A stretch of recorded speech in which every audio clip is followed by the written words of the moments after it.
call this meeting to order. Welcome to our second workshop for the budget season process. And so I don't think we will be making too many decisions here today, but we will be going through the budget process. The second phase is as many as we can get through anyway today. Hopefully we can get through all the rest of the departments and everything today. But before we get started, I'm going to ask Mr. Van Wagner, if he don't mind, to go ahead and open up with a prayer. Father, today I ask that you would be with us in our meeting, and we ask for wisdom, discernment, and for you to guide us in everything. Please help us to make the best decisions for the citizens of Clermont, and we just welcome your input and your wisdom. Give everybody here wisdom. The Bible says there's a safety in a multitude of counselors, and we ask for that wisdom today for everybody.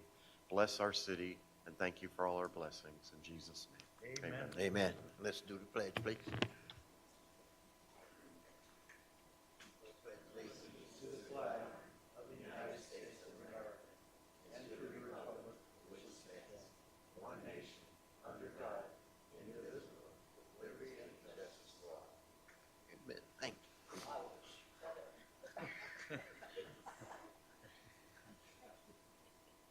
Okay, with that being said, I'm going to turn everything over to Mr. Van Wagner and everything. I think we're starting with the fire this morning, right?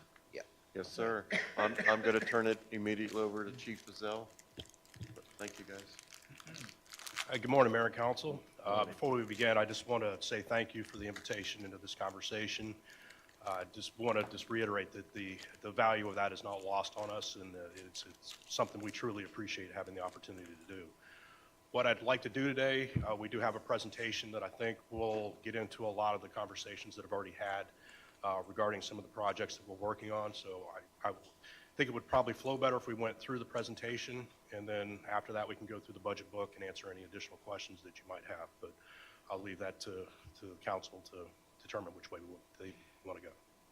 Again, as I asked yesterday with the police, let's listen to the presentation. If you have any question, use the scratch pad, write any question you may have during the presentation, and we can ask them at the end. So let's try to get through the presentation. All right.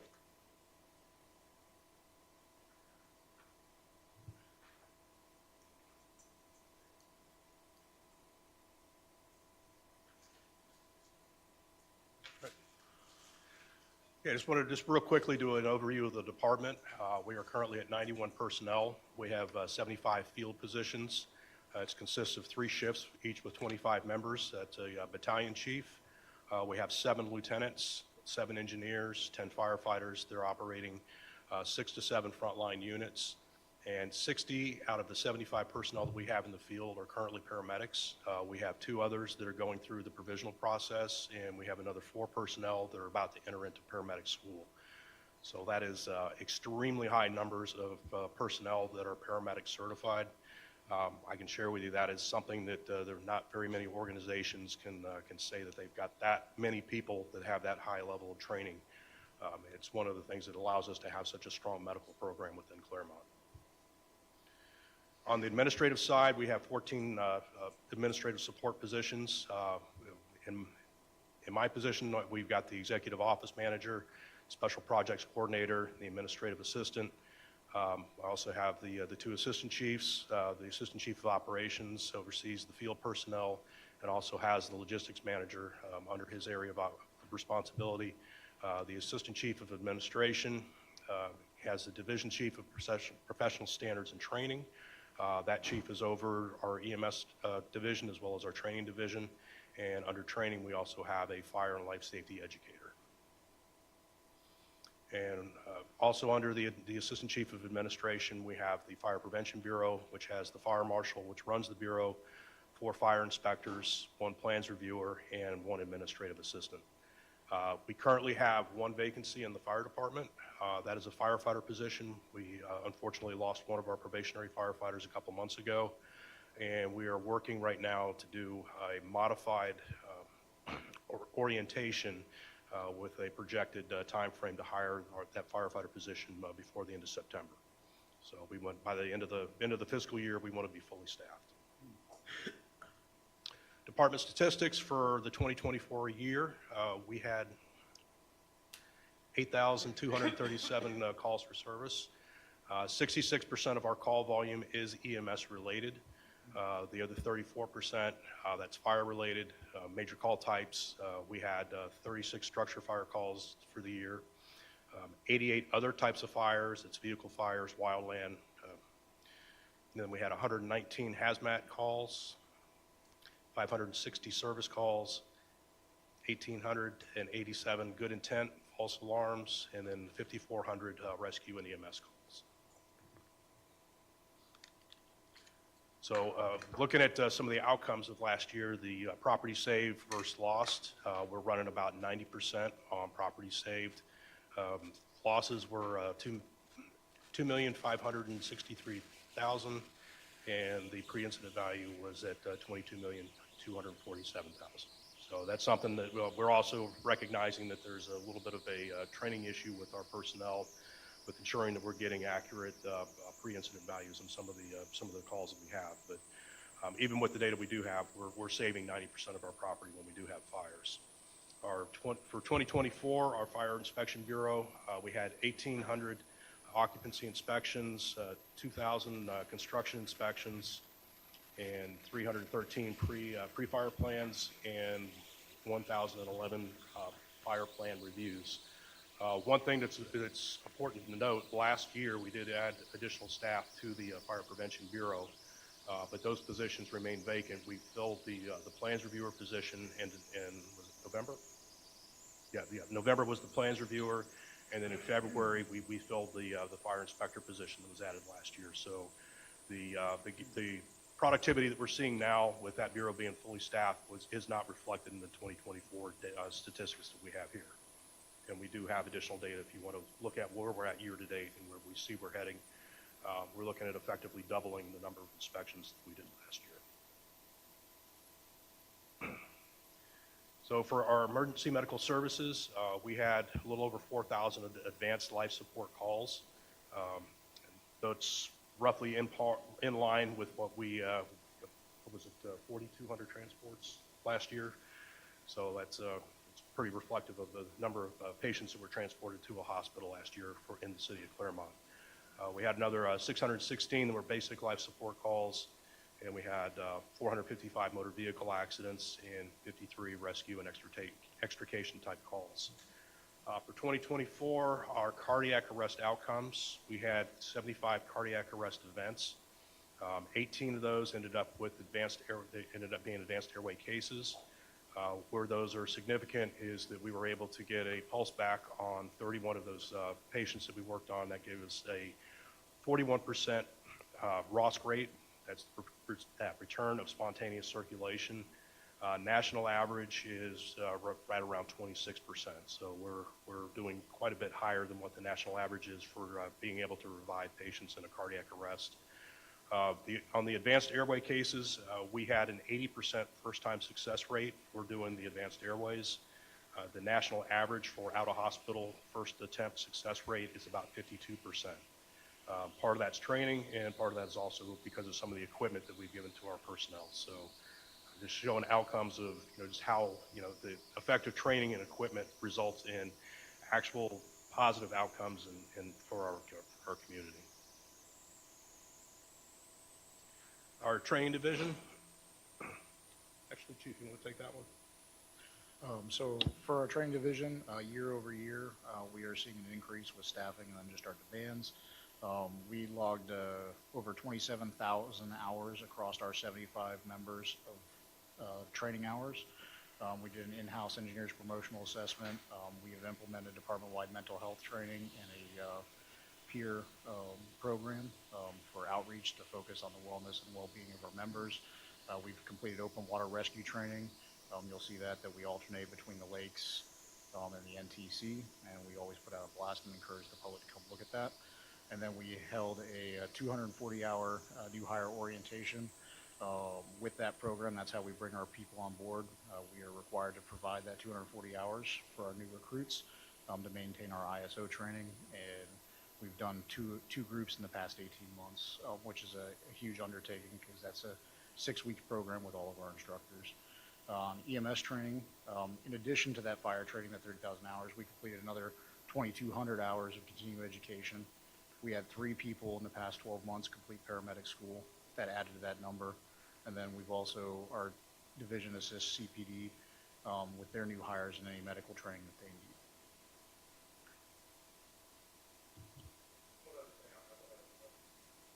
One other thing I want to reiterate on, one of the outcomes that we had from the current budget, we have taken over the AED program for the entire city.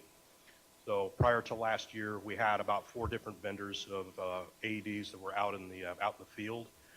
We were seeing recurring cases where we had members from other departments coming to us asking for assistance with their AEDs. We were finding that the batteries were out of date, the software was out of date.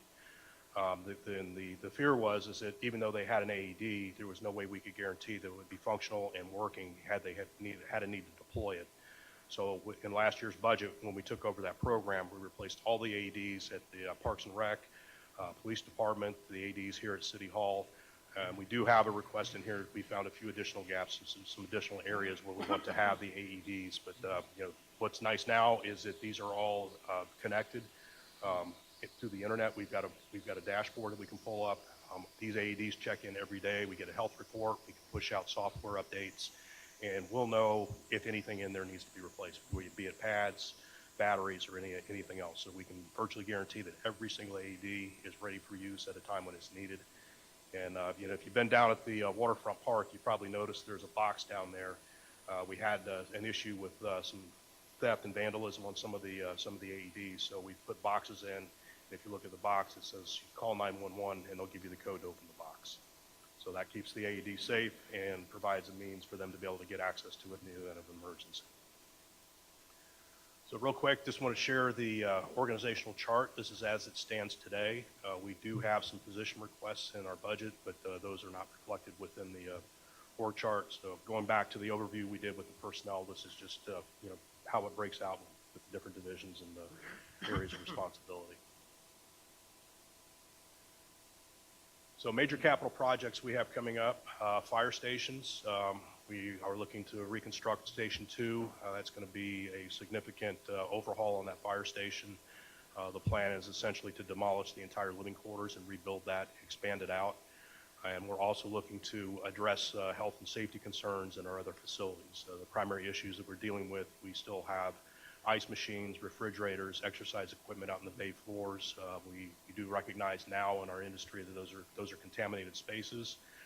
There is a high likelihood of coming into contact with carcinogenic products, either from coming back from a fire call, diesel exhaust. There's a whole host of things. So that's what we're looking to get addressed in our buildings over the next couple of years. So we do have Station 2 in the current budget, and then we've got some others identified in the capital plan as to how we want to go after those successfully. Fire apparatus, we'll see in a few slides. We do have a 20-year replacement plan. Historically, that has not been followed here in Clermont. That was something that, when I came in 2019, there was a lot of the things that we have, we really weren't doing good planning on it. One of the first things I got hit with, I had staff come to me and they said a third of our bunker gear was expiring and we needed to find a way to replace it. And, just to put it, to kind of just frame this, we have 150 sets of bunker gear. Each firefighter is issued 2 sets. That way, when one set gets contaminated in the fire, they can send that off for cleaning. They can change into a clean set, have that available for the rest of their shift. So with 150 sets, manufacturer allows us to keep gear in service for 10 years. So it doesn't take a lot to figure out we need to replace 10 sets a year. And we can turn that into a cost of doing business. And we did not have that as a plan at that point in time. And we now have, 15 sets a year for replacement. Then we have to plan for a few additional sets, new hires where we can't fit them into spare gear that we have. And then occasionally we'll have sets that will get damaged beyond repair and they'll need to be replaced. We typically budget for about 25 sets of gear annually to be replaced, and that allows us to do it in a very even and measured fashion as we go along. And we're doing that with all of our stuff. Bunker gear, air packs, our apparatus. We're trying to turn everything into a cost of doing business. Essentially everything that we have has a useful life and a shelf life. And part of our planning is to identify what that is and what those points are where we need to replace things. And that's in an effort to keep our budget as even as we can. And like you'll see with the apparatus, we're not only forecasting out when we have to purchase those trucks, we're also using some future value formulas to figure out what's going to be the cost of that truck and equipment as we go along. And the numbers get big, but bear in mind that as time goes along, the taxable valuations are going to increase, so the tax revenues are going to increase as well. So it's going to be a scary number when you see the 20-year cost outlook for apparatus replacement. But the times will change with the pricing, so it won't be as bad as it does look on paper. Another initiative we have is our training facility. Earlier in the year, we approached council with a plan for us to redirect some of our funding to address the facility over there. We are in progress with that. That money is going to need to be carried over to the next budget year, but that is in progress. That is addressing one of our major gaps that we have. Currently, we're having to travel 45 to 60 minutes to get to a training facility. That is something that we do have to do annually. We have to book a certain number of hours for each firefighter at a facility. And also that's where we go to do our live fire training. But just having a facility here inside of Clermont it's going to offer numerous benefits. One of those, we're going to regain that time. Additionally, it's going to keep the units local, so we won't have the drawdown on resources that we have when we go to Leesburg or Valencia or the IPS up into Tavares. Those units, they may be slightly delayed if we have a call, but they'll be able to break off from training, get on their apparatus, and respond. That is a huge reduction in risk to our community while our firefighters are training, and that alone is probably one of the biggest benefits that we're going to have. But we're also going to be able to start doing more training with our response partners. We do have functional consolidation through closest unit response for high acuity calls. So when we have fire calls or other call types that require multiple units, we're often getting units from Groveland, Lake County, and Mineola, and this is going to give us an opportunity to be able to train with them. Mineola is a great example because with their size, they have not been able to travel to go train. So it's going to be, not only are we going to improve the operational efficiency of what we do when we're on scene, but we're going to be able to actually help step the game up for Mineola where they have not had the opportunity to go train. So these departments are very excited. There is a lot of interest in being a partner with this facility over here, so we look forward to seeing where that's going to take us. And one other initiative that we've got is we do have a new Fireboat and trailer. Actually, Chief, that's your baby, if you want to talk about that one. So currently we have a small Zodiac over at Station 2, and then at Station 1 we have the large boat, which probably most of y'all have seen on the water. That boat is pretty cumbersome, and it's hard to get into certain lakes, and in all honesty, most lakes it will not get into. With the new Fireboat and trailer that we have on this year's budget, it is actually a Zodiac and a rescue boat made for fire service. That is a smaller boat, and they stack on top of each other. Typically, you see these deployed in, like when the hurricanes came through and they had to go to different parts of the state, they deploy these types of boats. They deploy these down in Texas right now. Multiple departments within our area, Groveland has them, Maitland, Winter Park, Orange County carry these same boats. And it's just a very quick, rapid response to get to a victim or to a vessel in a short amount of time. Easy to deploy. I mean, the Zodiac on the top, which is kind of like an inflatable boat, you can literally just pick that up and put it into any lake. So really excited to have that ability to have those two boats added to our fleet.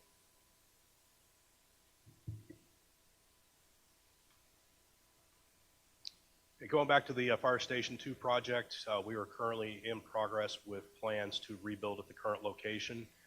The current facility is underserving not only the community but our firefighters. We don't have the capacity to even support the units that we have there. Maximum sleeping capacity right now is for 7 people. We can have up to 8 on those 2 units, so it does impact even being able to fully staff the 2 units that are in service there. In addition to which, it started off as a station to house 2 people in 1 unit, and it's been remodeled twice already to accommodate larger sizes. And we've outgrown it, and we've got a plan to basically maximize what we can do there at that space. It is a little challenging because it's a small lot. It's really not the amount of space that we would look for a fire station, but it's a good location for the community. So we're looking forward to getting that done. The plan that we're working on will expand the living spaces to be able to staff up to 10 people. And it's also going to address the health and safety concerns that are at that station. That is one of the stations where we have ice machines, refrigerators, bunker gear, and exercise equipment all out on the bay floor, not being, the bunker gear needs to be stored in its own area and contained, and all that stuff's just out on the bay floor. So that's probably one of our most glaring issues as far as addressing health and safety concerns. So we're excited to be able to get that underway and be able to address that, and also being able to provide additional capacity for that building. Once we have accommodations for up to 10 people, we'll be able to put not only the 2 units that are there, but we'll be able to put an ambulance in that station as well. So current status, we actually talked with our civil engineers yesterday. The application for the stormwater permit was submitted back in May. What's significant about that is that we previously had reached an easement with the Kings Ridge community to be able to take all of the stormwater from that site and port it off to another location in one of the ponds at Kings Ridge. So that eliminated the need to do any underground stormwater at that location. Estimate that we got that if we were going to have to do underground, they were saying that we could be looking at upwards of $1 million in additional costs for that facility if we had to do the underground tanks for the retention. So there's going to be significant savings with having the offsite, and we're looking at about a August to September timeframe to hear back from the Water Management District on the permit to be able to do that. So as we talked about, the new building will have a larger footprint. It's going to increase, what's about 4,500 square feet? Yeah, so the bay floors are going to be expanding by about 1,000 square feet. One of the issues we found is that, like, the ladder truck that we have that's going to be arriving next year, it will not fit in that station. It's actually too long. So we're having to extend out the bays. So that'll be another part besides the living quarters that will be addressed while we're there. So at this point, we are working through getting to a point where we have 100% construction documents, at which point we will be looking to go out to bid for that. We'll be breaking away from the construction manager at risk process. In talking with several of our local construction companies, we feel that we can achieve a better price point by going out to bid. And it should keep it within the $3.5 million cost constraints that we've got for the project. So Fire Station 5, that is another one that we're looking at, and that's probably going to be coming sooner than later. We actually just finished submitting a SAFER grant for the firefighters for that fire station. Based on the FEMA estimates, they are saying that they're going to be doing awards in the August and September timeframe. However, I will share that they're about 3 or 4 months behind on the AFG grants right now. They were supposed to be awarding those back in May. We're still waiting for announcements on those. I don't know where FEMA is going to be when we get to that time point. So we're hoping to hear before the end of the fiscal year, but it may take longer than that. But once that's awarded, we'll have a 6-month window to do the recruitment, and then there's a 3-year period of performance for the grant. The first 2 years, the federal government will cover 75%. The third south. So with, did we cover everything there?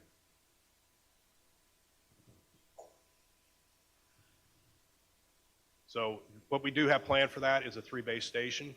We're looking at an engine and a brush unit, potentially an ambulance down the road as well. Estimated cost on that building, we're looking at somewhere right in the range of about $10 million for the building. That's everything. It's the building, that's the equipment, everything to get it up and operating. The land has been secured. We have the warranty deed has been executed, so we own the land. We've been having fairly regular conversations with Olympus, and I don't know at what point they're going to be starting the rough grading, but they say that they are ready to begin any day. So it seems like we have movement with them, and then it kind of slows down and stops, and they go silent for a while. But we're looking forward to getting that going. And so coming up next year, we have the fire station and training facility. You want to talk about that one? Okay, we'll hold that till later. We got more detail on it. Fiscal year 2027, that's where we're looking to do Fire Station 3. 2028, Fire Station 4 to address health and safety concerns, and then 2029, we're looking to do Fire Station 1. I will share that the cost that we have up there for the fire station renovations, those are just our best guess right now. One of the things we're looking to do is to engage with some architectural services and actually map out what we're looking to do and get some better estimates on that. So I would treat those as not to exceed figures, and we're looking to get those dialed in so that they're a little more accurate. And this is the fleet replacement schedule. This is every truck in the fleet, and including our newest ones, as to when they'll need to be replaced. And you can see as time goes along, the costs do go up, and we're about $45 million for the entire replacement of the fleet over that 20-year period. So that's the number I was telling you. Don't get too shell-shocked, because we got to take into account that there's going to be increases to taxable values and revenues coming into the city. But it's when you break it down, I mean it's about $2.25 million that we're looking at annually if you break it out evenly for replacement of apparatus. Right now, we're not at a point where we need to be looking at ordering an apparatus, but this is just to keep it on everyone's radar, because at some point we are going to have to come in and buy an engine or get another unit purchased. The only one that we have in the budget this year is a brush unit, and we'll talk about that a little later. Oh, here's the brush unit. Chief, you want to take this one? So our current brush truck is 2012. It only carries about 300 gallons of water. It is actually the oldest frontline truck that we've got in the fleet. With the recent annexations, the encroachment of development, the wildland-urban interface, and then our agreements with other agencies, we are increasing our wildland fire calls. We've had some significant incidents in the last 12 to 24 months. One of them being where we needed an extended water supply. This truck while it is a wildland truck, I want you to think about it as a multi-purpose vehicle. It is a high water vehicle that's lifted, so it has almost 24 inches of ground clearance. It has the ability to carry 1,000 gallons of water, so this truck will actually carry more water than any of our other trucks in our existing fleet, and can also serve as a tanker purpose if we're in an area that doesn't have hydrants. We're on a roadway with an extended lay where our hose lines won't be able to connect, and then it has the ability to traverse off-road. And if you notice on that picture, it has the ability to fight fire from inside the cab, so we don't even have to have our personnel on the outside of the cab in an unsafe environment. So that truck is essentially self-sufficient and meets 3 different needs for us: water supply, high water, and then wildland firefighting. Right now, the cost is $570 for the truck. There is a 1% prepayment discount, and then we're looking at, even if we order today, we're still looking at least 2 years before the truck is here, which puts the current brush truck at almost 15 years old as frontline service by the time that this truck arrives. And one of the driving factors with us looking at this truck, we have seen more active brush fire seasons. And if you recall, last year we had the fire at the CMIX plant that was right adjacent to Heritage Hills. And I can tell you, I was out there during that fire along with the rest of the command staff, and we came very close to losing at least a dozen homes out there. And that was one of our challenges, was the water supply. The current brush unit we have carries 200 gallons of water. And by the time that water was applied to the fire, they went back, refilled their tank. They were pretty much putting out the same fire they had just put out, and we were gaining very little ground with that. We're looking at something that gives us the capability to actually address a fire of that magnitude. And what we're looking at is a lot of urban interface with Conserve and a lot of the homes that are going down in Wellness Way, which is why we're looking to place this unit down at the Wellness Way station.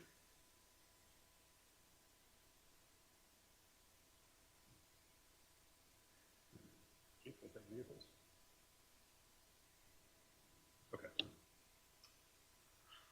So you also see in the general fund, we've got replacement vehicles. I want to talk about the prepaid expenses first.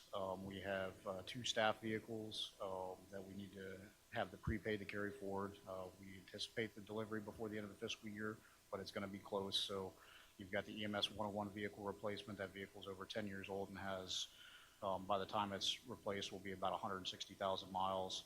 And then the AC operations vehicle, that's going to be passed on to a different staff member, and it is getting to the 10-year mark and getting close to 100,000 miles, but we'll retain that and use it as a reserve and pass it on to another staff member. And then ladder 102 replacement. These were prepaid in 2023. You heard that right. And we will take delivery in about this time next year in 2026. So these funds were already allocated. They just need to be carried forward for accounting. If you have any questions, Scott can elaborate a little bit better than I can.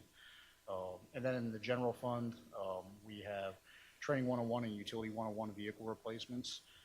Both these vehicles, by the time the vehicles do arrive, will be either at 10 years or higher and approaching 100,000 miles for each of those. We're going to upgrade these vehicles to a little bit heavier duty than the gas motors that currently exist to be able to haul the trailers and all of our equipment. And then we will be replacing an Explorer with an Expedition, and then 2 fire prevention vehicles for the F-150s. One thing to note with this is our current vehicle replacement plan. We're very similar to PD of, wanting to retain vehicles for 10 years and maintenance before they're either removed to a reserve status or removed from the fleet. With this purchase, this will complete all of our staff vehicle purchase for the next 7 to 8 years, and we won't need to purchase any vehicles barring adding additional positions or staff for the better part of a decade. And just one item, one item of note, the prepaid expenses, that's where we've already sent the check off to the companies. And for accounting purposes, those costs are shown in our budget for next year. So it's not that we're asking for money, it's just for accounting purposes, it has to be shown in the budget. So it's about 1.4 million in the capital that's reflected for stuff that we've already paid for.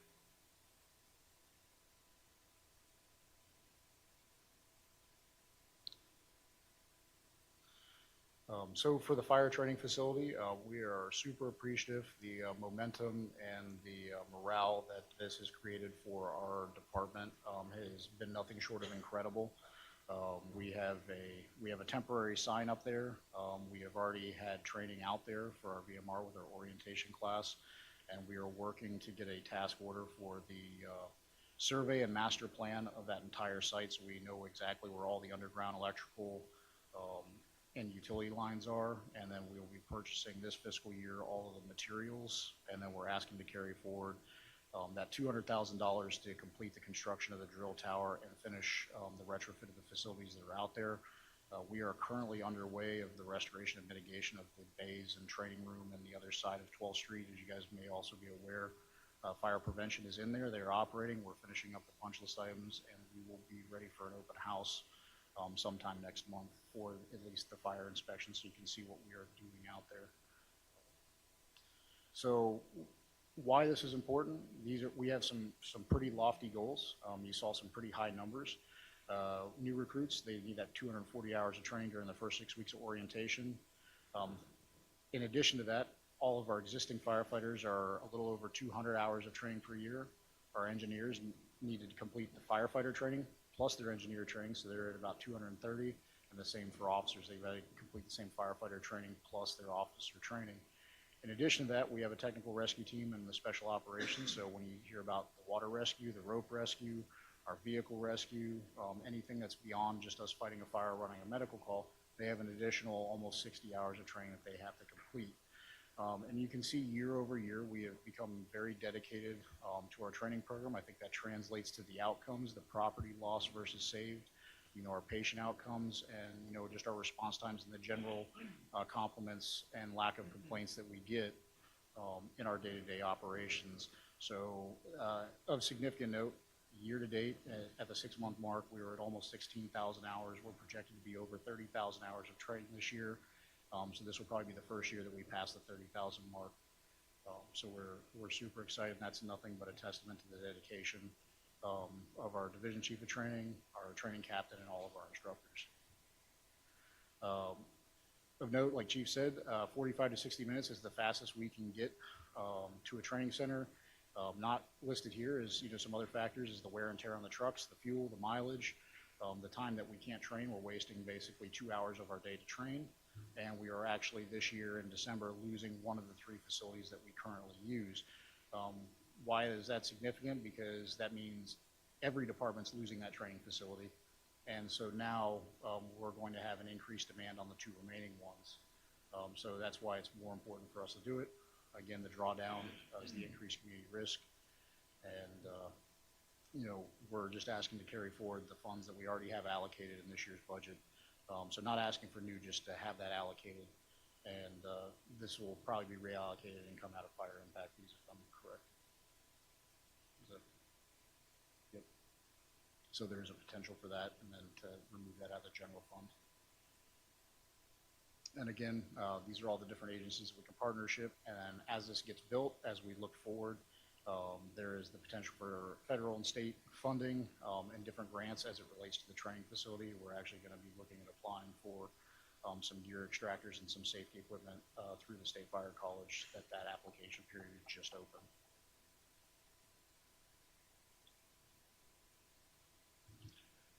It's going back to bunker gear, which we talked about a little bit earlier. Right now, we follow the NFPA standard. Not only is it NFPA that dictates the care, cleaning, and replacement of bunker gear, but that's also been adopted into state law. So these are things now that we've been doing it, but now we have to follow it. Annual cost of that with the replacement of the 25 sets. And the cleaning that we have to do, we're up to $131,200. The one cost that is new in there, we have almost $38,000 in there for cleaning and testing of bunker gear. That's something that we had not been complying with. That was something we identified. We started looking at our program, and we have found a vendor that's able to do it at a lower cost than the vendor that we've been using previously when we did have to send gear out for testing and cleaning. But the process they're going to be using to clean the gear is going to be less destructive on it, and it's also going to take out more of the carcinogenic materials when they do the cleaning process. So we're looking to, every set will get that cleaning once a year, and then during that cleaning, they'll also do the inspection and any necessary repairs. So other things we're looking to do, we have a long-term durability study that we're looking to do with our live fire instructors. We're looking to get 3 sets of gear and have them try it out. We're constantly looking at all the different vendors out on the market to find the best value. They're all expensive, but there is some variation between vendors. We recently just did an in-house study with our firefighters to look at the different vendors, and we found one that actually provided us with a better set of gear at a lower cost point.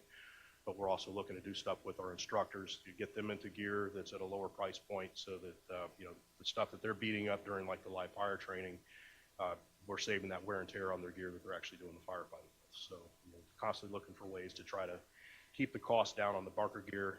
Where average cost is about $6,000 a set. So we're doing everything we can to keep that cost reined in. And one thing that is in the fire budget this year, we have $145,000. That is for 24 sets of bunker gear. That is because we have position requests, the biggest chunk of that being 15 new firefighters for the transport program. That'll be 30 sets of gear. The reason that you're seeing 24 versus 30 plus is that we do have some funding available right now. And if we get the direction to move forward with that program, we will start ordering the common sizes and the gear, stuff that we know that we can fit most people with, and start lowering some of those costs for the 26 fiscal year. So another priority project that we have equipment for Ladder 102. That'll be arriving probably around the May time frame next year. One of the things that we've been working on for the last several years is getting our reserve apparatus outfitted. That does a couple things for us. It takes about 1 to 2 hours for personnel to swap from a frontline unit to a reserve unit, because for the longest time our reserve units did not have any equipment on there. So during that time frame, we have a drawdown on resources. Those units have to be out of service until all the equipment is changed from one apparatus to the other. We have lost productivity, and the other thing that we recognized is that during storm events or times when we have a pending emergency affecting the city, without the equipment being on those trucks, we didn't have the ability to staff those units with additional personnel to increase the number of units in the field. So by doing this, we're going to recoup a lot of our productive time during the week when they do have to change. By having an equipped reserve, it reduces that time frame down to like 15 minutes to go from one truck to another truck. They're literally grabbing radios, marker gear, some of the high-cost medical equipment, and going from one unit to the other. It also gives us that ability that if we need to upstaff and put additional units on the road during a hurricane or other type of major event, we'll have that capability. And also, if there's another area of the state that's impacted and they're requesting assistance, that allows us to send out a frontline unit and then let them go do the assistance, which we've done for other areas of the state that have been impacted. But that allows us to do that without dropping units within Clermont. So it's maintaining the number of serviceable units that we have that we can continue serving our community with. So going back to the thing that we talked about before, we know that everything's going to wear out at a certain point. So when we order trucks, we want to order the equipment. That way we're replacing everything within that schedule. And we are working off of a 20-year replacement plan on our fire apparatus. That's 15 years frontline service and then 5 years reserve. We are seeing some challenges with some of the electronics, the DEF fuel systems, and some of the things that are out there in the industry. And we are seeing a lot of other departments that are going to a 15-year replacement plan where they're having them frontline 10 years and then replacing them after they've been in reserve status for 5 years. So we're going to continue looking at that, looking at the total cost of ownership and identifying when is the best point to get rid of the apparatus. You know, we'll be looking at everything, resale values, and just identify what's going to be the best point at which we're going to keep a truck and then get rid of it and keep that total cost of ownership as low as we can. Larger projects that we have is a migration to 5-inch hose. This project is around $330,000. Currently, we carry 4-inch supply hose on our trucks. That allows us to supply 1,000 gallons, and we can do that from a hydrant if we're within 600 feet of the hydrant.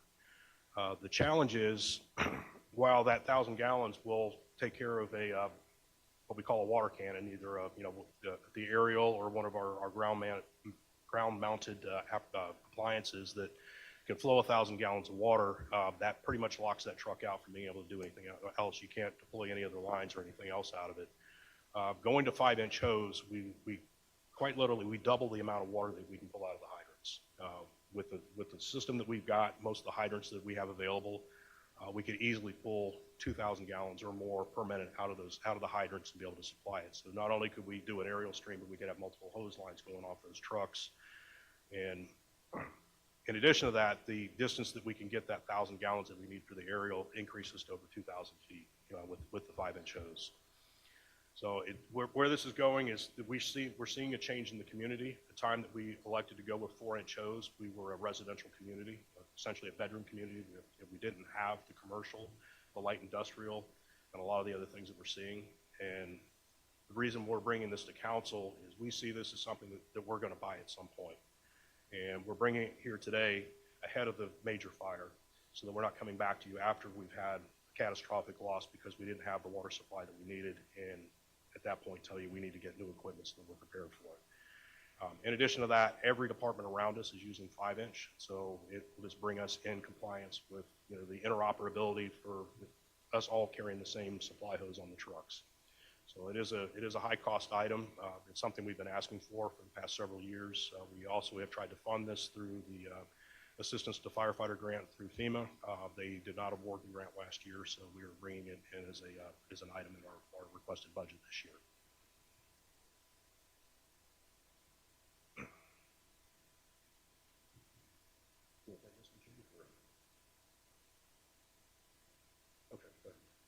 In addition, we've got some personnel workstation upgrades with potential for new staff and our existing staff, and everything that we've got, all of our reports are electronic now. So we're looking to add additional workstations to each of the computers so that way we're trying to get to where we have a workstation for every employee that is on shift. Some stations, they have to share computers, so if they have a busy day, you have to basically regulate computer time. So this is just to ensure everybody's got the tools to do their job. We also have a line item for replacement thermal imagers. This is what allows us to see through the smoke and find the heat. The previous equipment that we have is no longer supported by MSA. They're no longer making it, and there is a shelf life to these. Again, rolling into cost of doing business because they are expensive. is instead of having to replace the entire fleet all at once, as these units hit end of life, if we commit to purchasing 2 a year, that keeps us upgraded, so we can take a $200,000 line item and then put it as a $20,000 line item as a cost of doing business. And so we're just looking to replace 2 end-of-life thermal imagers with 2 additional, the closest analog that we found through testing this year. And then one of the last pieces is to purchase the final remaining battery-operated tool for Tower 103 for the extrication. And that'll bring that truck so that we'll have the same set of tools on the tower and the heavy rescue. As you can see, we're running an extrication call at least once a week. We had 53 last year. And then that basically allows us to split the zone. We've also got in there carry forward funds for the Fire Station 3 generator. The PO has already been pulled. The equipment is on order. This is a federal grant, and the project we anticipate being completed by the end of the calendar year. We're going to be reimbursed for $88,000 of the $117,000, and so this is just a carry forward request. Also in there, we've got an Aqua Eye underwater sonar device. This may look familiar. This will be purchasing a 3rd unit for us. Our goal is to get every truck outfitted with that. We do have rescue swimmers on all of our vehicles, and what this allows us to do is put this in the water and locate the victim. We have used this on multiple calls that we've had. It has allowed us to locate people much faster, and also allows us to identify if there's wildlife or objects that may be a hazard to our rescuers. So this is year 3 on purchasing that. And then the Phoenix G2 alerting system, we already have the equipment. This is for the install for Fire Station 2, and just for the labor of the install. And just one quick reminder on the standby generator for Fire Station 3. We had $125,000 that was appropriated in the current year budget. That was before the grant was awarded. We didn't know if that was going to come through or not, and they did come back, so we were able to keep the vendor at the price they quoted us prior to the fiscal year, so that we have that savings. And then with the additional $88,000 coming back to the city, there's going to be a significant savings over that project versus the money that was initially funded for it.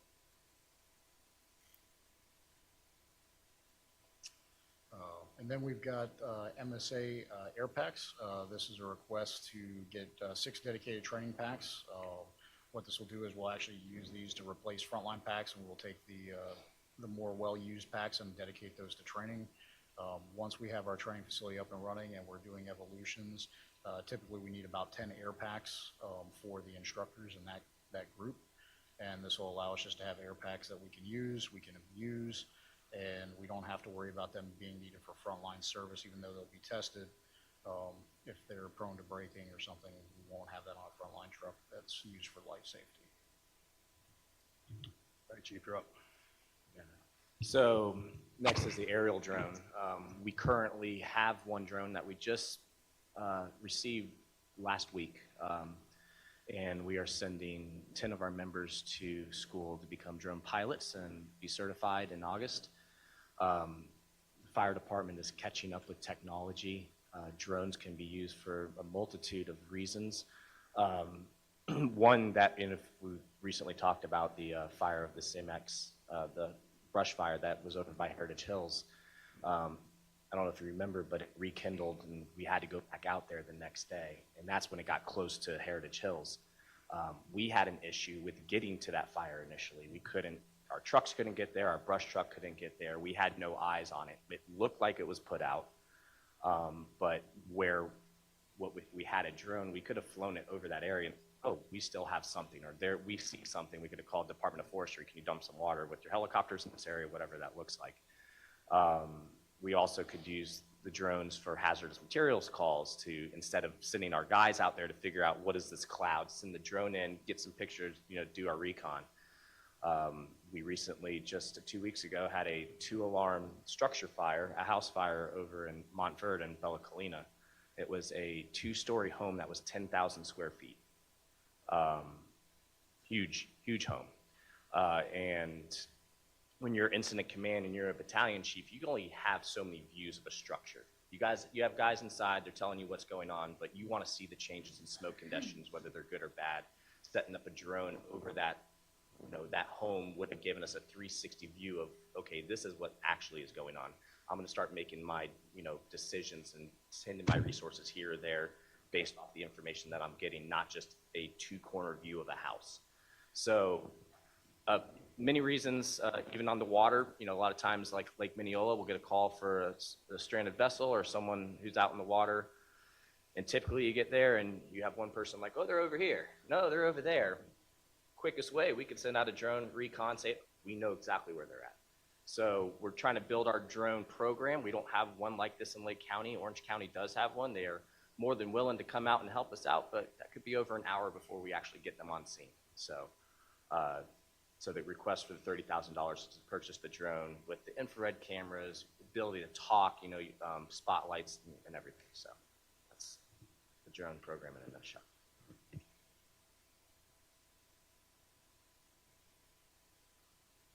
Let's see, I believe we went over the Rescue 1 boat with the Zodiac trailer. Permanent Cascade over at station. So the permanent cascade unit, this is in here. We can locate it depending on the need and the time frame here at Fire Station 2 or at 12th Street. Right now, we only have one cascade unit. What a cascade unit is, it's an air compressor that is how we fill our air bottles for our SCBA when we go into those hazardous environments. So right now, we have no backup. If that one goes down, we do get emergency service. We have some additional storage on one of our trucks, and then we'd have to rely on either going to Lake County or Groveland. So what this will do is it'll build in some redundancy. It is an exact duplicate unit of what we have currently at Fire Station 1. And we'll either locate that there's a room in the plans for Fire Station 2, or we'll put that at the training facility. And then the last item there is a rapid intervention team system. It's a bottle pack and equipment. This is again to go out to the training facility to have. What this is when a firefighter goes down, this is what the rescuers use to rescue the rescuer. So this is an important and vital function in all of our fire ground. And also if we're doing any kind of training, we want to have a dedicated pack so that we're not pulling that off of a truck for frontline service. And it also gives us a spare should everything be in use or those trucks are in service. We actually have something should a piece of equipment break, because our equipment is used tough, and we do require a lot of maintenance on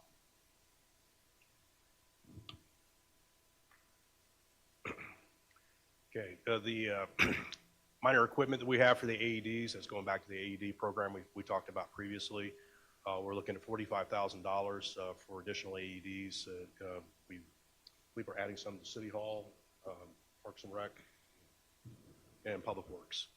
So these are locations where, like in City Hall, we have one AED for the building. We're looking to have one AED on each floor of the building, so there's one accessible in the event they're needed.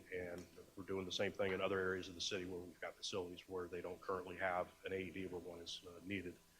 And then on the minor equipment trench, this is kind of a partnership we do with Public Services. That we are their rescue system for when they go into lift stations and other confined spaces. And this is just a item that we typically have, $15,000 to $25,000 in this account every year. And this is just to maintain the equipment that we need to be able to conduct those confined space rescues that when they come up. And some of the things we have, like the rope right now, the current cache of rope is at the end of life. It no longer can be used as a lifeline, so it's at the point where we have to replace it. Now we're coming down to personnel requests. We have 3 firefighter positions that we are requesting within the fire budget. This is based on an FTE study that we did on our current operations.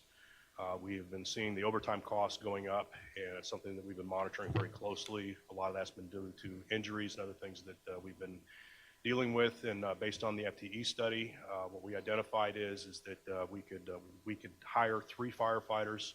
The cost of that for wages, benefits, and insurance comes to $335,000. But with that, we would be seeing an offset in our overtime budget of about $200,000 versus what we would need to request this year. So that gave a net cost of about $135,000 for those positions. So yeah, they're giving back to the operational impact. So in addition to the savings, it's also going to help us with, with not having the overtime shifts that we've got. That's going to be able to keep the stress on our firefighters down as far as not having them work additional shifts. Okay, so reducing overtime, improving morale and retention, enhancing our emergency response during high call volume periods, and giving more opportunities for more write-ups. That's one of the things we've been doing a lot is the write-up program. That's where we train firefighters that have been here for a few years. They go through the certification process to become credentialed so that they can write up as an engineer when an engineer is out. And then the engineers do the same thing for the lieutenant position. So having more personnel gives us a larger pool to be able to pull from that as opposed to hiring somebody back on overtime. So similarly, we have a request for a lieutenant to be assigned to a 40-hour position. With the position is $194,000 with wages, benefits, and insurance. Here again, we were looking at with the different training programs that we have and the amount of training dollars that we were spending on overtime. We were looking at this position would save us at approximately $72,000 in overtime costs. So the net cost of that would just be a little over $100,000 and would be a tremendous benefit, especially with some of the programs that we're looking at onboarding right now with orientations and some of the other promotional processes and other things. Having that additional staff member to be able to work on those programs would alleviate the need to have to bring more people in out in the field to come in and fill those positions and take care of the workload. So operational impact, it's going to reduce our instructor overtime hours, enhance our efficiency of our training division, and standardize lesson plans, benchmarks, and delivery across all of our shifts. And like I said, there's a direct offset to the overtime with the current model that we've got, and we're looking at a net cost on this of $122,000.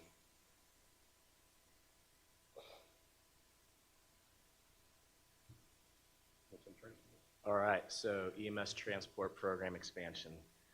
A little background on myself. I come from Maitland and spent 20 years there, fire-based EMS transport, which Maitland is in Orange County. It borders north of Maitland is Seminole County, like a mile away from one of my stations to go to Seminole County. So two larger counties all have EMS transport, similar to Lake County. But the difference between Lake County and those two counties is that every municipality within Seminole and Orange County have rescues.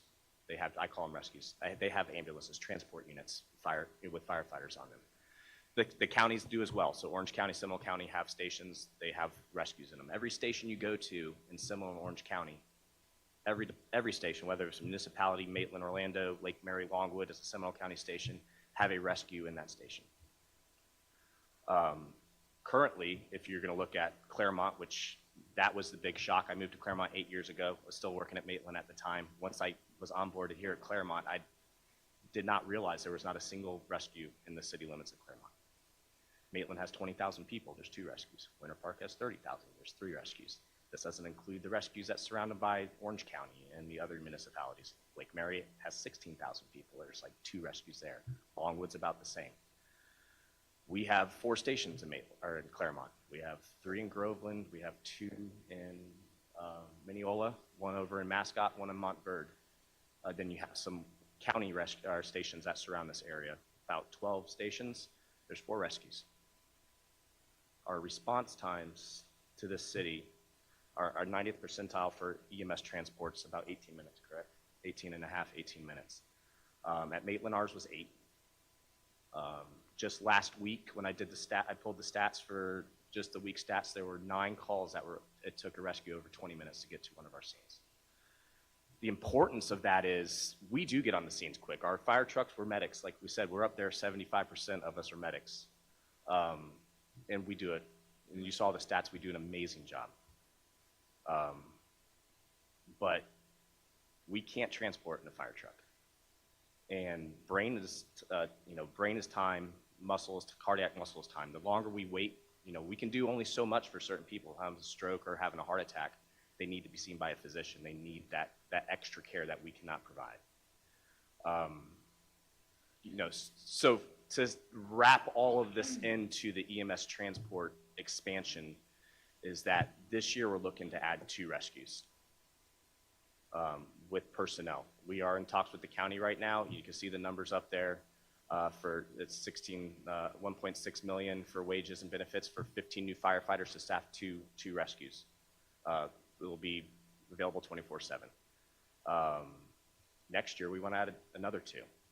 If you doing the math from what I said before, Maitland has like 1 rescue for 10,000 people, and that's kind of like the average, 10 to 15,000. There are only 18 rescues in Lake County, all of Lake County, 440, and I believe that they have peak hour units. There might be 20 to 21. They're around that frame. They have some peak hour units. Put that into Seminole County has 19 or 18 of their own with peak hour units, and then take all the cities that have their rescues. Here we are behind the 8 ball. We need this for our citizens. They need to be, they are the number one.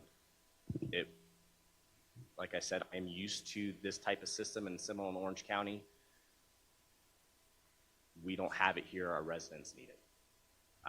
Myself am a resident. Like I said, I was pretty shocked when I first came on and realized there was not a single rescue, and we have almost 60,000 residents within the city limits.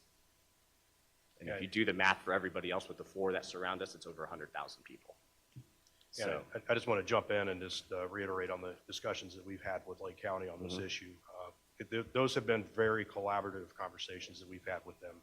They've been very receptive to the concept of us getting into the transport business. They naturally want us to operate under their license, which we're fine with. That's an easy step into this new world, and it's something that we can onboard this pretty easily. We're looking at realistically probably could have an ambulance staffed having the first 2 staffed as early as January, and have things in the works to get the other 2 up and running. We'll look at some stats later on. We did some heat maps yesterday to kind of add to the conversation on this, and we can actually show where adding these ambulances are not only going to improve the arrival time of ambulances for the patients, but it's also going to improve the delivery of services for other programs. It's actually going to increase the reliability of our fire trucks. It's going to help them get there in a faster time frame as well. So there's a lot of benefits, and as we go along, we'll even show you an optimized scenario for the city where we can address a lot of our gaps using the ambulances as opposed to putting another fire truck out there. So those are just things that we'll see some stuff on, but it's been very refreshing with the discussions that we've had with the county. My last email I had with the assistant county manager was last week. We had sent over the language that we wanted to have included within the interlocal agreement. He said that he was going to be having conversations with the county manager this week, and they would be getting back with us shortly. So they have embraced the idea of assisting us with the costs of operating this program. We're just trying to figure out what that number is going to be. Yeah, and this too would also help the county, because they need more transport units, and so for us taking over our own area, transporting out of our own area, that's only going to help, with their call load and their responses throughout the county and to other cities. So, the ask, and I think, we were looking for about 1.8 for the personnel for 15, and then as far as the capital, it was around $800,000. That's for 2 rescues and to fully stock those rescues. And then another almost $850,000 for a division chief of EMS to oversee the EMS service program, because that's going to be a big haul. This is basically like a new division, like we have a training division. We have the fire operations side. This is going to be a new division. And then also 3 battalion chiefs. Our battalion chiefs are the commanders on shift 24/7. That's the highest ranking officer. Currently, we have 1 per shift. We have, and they command upwards of 6 to 7, I would say, units at a time, apparatus. If you think of military, we run by a span of control. And everything that we do, whether it's on a scene, like a large scene, like that Bella Colina, a 2-alarm structure fire, 20 plus units showed up. We start breaking things into groups at that time because one person just can't command 20 units. It'll be too much for them. So, adding 2 rescues now, possibly 2 rescues next year, they're already at their span of control. Our span of control is anywhere from 3 to 7. So the importance of adding this battalion with this program is, so we can control their span of control so they're not getting over their head on a day-to-day basis. We also typically, with a battalion chief, and we've asked for this position, I think about 5 years. Yeah, we've been requesting this position, with the exception of last year. Pretty much every budget year that we've gone through, it's been requested. It was actually funded in the 2022 budget for a mid-year implementation. And when the former city manager came in and started looking at salaries and was looking at doing adjustments, he made the decision not to allow that position to get staffed. So we lost it at that point, but it's been a need. Like Chief Owie was saying, we are at our limit of span of control. Adding the ALS units is going to push us beyond that limit. And as we continue to grow, adding stations, adding more rescue units, it's going to be even a stronger need to have that additional level out there.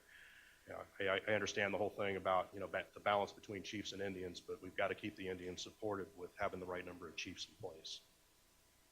And another function of theirs, and the battalion, as prior to coming here, I was a battalion chief, and one of the main jobs, other than staffing and everything else that comes with the 25 individuals that are on their shift, is controlling a scene, a large scene like a Bella Colina. Typically, a structure fire, you're going to get 2 battalion chiefs that respond. So Bella Colina, there's multiple, those are 2 alarms, so you got like 4 or 5. But usually like a hazmat scene, you're going to get 2. You're going to have one who's going to be in control, you're going to have one who's in safety. Well, technically, you only have 1. So when we have these types of scenes, or Mineola have these types of scenes, they're using our battalion, or we're using a battalion from them or Lake County, which means there's no battalion left in the city. We don't have that backup, that redundancy. So another reason for adding this is to have that backup, to have that redundancy, to be able to send a battalion to a structure fire in Bella Colina while they're there for 3 hours plus, and we still have coverage in the city. So. And actually, we can go back 2 slides on that.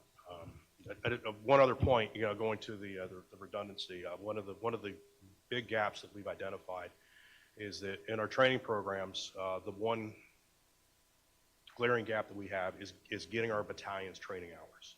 And one of the challenges is we really can't send them to the trainings without basically depleting our command presence in the city.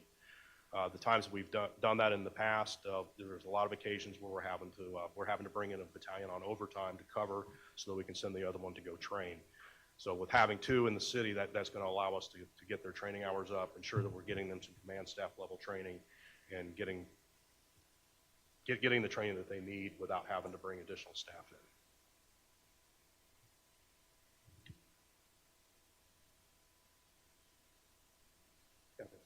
Well, we got the personnel. I think we've talked about that.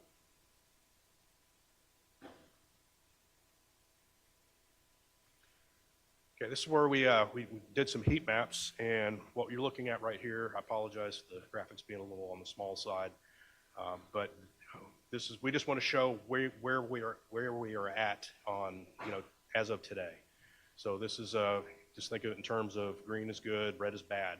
These are the travel times for the units, and this is based on the last 5. Is this 2024? The last 5 years. Okay, so these are 2024 responses. You can see obviously it's green right around the fire stations. The red areas are where it takes longer to go. We've got the Ferdy Ridge area up top there. So what we want to show is as we add ambulances to the fleet as to what impact that's going to have. So go to the next slide.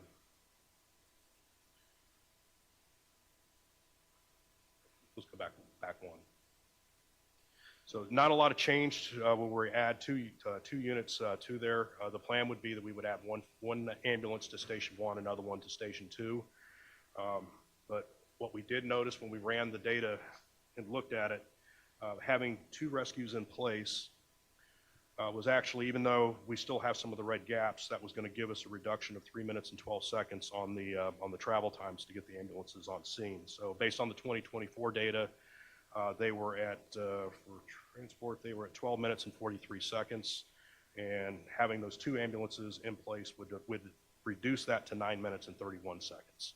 And that's taking into account, the additional, stress of, multiple calls and other things. So, we're seeing a pretty notable decrease in the time with just having 2 additional ambulances within the city. Going to 4, it actually increases that reduction to 4 minutes and 20 seconds. And then on the next one, this was a kind of an optimized model that we did. We threw a model with 6 units. And this one, we put an ambulance down at Station 5 in Wellness Way, and then we put another one up around the Verde Ridge Highland Ranch area. That's where we're talking with the church up there, with the potential to get some property to be able to put a station. So what you're looking at here is we're starting to fill in a lot of the gaps. Actually, we've got one additional one along 27 right around the Walmart area. These additional units are ambulances. So, the importance of that is, much lower cost than a fire truck, two personnel, essentially 2 firefighters on there. So it's a lot less expensive than getting an engine that's got 3 to 4 people, including an officer on there. And the cost of operating is also a lot less expensive, but they are certified firefighters. So they add to the complement of what we have. What we recognize right now, we do not have a fire suppression problem. We don't have an issue with getting to fires quickly and putting them out. We don't have an issue with dealing with technical rescue calls effectively and quickly. What we have a problem with is getting patients to the hospital in a timely fashion. So looking at this and then populating some of the areas where we have gaps with ambulances, we started seeing a lot of things. And under this model with 6 units, what we consider the optimized deployment, we were saving almost a minute getting our fire engines to scenes. A lot of that is just keeping them available. And then we were seeing nearly a 5-minute reduction in the time to get an ambulance on scene with the 6. So that took the ambulance arrival down to 7 minutes and 53 seconds. And I will preface that these were some very quick calculations that we did. We're looking at doing some additional tuning to these models, and we can do a lot of stuff with this. I mean, it takes a while to run the scenarios once we get them set up. But, we can add units and drag and drop them anywhere that we want. And the really cool thing is it's using our old data to go through there, and it's factoring in a lot of other things with the modeling software. It's taking a look at concurrent calls and everything else when it's coming back and telling us what the impact is. But what's nice about this is that we can show the outcomes of what we're able to do with the resources that we're requesting to put in service. So one thing I want to talk about on the transport service, one of the big concerns that we have, we understand the severity of the problem that we have with the EMS system in Lake County. And there was a lot of concern with us that if we add ambulances and they just get added to the Lake County system, that they potentially could be never in Clermont. They could be up in, Umatilla, Astor, anywhere else in the county, just, repeatedly getting tapped for calls. So what we've asked for in the language is that these units that we put in service, our first due is going to be the city of Clermont. Beyond that, what we are willing to do is calls that are of a life-threatening nature. We'll take that beyond the boundaries of Clermont. And then, of course, they'll take care of that call, heart attack, stroke alert, whatever the case might be, transport that patient to the hospital, and they'll return back to Clermont, only taking a call if it's another life-threatening call. So all the other ones that are typically a drain on the system, toe pains, haven't felt good for 3 days, we're going to leave that jurisdictional for the other ambulances in the county. So we feel that's a good balance so that we have ambulances that we're paying for that are available for our residents, while at the same time we're supporting the system and we don't ever have to deal with an issue where somebody died because they didn't get an ambulance there quick enough. So that's one of our strategies to ensure that we're taking care of our citizens while assisting our partners to the degree that we can without compromising our ability to serve.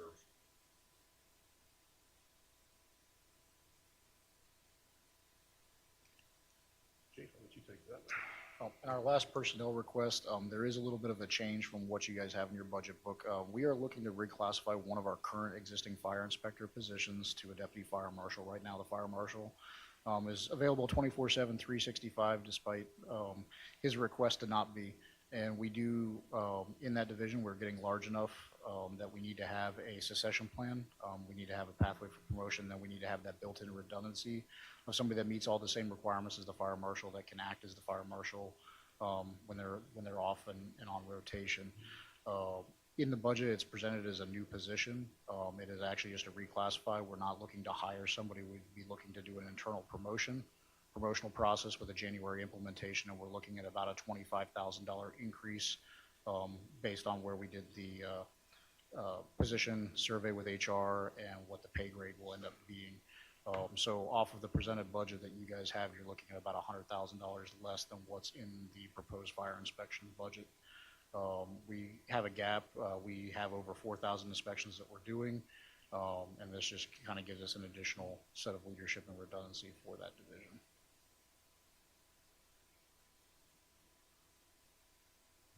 That concludes our presentation. I'd like to open it up for questions.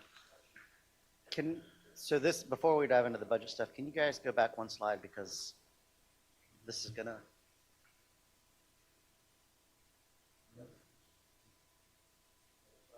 No, go back one slide for me, please. You want to go to the heat map? There it is. Can you guys give us information on how much we're servicing these areas? The answer is yes, I can. I can, that's one of those, I could put together an hours-long presentation on what this map is and the workloads. What I will say, and I'm going to bring this up, is if you look at the distribution, like, so I've got the little legend, right?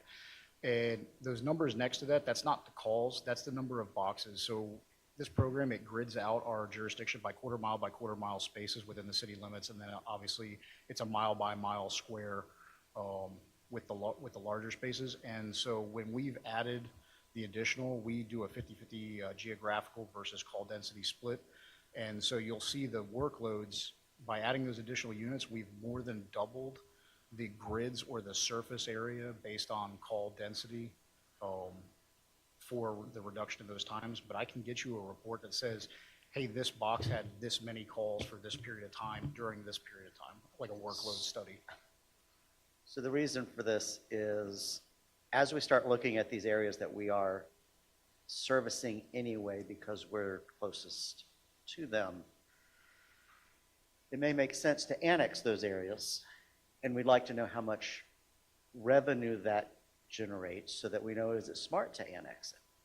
Are we going to be able to cover our costs through fire, police, all of that? So, there's a certain amount of, what do we have here? And obviously, the river that runs through there is an obvious place to say, okay, we're not going on the other side of the river, but everything on that side probably should be under the city. But I don't know that, and we wouldn't know that until we kind of did a data analysis to say, is this a smart thing to do or is it a dumb thing to do?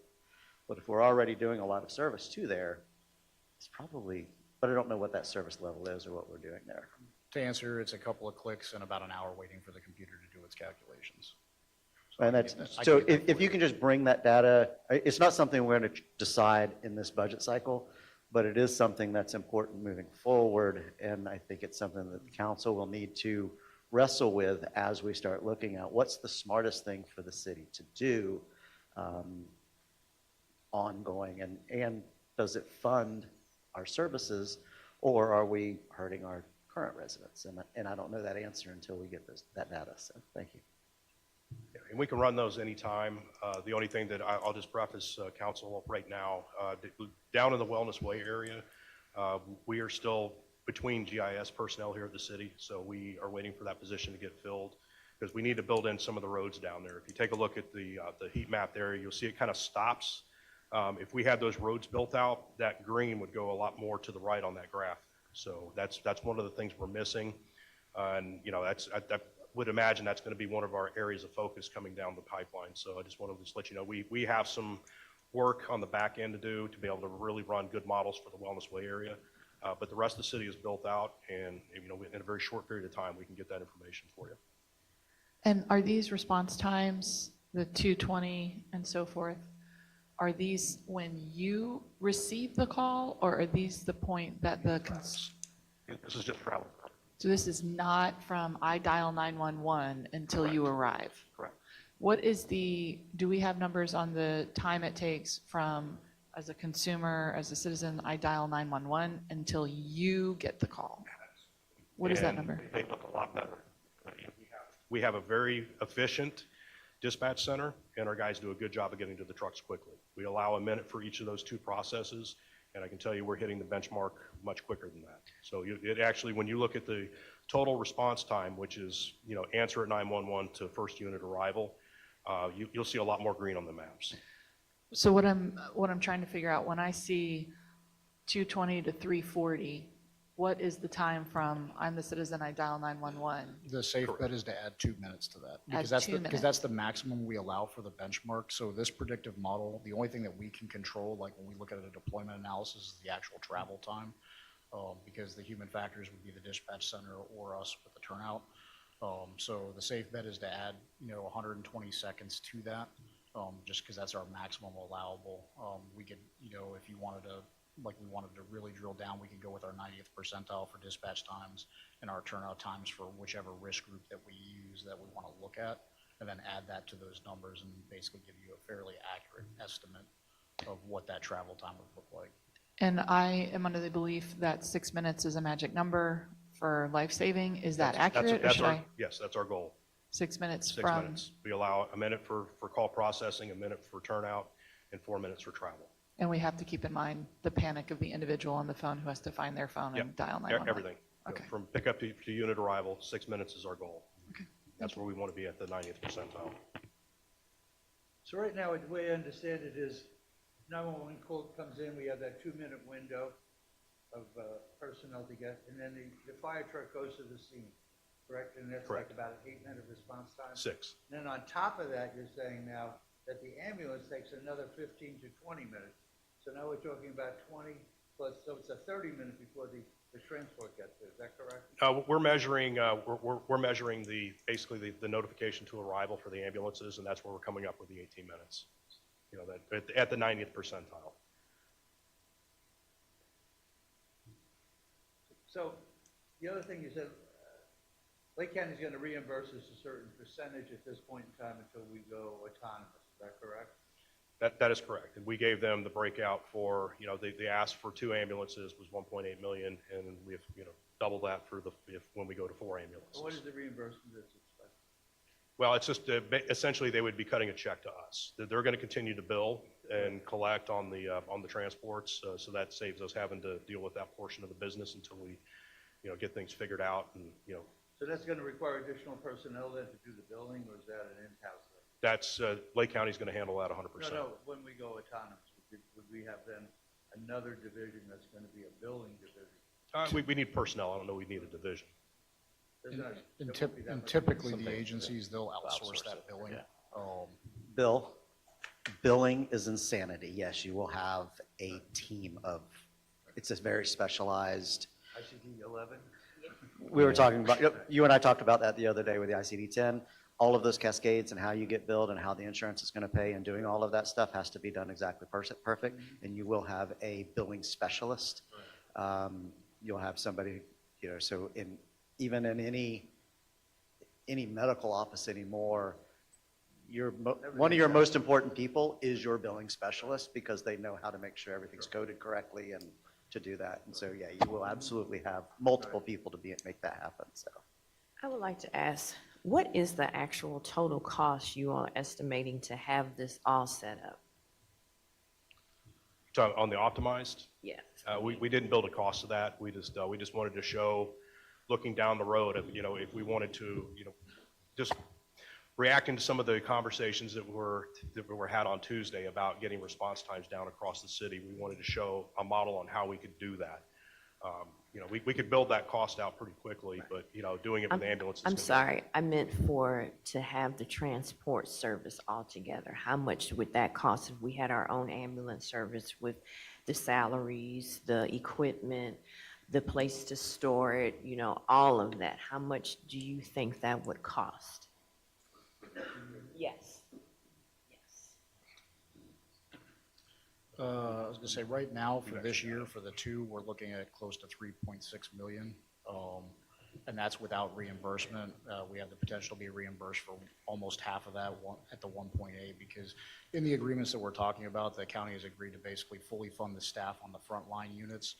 That's where we get into the discussion of we need the additional personnel basically is the point person to manage the program in-house because it's an entirely separate division. So we have somebody over training, we'll have somebody over the fire prevention division, we'll have somebody over the transport division to handle all the administrative and compliance, and then separate with training, and then we need the additional field supervision, and then we would be reimbursed from the county for the first 2 units. Where we get into a significant cost savings is in the second year when we add the additional 2 units, because at that point, we'll be getting approximately $3.6 million from the county.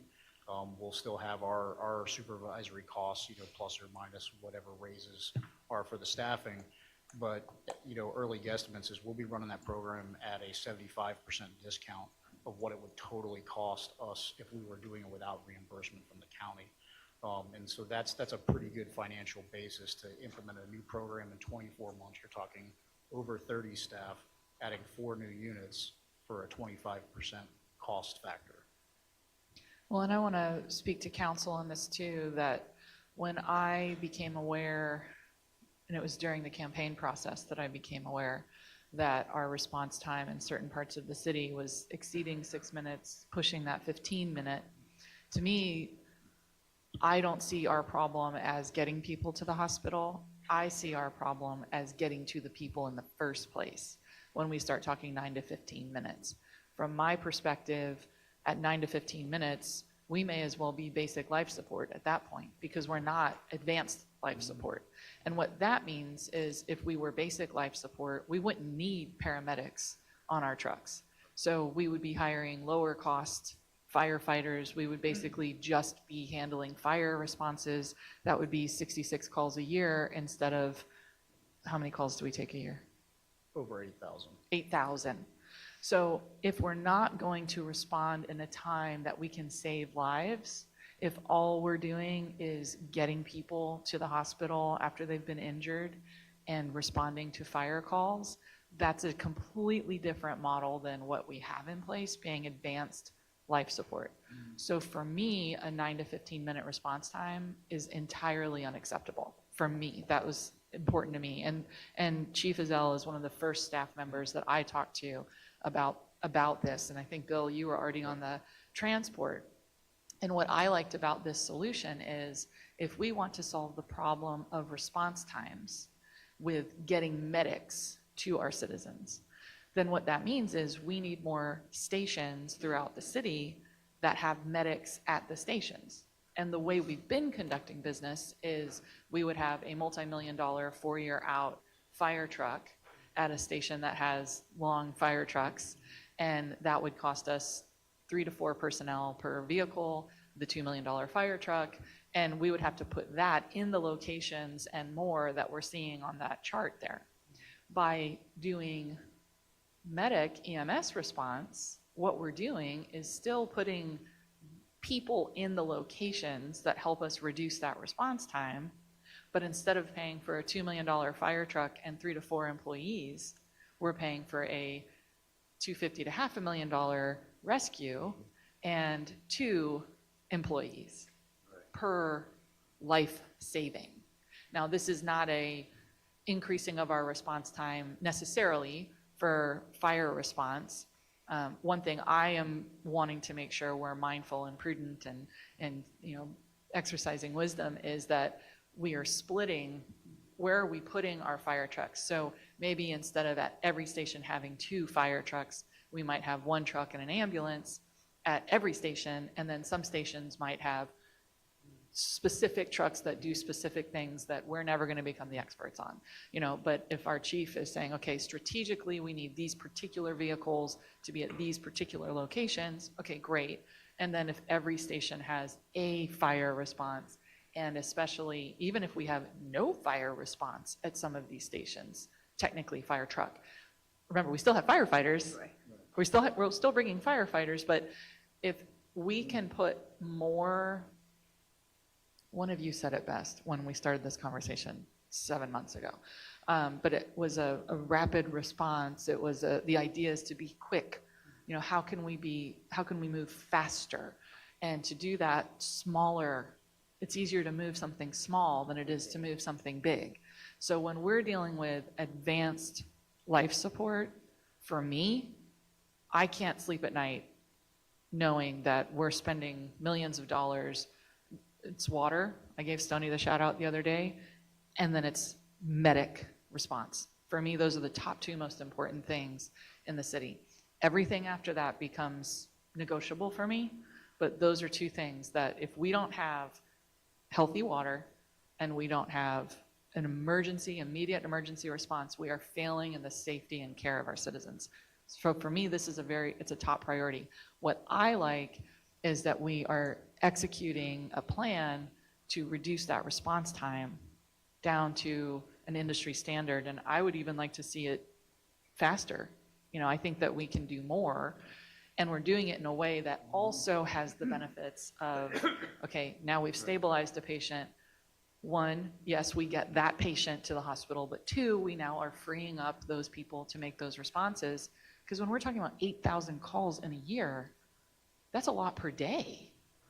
I mean, we need to be able to quickly turn around and get back out. So rather than wait 30 minutes for an ambulance to come from, Tavares, we already have the vehicle. You load the patient, you get them out, and you take another call. And I mean, I think it's a lot, but I appreciate this strategy. And I think we'll be on the same page that it's something that we need to do no matter what, based on your comments the other day. But I do want to say, and this has nothing to do with the fire guys unless they can help us find out the information, the citizens of Clermont pay a great deal in taxes to Lake County. And I am interested in knowing what we are paying to Lake County for emergency response, fire response, police response. Because at this point, once we do this, the city of Clermont is saying, we're going to go ahead and handle it. Thank you very much.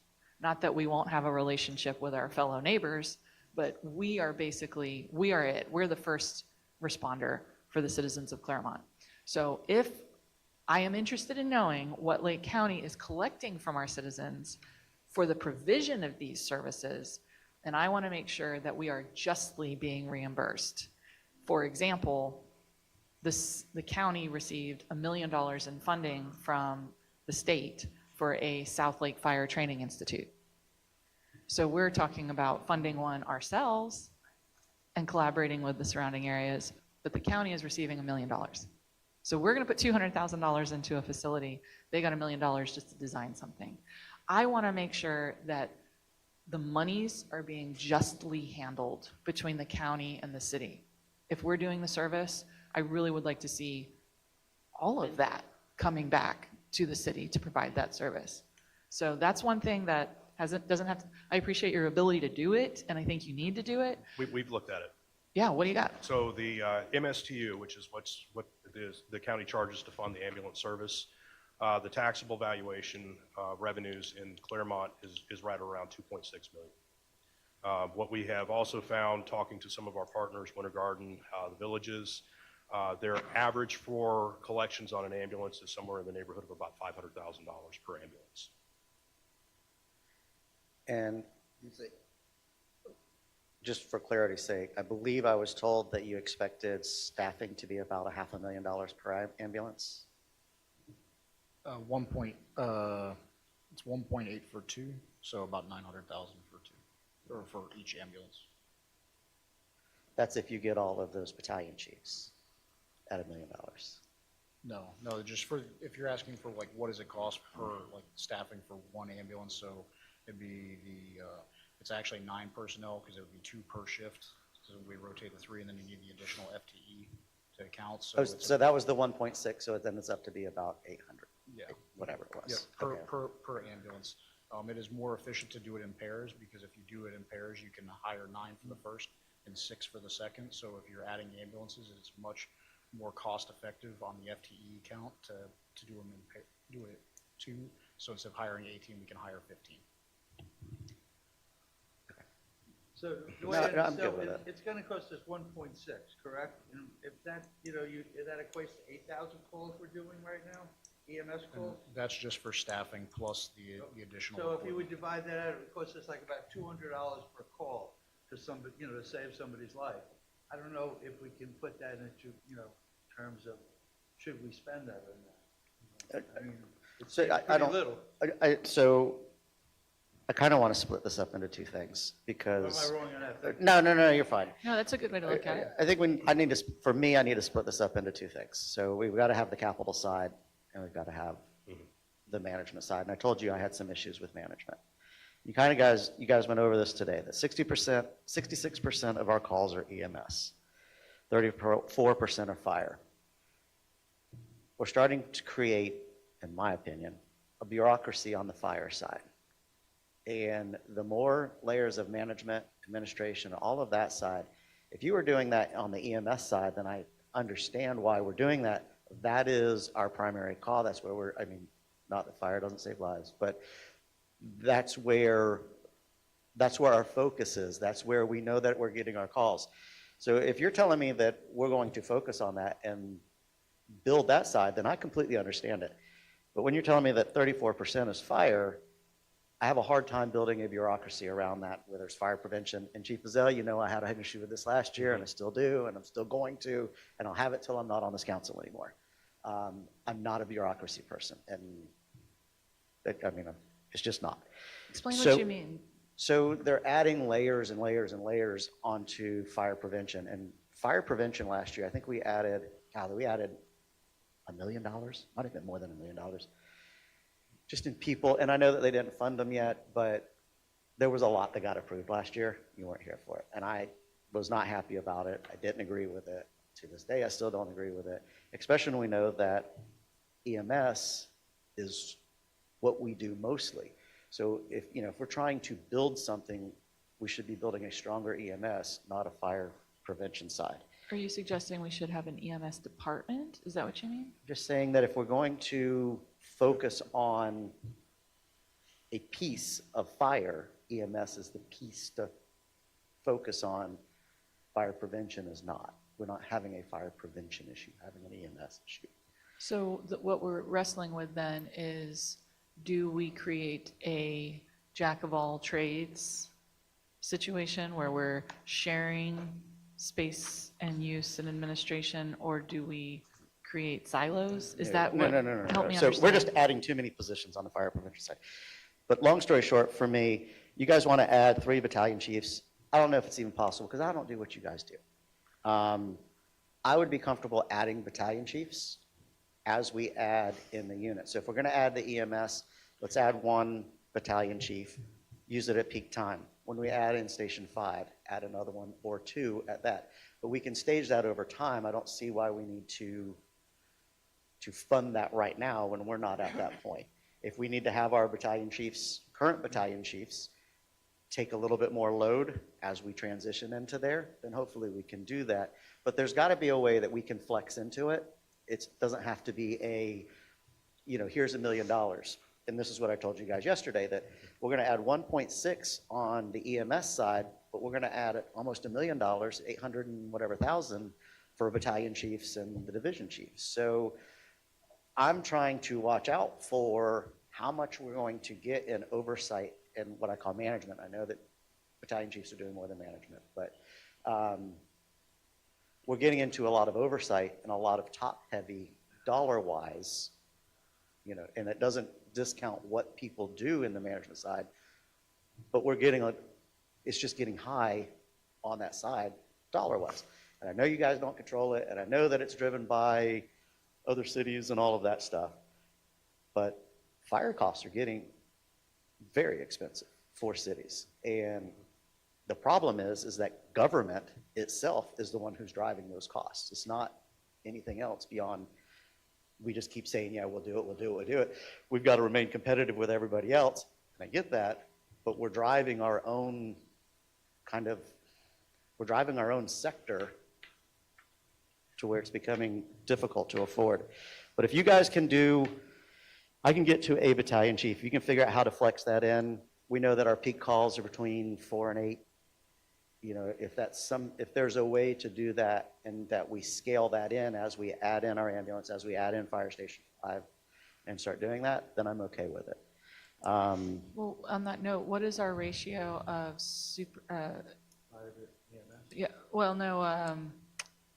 if you have a battalion chief, they have lieutenants that report to them, correct?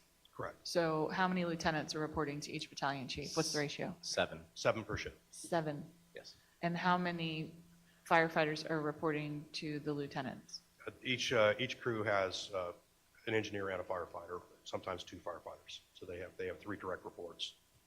So the lieutenants have 3, but the battalion chiefs have 7. Correct.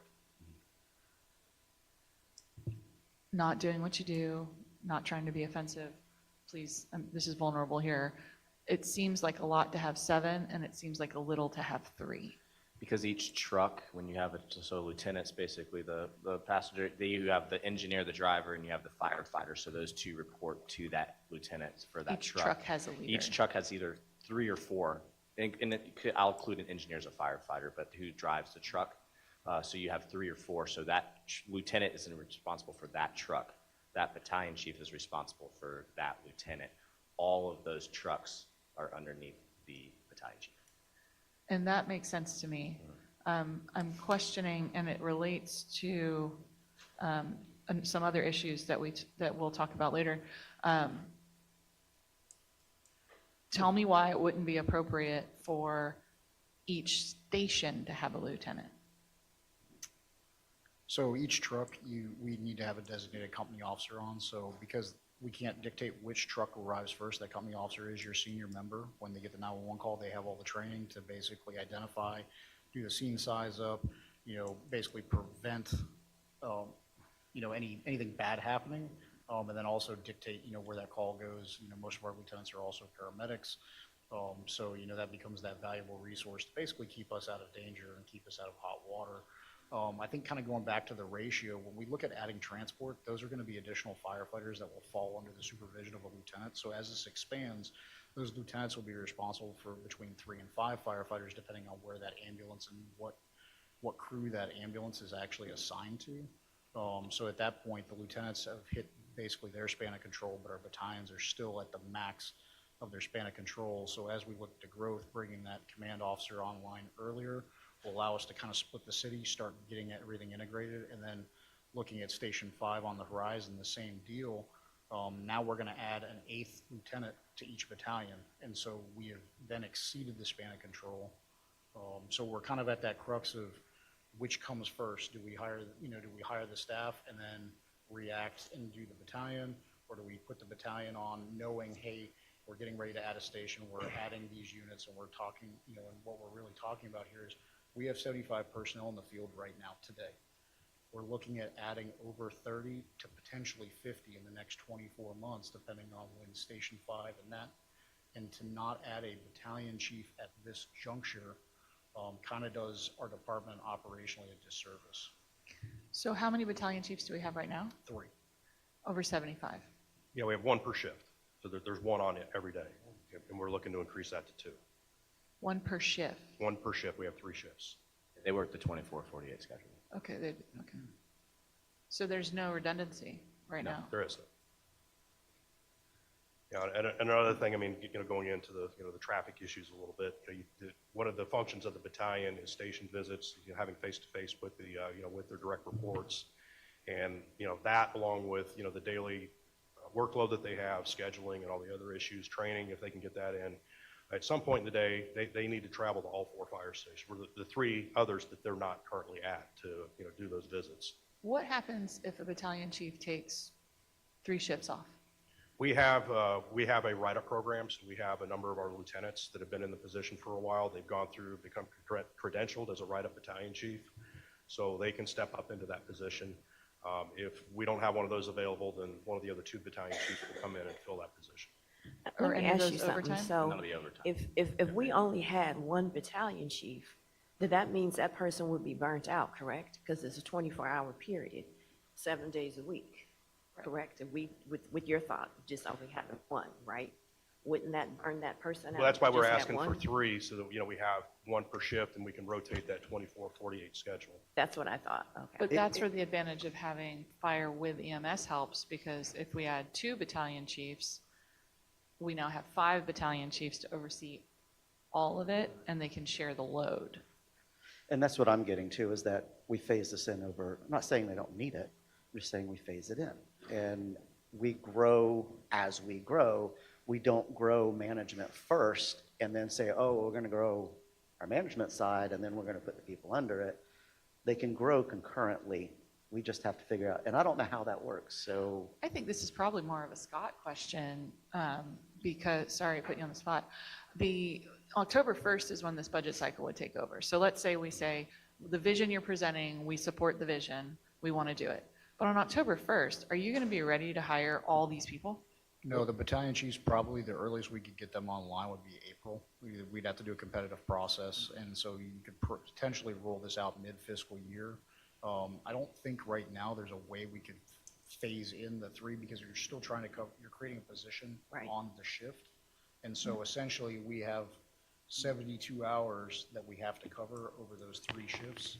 And so we can't really hire 2, otherwise you're basically hiring 5 and you have an overtime gap that we would have to fill. So if you're going to implement this battalion position, you have to roll that out with 3 when it's in the field because of the shift rotation. And there's no way to do that over a peak period, to say this is our peak period and we're going to have 4 for that oversight and that ability to go visit and do all of that. No, so interesting challenges. This discussion came up talking about a day truck or a peak hour unit for, like, let's say medic, and all the agencies we talked to said that that's actually a far more expensive idea, and given the numbers that the county gave us and talking with the villages, when you do that 12-hour rotation, that peak hour rotation, you actually need 4 positions because you have an A and a B shift and you have to rotate, so it ends up being We're more talking expensive. about apples and oranges. I'm talking about just peak for the battalions. battalion chief So position. We'd still have, all the others are full. It would just flow in and out between, the responsibility would flow in and out between, from Yeah, but 3 to 4. The challenge in that case is now you're changing your whole system for a temporary period of time. And that's why I asked whether, Yeah. I mean, I get it. I'm just trying to find out how to do it. Anytime we're asking for Be more positions, difficult. you're always going to hear us ask for them in 3s when Not we're talking about conducive. shift work. And that's, so that we have, whatever the position is, one for the A shift, the B shift, and the C shift. But help me frame this, because it sounds like we're saying we need battalion chiefs for EMS, but this is fire EMS. So please help me, because I might not be hearing it the way you want me to hear it. It seems like if you add 5 firefighters, how many do you need for 1 truck? We need 9 for 1 9 truck. and 6. So you need 2 battalion chiefs now just to cover 9 people, because that's 7 and 2, or it's 5 and 4, or you're splitting it up, you can lighten the load or whatever. So if we bring on 9 firefighters now, you still need 2 battalion chiefs total. But that's just because we're adding firefighters. That's not because we're adding EMS. That's just because we're adding firefighters. The need for span of control has existed for multiple years. Like Chief was saying, we're kind of at our max. If you talk to our battalions, they are tired. Yeah. You Well, I would imagine so. And, so much so we do have a robust write-up program to give, to breaks and try to eliminate the mandatory overtime. I mean, you got 8,000 calls and 3 people are overseeing all 8,000 That's a lot. calls. I mean, that's That's a lot. But That's and 70 it's not calls just, it's not a just day. the calls, it's the injuries. They're the That's a point of lot. contact that handles the employee injuries, the initial accident investigations, any personnel issues, the scheduling, citizen complaints. Like they become the first line extension of, fire administration and realistically City Hall, for the field and for labor. It's a workload issue. So the 3.6 that we're talking about in payroll, though, what I'm hearing you say is we'll only need it starting in April. So should it be 1.8 in fiscal year 26 Yeah, and I mean, 3.6? we could back that off. I mean, like I said, the earliest that we could even reasonably consider having an ambulance on would be January. I mean, with the onboard time and everything else. And there's going to be a lot of other things we're going to have to go through as well with the county. So, I mean, April is a very realistic time period. So I think this is a Scott question is, have we in this process said, we're going to include all of it in the fiscal year 26 budget, but would it be prudent to say, well, we're going to start, 9 of the 15 will start in January, and then the other 6 will start in April. And if we back into the budget, that means 6 of the 15 are half a year, and 9 of the 15 are 3/4 of the year. I'd like to, can I jump in just kind of on that thought process? Because I do understand kind of we've gone through and done These are a this. lot of zeros, so. Yeah, it is, it's a Yeah. lot of zeros, but when we look at efficiency, so there is the onboarding process, there does take time, and we do have to do orientation. So adding these battalion chiefs, it's gonna be an internal promotional process. We will hire from the internal, we'll have to backfill those positions as everybody moves up the ranks, so it's really, we'll be hiring an additional 3 firefighters, and then essentially we'll do internal promotions to cover the cost of those battalions. Why we want to try to do this at once, at least for the firefighter, is to maximize our orientation. We can do a class of 15 to 20 personnel. We're looking at it costs us about 70 to 100 grand in overtime to run an orientation class. And so if we can optimize and do one orientation class, we can potentially get all of this year's positions through one orientation and save on having to do 2 orientations. So why don't we But you fund could- a battalion chief now, a second one in January, and a third in April? Does that meet what you need to do? I mean, there's training involved, but, Yeah, we need to, if we're gonna do the position, we need to bring them on all at the same time. I mean, if we wanna bring them on in April, we're certainly amenable to that, if we wanna do a mid-year implementation. When does Fire Station 5, what is our earliest planned opening for that? Everything goes to plan. how soon can we put out a Next pole year. barn and a rescue truck? Better yet to that question, Mr. Howard just asked, what are the plans for Fire Station 5? What we have talked about, we are looking at temporary housing for Fire Station 2 while the construction is happening.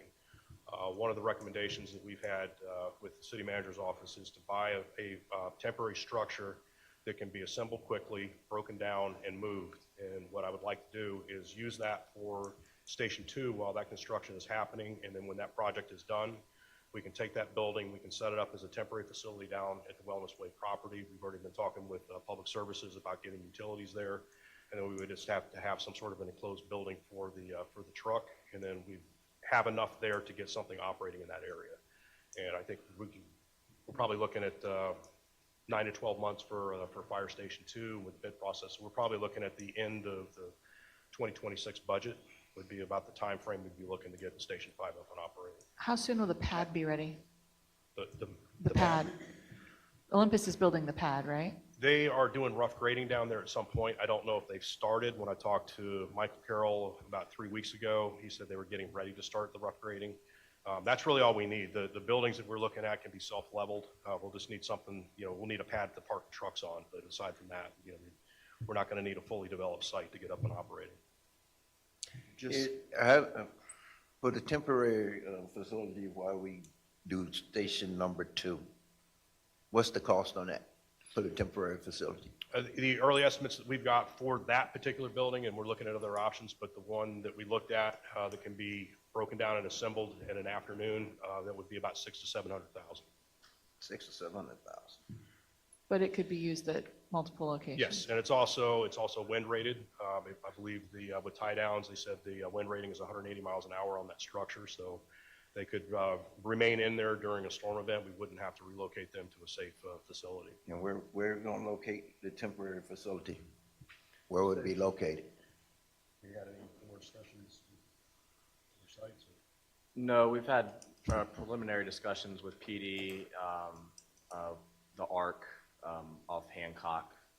So we've had multiple sites that we possibly could.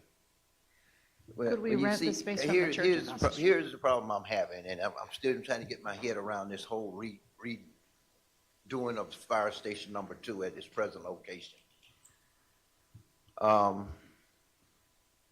We realize that we're gonna have to be, the station, if you're gonna renovate it, you have to relocate the personnel there. And I think that's one of the reasons we made the decision in the past to not, to go out and purchase new land. I guess we can maybe use that land if we haven't sold it off already, I don't know, at the church and do the temporary.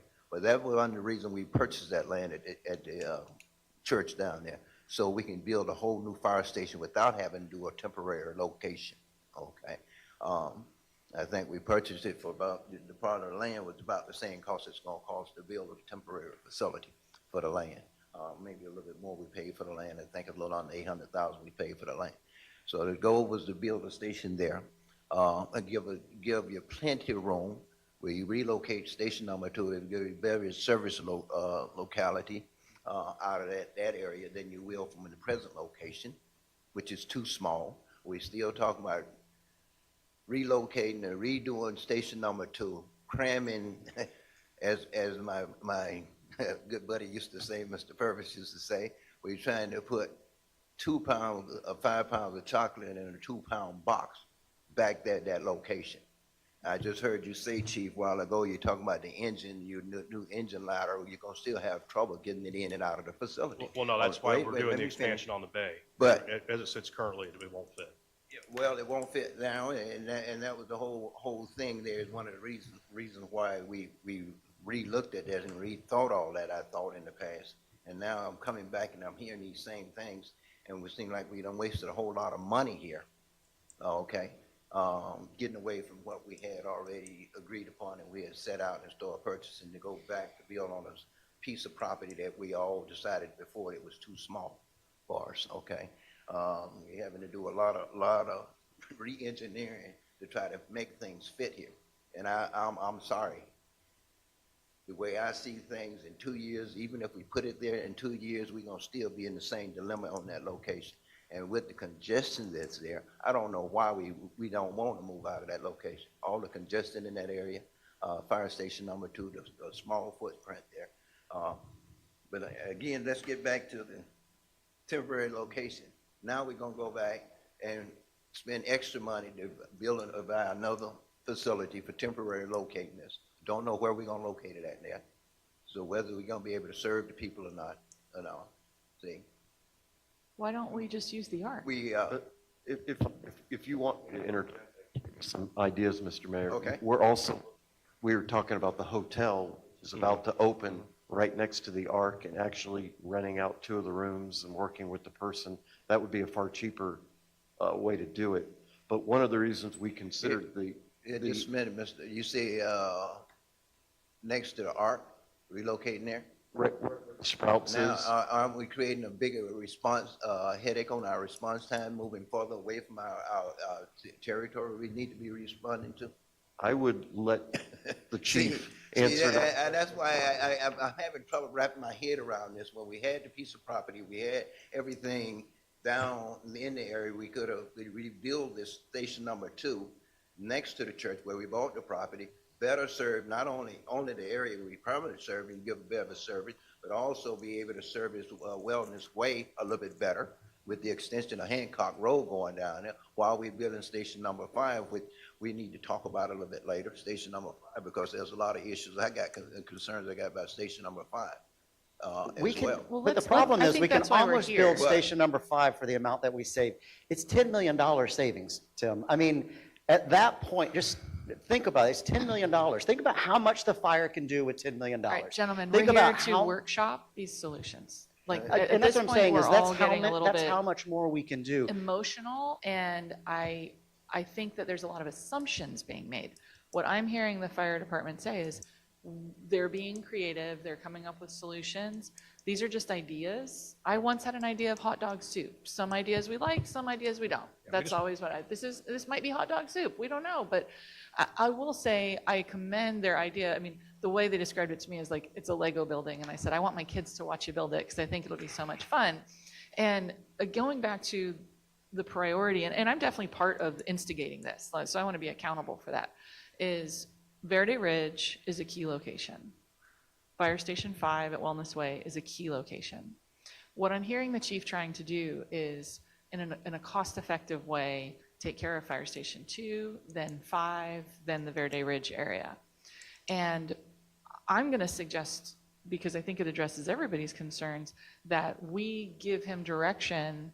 I would say, when I say how soon will the pad be ready at Fire Station 5, like, let's start building Fire Station 5, and also what's happening at Verde Ridge. Like, I want everyone to kind of recognize we are, I hate to say sitting on, but we're sitting on several $1 million in funding that have been paid for by the taxpayers over the last several years that haven't been spent on the services that these impact fees were paid for. And so Verde Ridge having a 9-minute response time when that community is built out and they all paid impact fees, for me, wholly unjust. Completely inappropriate. Never should have happened. How fast can we get something there? Now I'm going to say, I don't want to see $10 million to build a fire station, period. That's just too much money. It's just way too much money. Our contractors need to hear me loud and clear. Do not give Clermont government pricing. So if you're watching this online and you're a contractor, don't give me government pricing. I will send it back out to bid. That is completely inappropriate. That's the numbers they're getting. It's not on fire. That's what the community knows cities will pay, which is insane. There are plenty of scrappy contractors who will build good buildings for us that don't cost $10 million for a 6,000 square foot building. So what I think they're looking for us is direction. So for- Yeah, well, I got a lot, before I can decide on a lot of that, I got a lot of other questions, especially on the EMS. But we've been at it for a couple hours, so I'm gonna ask for a 10-minute break here. Sure. And I'll come back and I would like to get into a little bit more with EMS and everything, so I don't mind. Okay.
Yeah, it's locked. I couldn't get in through there either. Oh, mine are in my bag. You're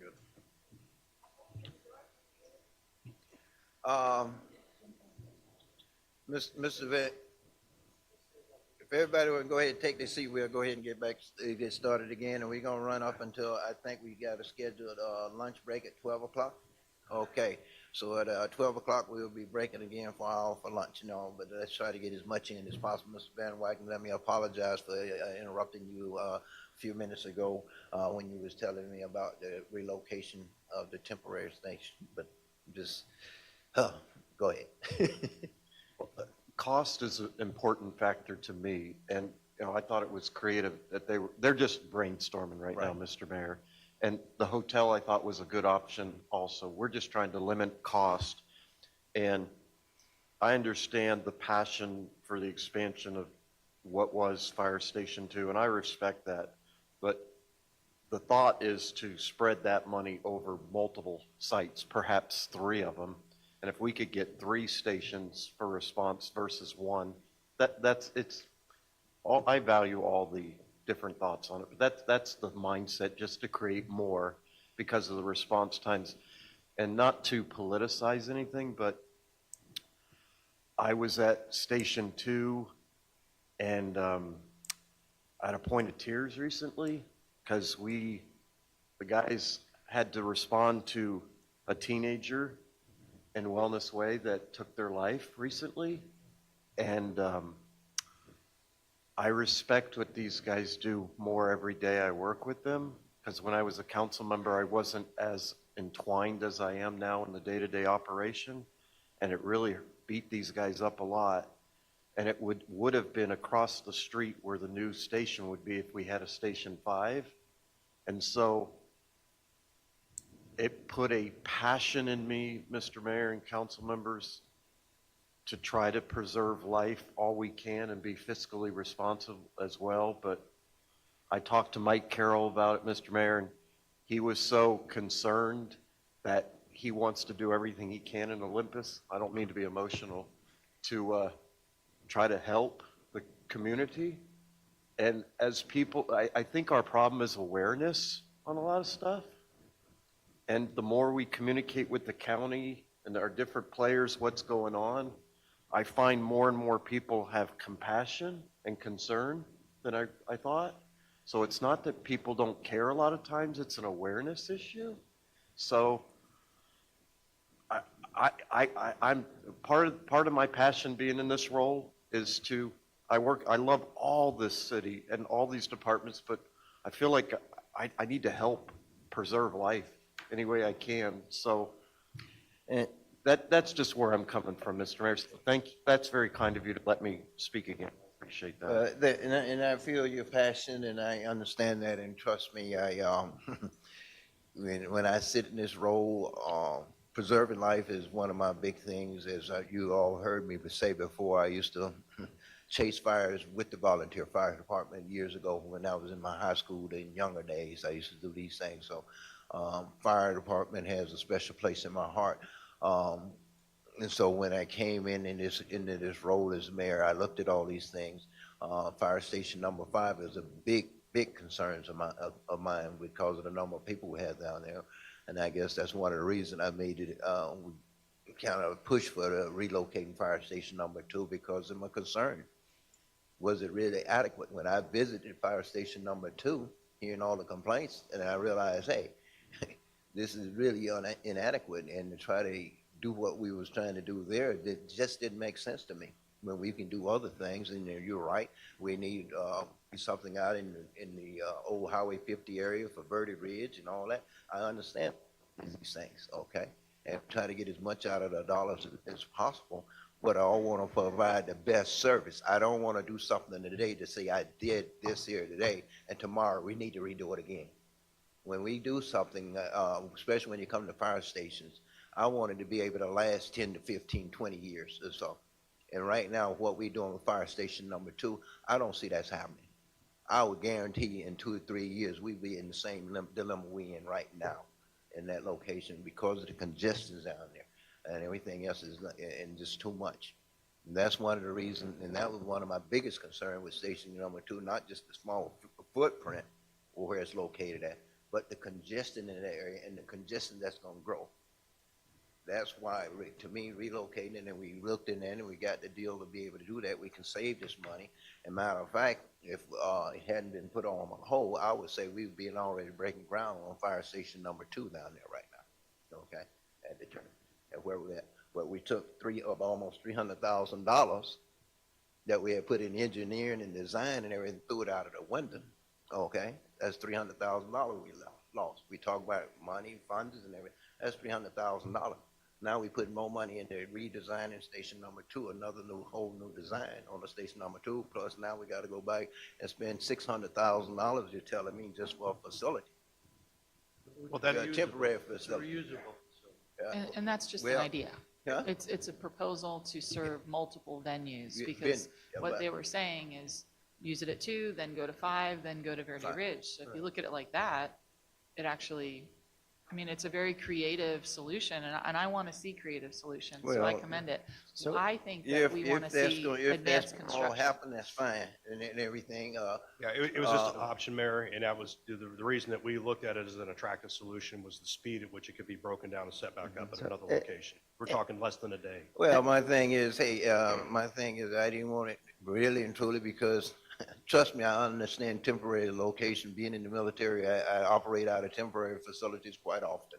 Okay, and we had to set them up and take them and move them around all everywhere I went, just about, and all. And I understand they can be reutilized, but eventually, the use of this thing is gonna go away after 1 or 2 cycles. My thing is, hey, what I was looking at the time, I was talking about, hey, why I was spending money on a temporary facility when I can buy a piece of property, build a facility, keep operating, better serve the whole population down there, adding better serve Wellness Way and Olympus while I'm building a facility down there, because I wouldn't need a temporary facility while I'm building. Well, Mr. Okay? Mayor, However, Hancock Road won't be built for another year to 18 months, that connection. Would you prefer we start with Fire Station 5 and put 2 on hold? Well, I'm gonna tell you, what we need to. I'm open to I'm that. gonna be honest with you. I don't think we need to really ground on fire station number 5 for a couple of years now, and I'm gonna tell you why. Chief, how long is it gonna take us to get an engine?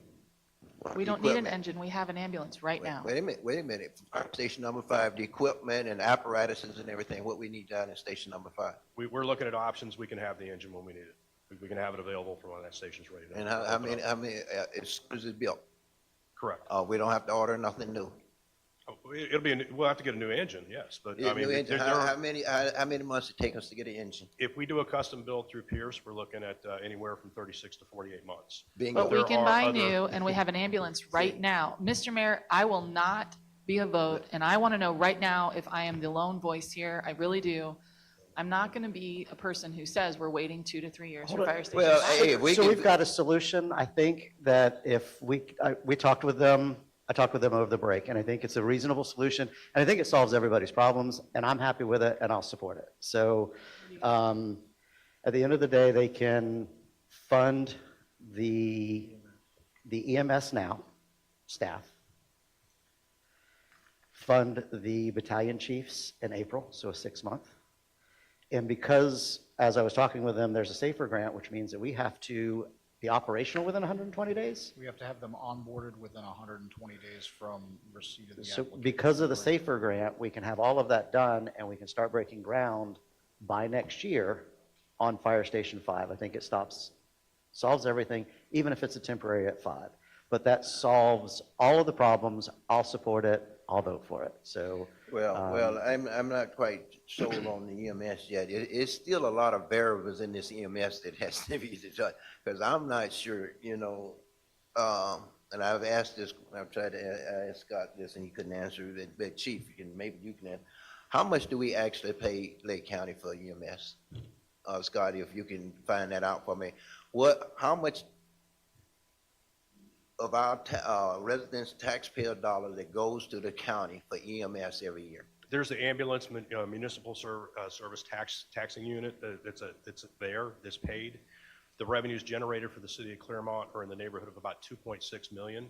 And 10% of that comes back to Clermont to supplement our ALS program within the department, which, doesn't really cover our cost for it, but, we do have a portion of that coming back. So, it's roughly 2.25 is going to the county for their operations. And then additionally, as I shared, each operating ambulance, from what we've talked with Winter Garden and the villages, they typically bring in about $500,000 in revenue, through that source. So the county gets 2.6 million from our taxpayers for EMS under the MSTU, and they're going to collect $1 million for the 2 ambulances in reimbursement. They're going to have staff to handle the reimbursement and the billing, but if it's $1 million, then I'd suggest they're doing it wrong. And so I want to see the whole 2.6 coming back. And I'm also curious how much of the county's fire budget relies on numbers from Clermont and how much of that we're actually covering. So I think that there's quite a bit that the county is collecting from the citizens of Clermont, and the citizens of Clermont are then also funding this department. I'm happy to fund this department. I'm not concerned with any, I have concerns, but the vision of where we're going is not an issue for me. I think we've got some details to sort through. I'm going to support the EMS based on my belief that our city manager is going to work some sort of miracle. He's got special connections, I hear, to the man upstairs. So I have faith in it, if you will, and get us the money from the county that our citizens are paying to help us reimburse what we're now providing. And that makes sense because that also means the county doesn't have to provide it. So it's not punitive, it's just. So I'm for the EMS. I want to see at least an ambulance at Fire Station 5 yesterday. Like for me, it's as soon as possible. If there is a pad, I want a truck. And here's what I know from talking to the firefighters. They don't want to be abused. None of our employees want to be abused, but they want to save lives. Every time someone in this city dies because we couldn't get there fast enough, I hear about it, and it is a true emotional response from our firefighters. These men and women suffer when they carry the weight, and I commend them for that, of every single life in Clermont. And so for me, EMS is a bonus to getting medics within a 3-minute response time from the time they get the call. EMS is a bonus as far as I'm concerned. I pay for the fire service. I agree with you, Ms. Allison. I One of the agree. other things We need it. Besides the. We have to save lives. That's the MTSU money purpose. is- Let me That's the ask purpose this of that, question, is to Chief. save your lives, you know? How many lives we lost in the city of Clermont because we didn't have EMS service? I'd have to look into that, but to that point, I can share with you the call that we had down in Wellness Way, the teenager that took their life in Wellness Ridge. We had a call processing of about 30 seconds on that call. Guys were on the truck and on the way to the call in about 45 seconds, and it took them 12 minutes to get there. Yes. And they got there, it was a hanging call. They got a pulse back on the child, transferred them to EMS, took them to the hospital where they later expired. And the Okay. thing I heard from my crews was if we had a station down there, we could have saved them. And I totally agree with that. If we had a station down there, we could get a faster response time. That's why I have no problem. And that's why we work very hard to try to secure property down there, and which we did, to build a fire station. We secured that property, and I would love to see that happen as soon as possible. But if you telling me we can get it, we got equipment, and we can have equipment as soon as the station built, we can break ground tomorrow, as far as I'm concerned, on Station 5. Worst case, today, I But could my put a concern reserve is engine the down fact there. that we need a new engine down there, and I know it's gonna take almost 4 years to get a new engine. Well, I have reserves right now. If I had to, I could put one down there today. Well, that's These guys good. are ready Just to like serve, Mr. Mayor. we ordered a new apparatus just last year, last October, which we say was gonna take us 30-something months to replace. Hopefully, Correct. it's gonna get here in time. And that's one of the things I'm looking at, not just looking at how long we can build the facility. Are we gonna have equipment ready? I don't wanna build a facility, have it sitting there, and we don't have the equipment to operate. But you do Yes, have sir. some equipment that you Yeah, can use. okay. We are working those issues. Okay, We good. will be ready when the station's Good. ready. Now, let me get back to the EMS. Here's the thing, it's just too many variables that need to be answered to me. We spending our taxpayers are spending a lot of money for EMS service here. And we're not And getting it. We're not getting we may not be getting the, what we think we should be getting, but my understanding, Chief, is right now, is when a call go out, it's not the ambulance that's getting there saving the lives. It's your firefighters getting there Right. saving lives. So the most important thing is to get them there. Right. Ambulance is even coming there for transport, pretty much. So- Yeah, but there are, with the report that I send every week, I'm providing the statistics on the responses. There have been calls where we've had critical patients that need to get to a hospital. I mean, there's only so much we can do in the field. We're not physicians. Right. We can't do the advanced procedures. And there's a lot of calls where we're operating off that golden hour principle, where from the time of the event, we have 60 minutes to get them to a Right. emergency room to where they can get the treatment. This week alone, with the statistics I was putting together for the weekly report, we had an unconscious patient where it took 53 minutes for the ambulance to Oh, my arrive. gosh. Right, that's, See, and I truly admit that that's unacceptable. Matter of fact, I've had some situations I wouldn't even worry about calling 911 because I knew I could do it quicker myself and get my person to the hospital that I was involved with, get them there quicker. Because knowing the situation, been in the emergency room where they called for transport and it took 3-4 hours to get the transport done from a hospital up here, One Blue thing that Cedar happened, down here. one thing that happened to me a So while I back. understand that, but my thing is with this ambulance service, I think there's a lot of variables that we need to sit down and go through with the county and get a realistic picture with. For as, I mean, like I say, nobody really, you telling me we paying the county $2.6 million a year. Now, is all that money gonna come back? I want to see it all come back to us. If we gonna get in our own ambulance service, I want to be able to get all the money back, not the county. And we only talk about 2 ambulance right now for 3.5 million. Okay. Is the county gonna still be supplementing us? Because 2 ambulances isn't gonna get it. Well, the What goal's happens 4. if one ambulance go out of service and you get 4 calls at Well, one we time? do have that one for a reserve unit. We also have an agreement with the county on the maintenance side of things. But the goal is to get 4 ambulances. And we want to Okay. stand 2 up, and then a year later, within a year, we want to have another 2 stood up. Mm-hmm. So that's what we're looking at today on what we see as the Well- immediate need. We may need 5 by the time we get to that Well, point. that's why I understand that, and that's fine. If we could sort to now, how much are we reimbursement are we really gonna get from the county? Because we still haven't had the county supplement us, right? And that's While where we we only had 2. are waiting See, for the county These to. things haven't been talked about and worked out for as I'm concerned. Correct. We That's need what as a staff is council. seeking direction to do.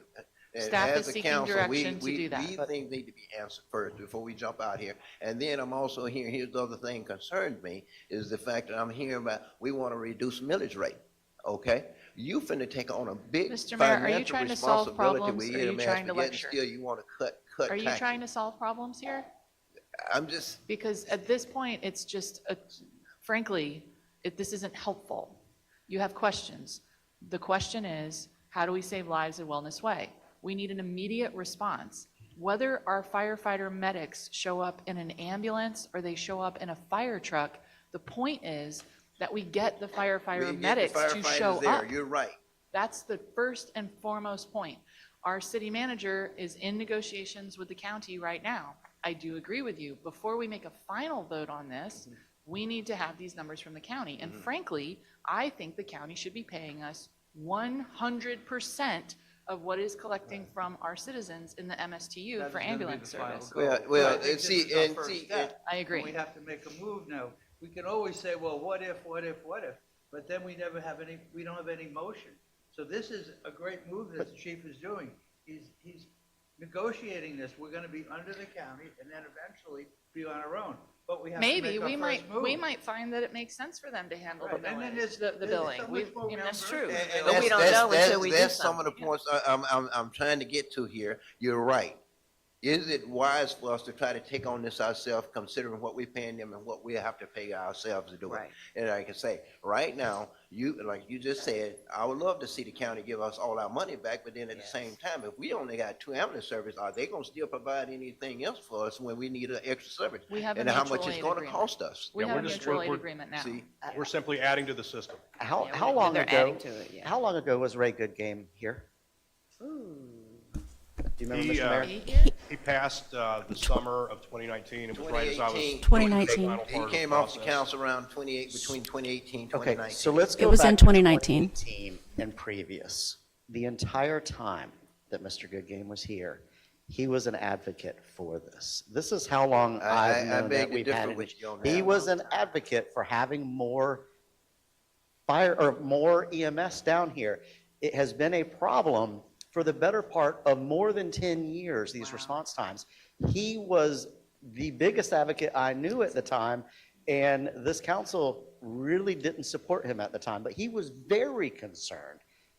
You served with him, correct? So he was super concerned about this, and it's been an ongoing, and I'm not going to kick that can down the road. I'm going to support this, and if you guys can make it to where I can do that, and you can get Fire Station 5 up, I'm happy to support you. I've supported you on just about everything that you guys have wanted to do. I just need to make sure that we can smooth it out over a period of time so that it's affordable. And if you guys can work with us on that, then I'm happy to get there. My And only as I con- said before, that's one of my main concerns about this whole thing is affordability, okay? Listening to some of the costs and everything I'm hearing here, I'm concerned with being able to afford this, okay? Mr. Mayor, can I sincerely ask you something? Sure. We supplement the ARC. We supplement millions of dollars with so many things. And I know you care about people with all my heart. And if I'm out of place, forgive me, but I think it's what's our priority? And and I'm for the ARC, but if we're going to spend millions of dollars supplementing the ARC and other things, ambulance to me is also a priority because it's for the citizens. As I said a few minutes ago, I have no problem supporting this. My concern is, can we afford it? Hey, when you sitting here and I'm hearing about reduction in taxes and all this here with what this extra expense we finna take on, that concerns me. Now, we can do this and afford it. Let's do it. I'll do it yesterday, as far as I'm concerned, if we can afford it. One of the reasons this ambulance service was taken out of Clermont before, and Mr. Ray Goodgame was on the council when it happened, when they was taken away from us, is because of affordability. And Mr. Van Wagner, I think it may have happened just before you came, or maybe you was at the tail end when the ambulance service was taken away from Clermont. We used to have ambulance service in every one of our stations years ago. And along with dispatch and all that, that was all taken away as a cost-saving instrument. I would love to see us take back our own dispatch. However, and can we since afford it? then, the county's added an MSTU to the taxes, so the county has added the taxes Right. to pay for those services. And all I'm saying is, let's get as much as we can. We know we're at 1.8, so can we get to 2.6? And then, Part of it is, and this is, Mr. Mayor, going on for a decade plus, part of Clermont's the bigger city, so those resources go beyond Clermont. And if you would just indulge me for 60 seconds, that's part of the issue. It's not if Clermont can afford it. Clermont is affording it and helping Astor and Four Corners and all these other places, which I love everybody everywhere, but my first priority is here. And I've told everybody in the county, with Lake County. So it's not an exercise if we can afford it. We absolutely can afford it. Right. It's just how quickly are we demanding those extra resources go to Clermont? I would have a compassionate approach personally and say, let's work it out and understand if we are supplementing some of these other places, and that may not be popular, but it is what it is because it's been this way for a decade plus. And yes, sir, I was on the council, but we had the same issue 14 years ago when I was on the council and in this seat, that we are supplementing bigger pieces than just us. Right. And that's God honest truth of the matter. That's the finances. what And the that's one finances of my concerns about, and personally, I think it's the largest city in Lake County. I think we can do everything on our own, okay? And get away from county. And from the time I started involved with the city council way back in 2008, my biggest complaint has been the fact that the majority of the people is in the southern part of the county. Yet and still, all the services is in the north part of the county. I've been fighting that for decades, okay? I'll stand right there on your right side, totally agree. sir. I think Mr. Van Wyk and I stood together on the ground on this for a while. Wow. I'm right there with you. But the thing is, can we do it and not get ourselves in financial trouble right now under the terms we under right now? If we can, go do it. Yep. But right now, a lot of the financial uncertainty about this, it hasn't been, I don't know yet. Take my money back from the county, because I don't want to see our taxpayer paying double for ambulance service. Right. And we still gotta pay out of our budget for ambulance service and still pay the county. We charging our residents double. I That's agree. my concern. Let's get it, if we gonna do it, let's do it. Let's take it away from the county and do it, okay? So I support that. it sounds like you guys can revise these numbers and come back and everybody's kind of on the same page? Is that fair on the EMS and Fire Station 5? Is that fair with everybody? Hey, Fire Station number 5, if you're ready to go, that's fine. Hey, If you, go for it. my concern was trying to build a fire station, have it sitting there, we don't have the equipment to man it. So can we We'll move have on to the capital equipment there. projects? Real quick, and I like that. The question that we're hearing now is, what's your timeline from the inception of going under Lake County to being self-sufficient? Is there a 1-year, 2-year timeline, do you think? We don't have a definite timeline for doing that. There's a number of things that have to happen. The first piece of that is the Board of County Commissioners would have to be willing to give us a COPCN for transport services. And right now, the conversations I've had, the county does not want to do that. They want to retain the license, both the COPCN and the ALS license. But if at a point down the road they wanted to do that, we could, and they were going to grant us that, then we could apply for an ALS license with the state. But that process would probably take a couple of years, to move forward.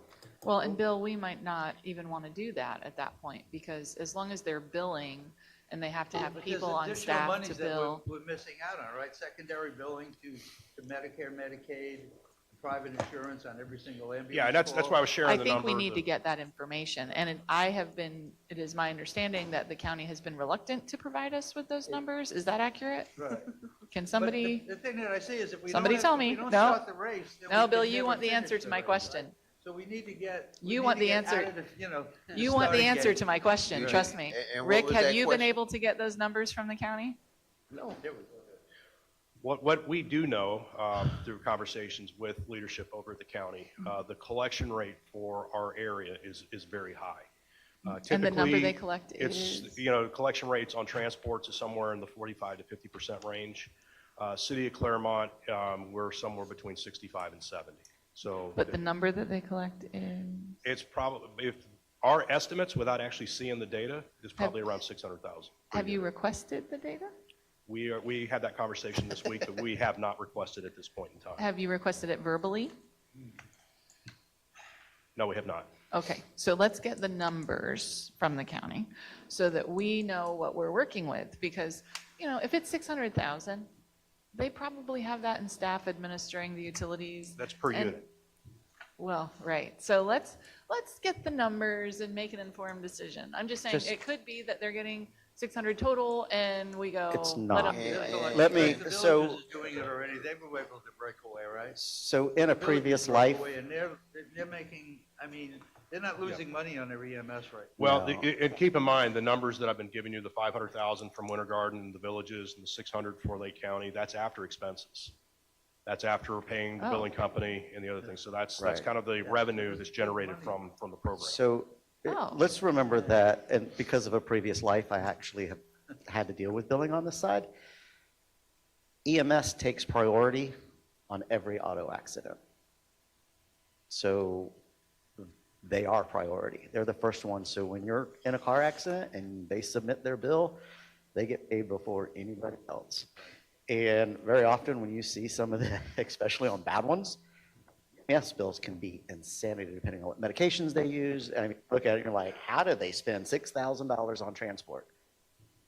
It happens. And if a helicopter shows up, it's just, the numbers are insane. Because we have a wealthier community, folks typically have insurance and all of those pieces and parts, and we are getting reimbursed. So when we go back and we look at 66%, we talk about the number of calls that they get, a lot of them are auto accidents. That is where a lot of that funding is coming from, and that's why I'm really not concerned, because I know the funding side up, and I know that if we get there, but we have to crawl, walk, run. We have to get the ambulances in place, we have to build the program, then we have to go and get licensing, and we can't get there without starting somewhere. So I agree with the mayor. We want to get to that point where we're collecting all of our resident tax dollars and all of those fees, but it's a crawl, walk, run. We can't get to the point of that without starting here. And so, I mean, like I said, I'm comfortable if you guys smooth that, and I think everybody else was. And I mean, we got 20 minutes till lunch, so I really want to dig in on some capital stuff though. Can I give them a short list real quick? Yeah, well, So let here- me see, Mr. Van Wagner, if y'all want to go ahead, and I really like to, once you all get with the county and iron out some of them details for us, finding how much money we getting back, because as far as I'm concerned, if we're gonna get an ambulance service, we buy all 5 or 6 or whatever we're gonna need and do it all at once and get away from the county altogether. Yeah, we were Not looking having at to basically a depend upon per them at unit all, cost. is what I would like to see done, Right. okay? But if y'all can get with the county and come back with all them, what it's gonna actually cost, how much we getting reimbursed and everything, that's fine, okay? But I think those questions needs to be answered, I'm quite sure, in talking with Wasn't that already answered? Mr. Scott, he has a lot of. We're still questions having in there. conversations with the county. We don't know where they're going to come in. Some of the language that was used during the conversations was cost neutral.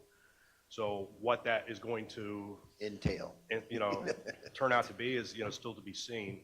But our philosophy was a little different. We were looking at cost per ambulance, and just to kind of ballpark it, we were looking at about $900,000 per ambulance for reimbursement. So in year one, yes, it'd be a little less than what the county collects in the MSTU, but if they accept that, when we go to 4 ambulances, we would be being reimbursed for $3.6 million. So the recurring cost, as we have it presented today, is about $884,000. So To get started. Yes, and they're handling the maintenance on the apparatus, so we don't have that cost, but we told them we want a fueling mechanism so that they're paying for the gas. Well, and to So- be clear, 884,000 at this point today is getting us a 6-minute response time at Wellness Way and Verde Ridge that we don't have right now. It's getting you 15 new firefighters. It's getting, right, that we can strategically place throughout the city to get a quicker 30 response if time. we've got all 4 in place. Yeah, so to me, that's actually a good price to get spread out like that, especially saving the money on Fire Station 2. Short list, if you want to just write these down for the future and follow up, be prepared for the final budget. I'm interested in why the FEMA didn't grant the 5-inch hose, didn't award the 5-inch hose grant. Can we sell the 4-inch hoses that we have? On the Aqua Eye, I saw that we want to put one on each vehicle. I question if they should be at each station or one per call. Maybe they're in the lieutenant's trucks or something along those lines. I'm interested in how many vehicles we're sending home with employees and if we're requiring those employees to live in the city, or are we adding mileage to those? I already commented on $10 million for Fire Station 5. I don't want to see government pricing on the construction for any department anymore. I want to see real market pricing. So let's get real numbers here so that we're not freaking everybody out, including me. I'm interested in getting feedback on how our 2025 Q1, Q2 is comparing to the 2024 numbers. Are we going to sell the Zodiac boat when we buy the new ones? Do we need a grant writer? Knowing that we missed the FEMA grant, I'm questioning whether that's because we need a grant writer. This applies across the board. I'm interested in that from a city level. I'm interested in our architects and engineers are being paid hourly by the project, or are they getting paid a percentage of the overall project cost, which could explain the estimations of government pricing for construction. can we get the cost of losses down? That's one of the measurables for being the safest city in America. You're the expert. When you're doing your training, I'm mostly curious, but hey, let's do it. When we're doing dive training, is there any chance to take a look at Crystal Lake at some point? I'm interested in if it's spring fed and also if it connects through caverns and caves to Lake Mineola. These are rumors I have heard, and from a recreation side, I'm interested in that. I'm not asking for something special, but if you could incorporate that into your We don't do dive training, but I do have one of our firefighters that's a certified cave diver, and he probably would love to look into that. Well, I'm not going to assign it because now that's insurance on me, but, putting it out there to the universe. I'm interested in us having AEDs in every government building, and also if our staff are being trained on not only the use of the AEDs, but also CPR and trauma dirt medicine, those kinds of things for our staff at those buildings. And the 20-year replacement plan where we're making estimations of prices, let's make sure, Scott, this one might be for you, that we're putting the assumptions in that so that future councils, when I'm not sitting up here and you're not sitting up here, 10, 15 years from now, they go, oh, this is how they got those numbers. This is the logic. I'm questioning if we need so many medics. You said we have 60 of 75. Do we need that many? I understand there's a cost difference between medics and EMTs. We already addressed the number of supervisors. I want to make sure our firefighters are aware that a starting firefighter costs the citizens $120,000 per year. Working in the government, working with the government now, it's tricky because the employees are getting a certain amount take home, but the citizens are paying a certain amount out of pocket to fund these positions. And I think we're doing a much better job. I want to give you and your entire team that credit as well for getting the morale back to where I'm thrilled to see it. It kind of got a little rocky for a while, and I'm happy with where it is. I just want to make sure we're all communicating with one another so that the employees, especially the union employees and police and fire, understanding that when we sit and look at a budget, we're saying the total cost of an employee compared to what they're seeing take home. And I think if we can continue to work together, we can continue to have win-win situations. I had questions around line 55204, minor equipment. You can address those later. I had questions around line 66201, buildings, and why they're down. Same thing with 66400. They might be in the summary. I'm interested in what their debt service is, and if we gave back the 15 million, if we kept the 15 million. Again, we don't need to answer those right now. And are we going to be using that to construct 5 and the Verde Ridge station, or have we sent that back and we'll bond again later? What did we do there? That pertains to line 66201, 66400, and I think 66900 I thought was a little bit low. I was kind of surprised by that. And I wondered if we had been having conversations with our neighbors in Mineola, Groveland, Montverde about the EMT, even fire response time, and also if all of the grants that we're anticipating have been in the revenue side of the budget. Scott, that one's probably for you. And if there's a way, as we're looking at a final budget for the year, for us to say, and we might do this already, this expense is tied to the receipt of this grant, or this expense matches this grant. So that kind of administrative managerial function moving forward. That's all I have for fire right now. Do not answer them now, get back to me later, but those are questions I'll have before the final budget hearing. So mine are pretty easy. We're talking about cleaning bunker gear. I know that there is eventually we may need this ability. What is entailed in in-house cleaning of bunker gear? I don't know if you want to answer that now or later. I just need a high-level overview of, is this something we need to purchase, or is this something we need to plan for in 1, 2, 3, 4 years? We have specialized equipment in-house to do general cleaning. So after a structure fire, they go through an extractor and a dryer to take out the main contaminants. The cleaning that we were talking about in the budget is now a requirement under state law where it has to be sent to a third party for additional, it's not just the cleaning, it's the inspection. Okay. We could do that in-house, but that'd be another layer that we'd have to build, and it's more cost-effective for us just to use a vendor that's already invested $500,000 in the cleaner that they're going to use, and have their folks go through and do everything. Good, right there. You talked about the DEF causing. Well, I didn't want to say you didn't talk about DEF, but these recirculators that are on there with the DEF and all of that for the diesel trucks are a major issue that we run into, all diesel truck owners run into. And a lot of that's in idle. I don't know if you guys are shutting your trucks down. I did learn the other day that their military is able to have plates that bypass that DEF. And it'd be very interesting to see if there's a way that we can force that to get rid of some of that It's environmental. being worked on, actually. The military as well as school buses are exempt from the emissions requirements to have the DEF systems on there. The International Association of Fire Chiefs is actually re-engaged with the federal government to look at an exemption for fire service, because it's been an industry-wide problem for everyone that has these systems on the trucks. We don't operate on the open highway like the transport trucks do. So the regen causes us just numerous headaches, and then all the other maintenance issues that we have along with it. But yeah, And that's, I knew that was a major issue. So I'm glad to hear that. Hopefully you guys can give us an update on that. On the 5-inch hose, I mean, I thought y'all started this mitigation or this migration. Does this change what you're ordering on engines and ladders that you're ordering now? it will change the specs on that. So I mean, we'll take the 3 and the 4-inch supply hose off, and we'll change it out for 5-inch hose. But that's kind of a wash. It's But really it doesn't change the mechanism that it attaches to. No, the appliance, they'll have to put a different appliance on the intake, but that's just, it'll have a 5-inch connection instead of a 4-inch connection, but they don't have to replumb the truck or anything. And that's else. something that you can just do Yeah. on your own. And then fire trailer. And we can talk about this later just because I do boats. I think y'all need a new boat. I don't think you should be fighting fires from a fiberglass boat. It's a bad idea. You've heard me say that.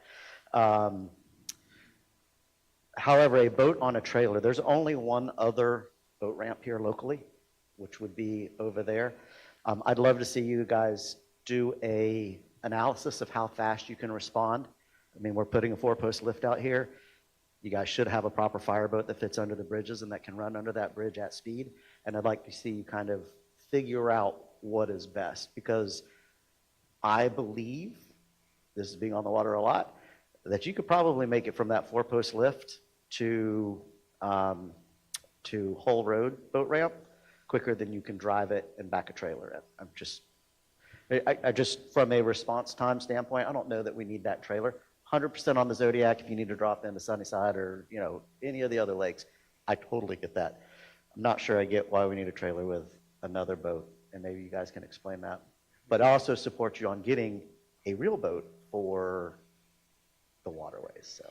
Yeah, what we have done as a kind of a stopgap, realizing that we've got limited locations for public boat ramps, is that our field staff has identified residents that are willing to let us use private ramps to be able to get boats launched. So we have additional launch points beyond just the public ramps. So depending on where the call takes place, we do have those locations identified where we can take one of our boats and launch it. We wouldn't necessarily be able to launch the main fireboat, but the smaller craft would be definitely launchable from those other locations. But that's what I'm saying, is that I think you can probably get there with your regular boat because you don't have to worry about speed zones. So you can probably be there as quick, reduce the amount, and it still gives you a central location to go from. I don't know. I'd love for you guys, before you spend that money, to look at that and figure out whether there's a better fireboat for you so that we're investing in something that's right for us for the long term.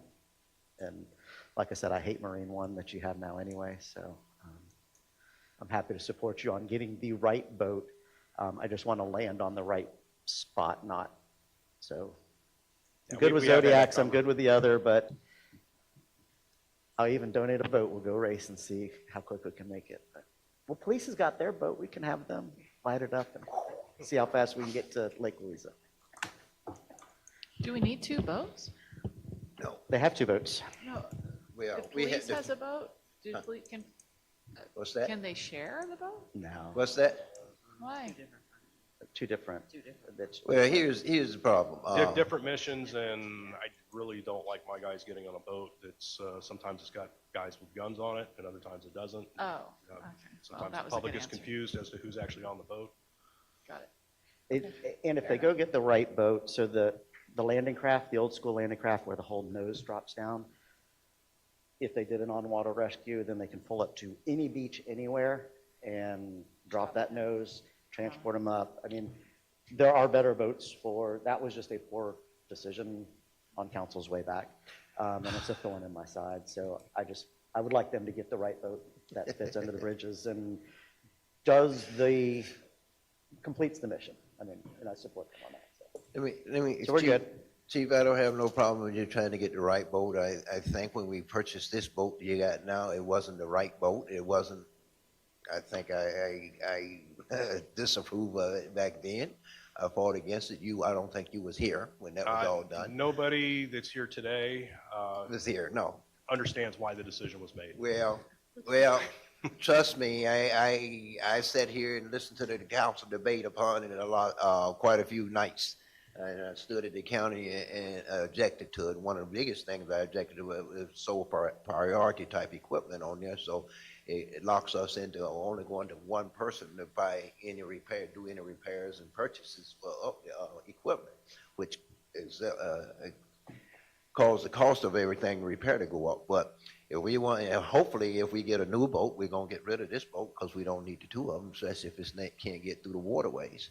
I commend the police department, even though I was they took all these things in consideration when they went out and bought their boat, and we can get through the waterways and everything pretty well with the boat they have. But I know your requirement is a little bit more a little different because you need to be able to do water rescue, sides down, and all that kind of stuff. But I support that. By the way, but hopefully we have plans to try to maybe get rid of the other boat because, as I think if Ms. Strange say, do we need two boats? Chief, Okay. any thoughts on not the Zodiac, but the other one versus the current fireboat? So the fire rescue boat is, like I said before, is a boat that many departments use around this area. It's a aluminum flat. The front end nose dumps in, that way we can perform water rescues. Right. So one of the issues like with the PD boat is like if we're trying to get someone out of the water who's like incapacitated, Right. we have to have ability to get them up into our boat. So the big boat has those tuna doors, so it kind of makes it easier for that aspect. But the other fire rescue boat, not just the Zodiac, because the Zodiac's one that we can take to any lake, anywhere, small lake, we can just pull it and shove it in and we don't need a dock. This particular boat that has basically a nose piece that comes down in front of the nose, so it's like a platform in the water, kind of I think what you were talking about. But that's what this boat is. This combo just comes on a double decker. It has a Zodiac and the fire rescue boat.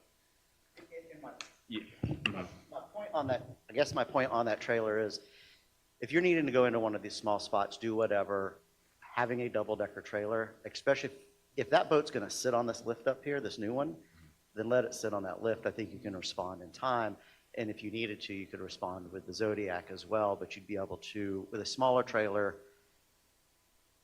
put it on top of the water truck with a crane, drop it in. I mean, there's different ways to get there. There's different things. I see what I you're just saying. question whether a double-decker trailer is truly a rapid response system. So not much about the two boats, just the trailer itself. It's more of the, no, I 100% support the Yeah. landing craft boat. That's the right, I mean, I've looked at tons of fireboats. With replacing the engine on Marine One, now's probably the best time to sell it because you can say, hey, I've got a, 10-hour engine or whatever on it. Right. Hopefully we can sell it and recoup some of that money. But 100% you're going in the right direction with that. I just want to make sure it's big enough, it does all the things, it does everything you want it to do. Okay, thank you. Oh, Yes, sir. anything else on the boat? No, sir. All right. I think we're good, unless you have another question on the boat. No, well, Okay. if you head down the right road with that, and like I said, I know fire rescue boat has special operation on the way you can let down sides and all this to Yeah. get people in and out of water and everything. But like I said, I have no problem supporting the new boat if we're looking to get rid of the old one once we get the new one on board, because I don't think we need two boats, okay? Zodiac, I can support the Zodiac as well, because you can just grab that thing, go anywhere. I do have some other things I wanted to address with the fire, so it is 12 o'clock. I think they have lunch set up, so we'll go ahead and take the break until 1 o'clock.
Well, I do, I had couple other things I wanted to ask Fire before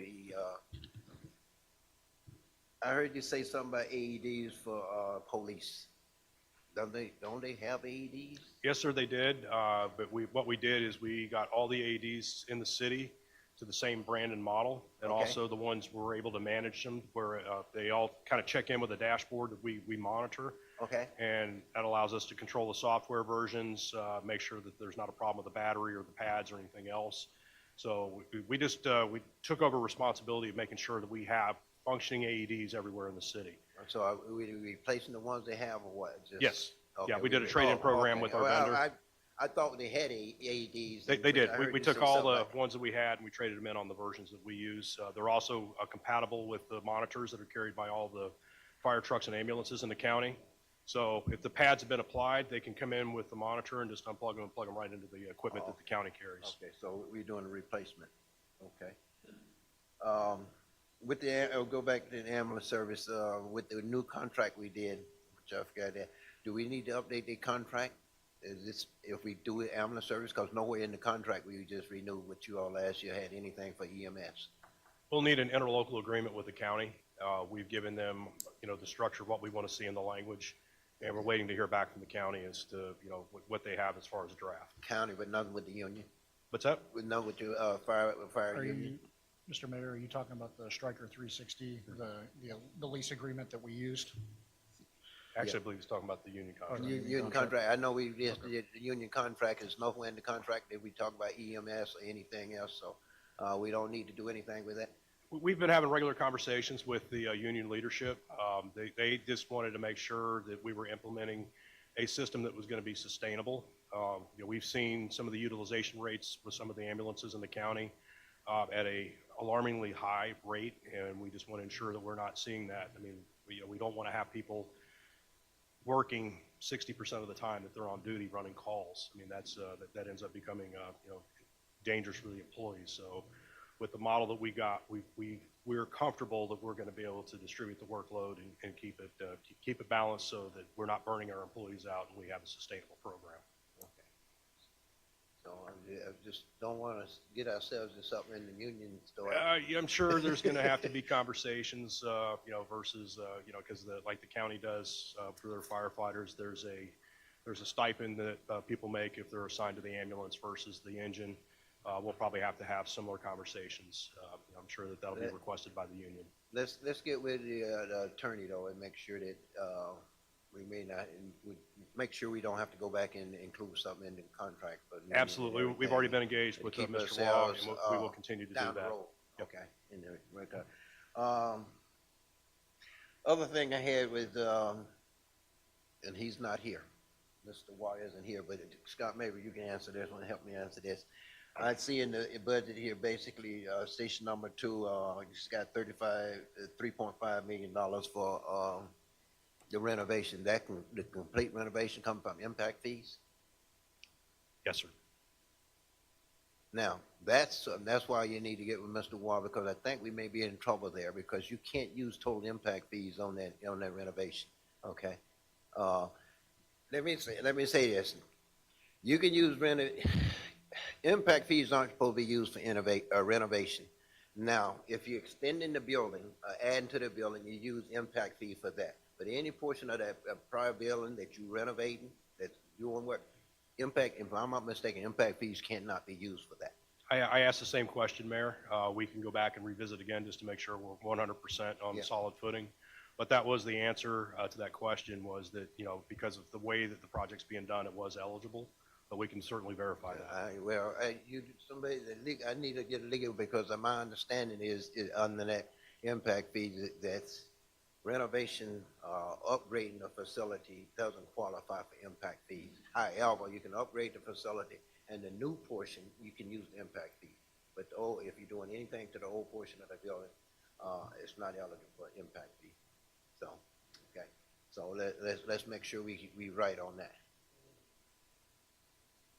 Correct. The living quarters is being demolished, and yeah, we'll reach back out to Mr. Waugh, and we'll get the answer for you in writing and share that If with you. he expanding the building, which you're doing, Correct. impact fee can be used there.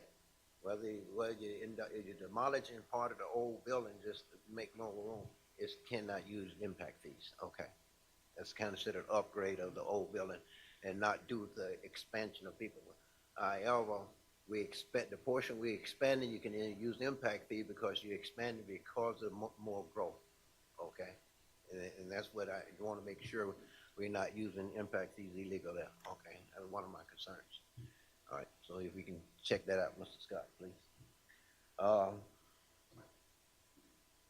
I think that's pretty much it for me right now.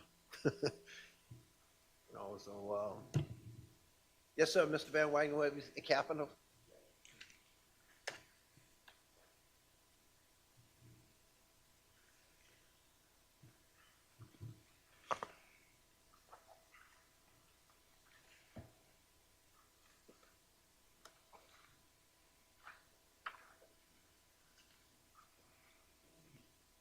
As we go into the capital, we're doing fire capital, right?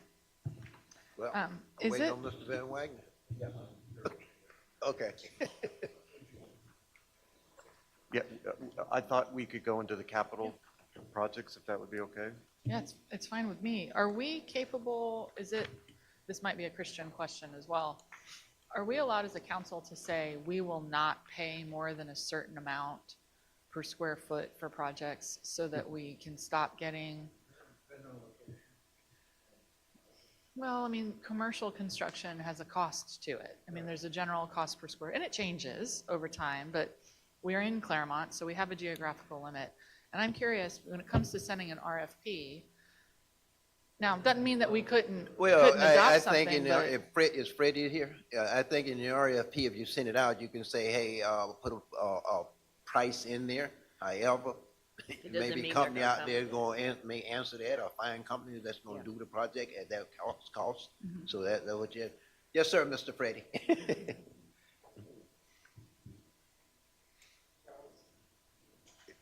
yeah, it's just that 650 a square foot and this market is,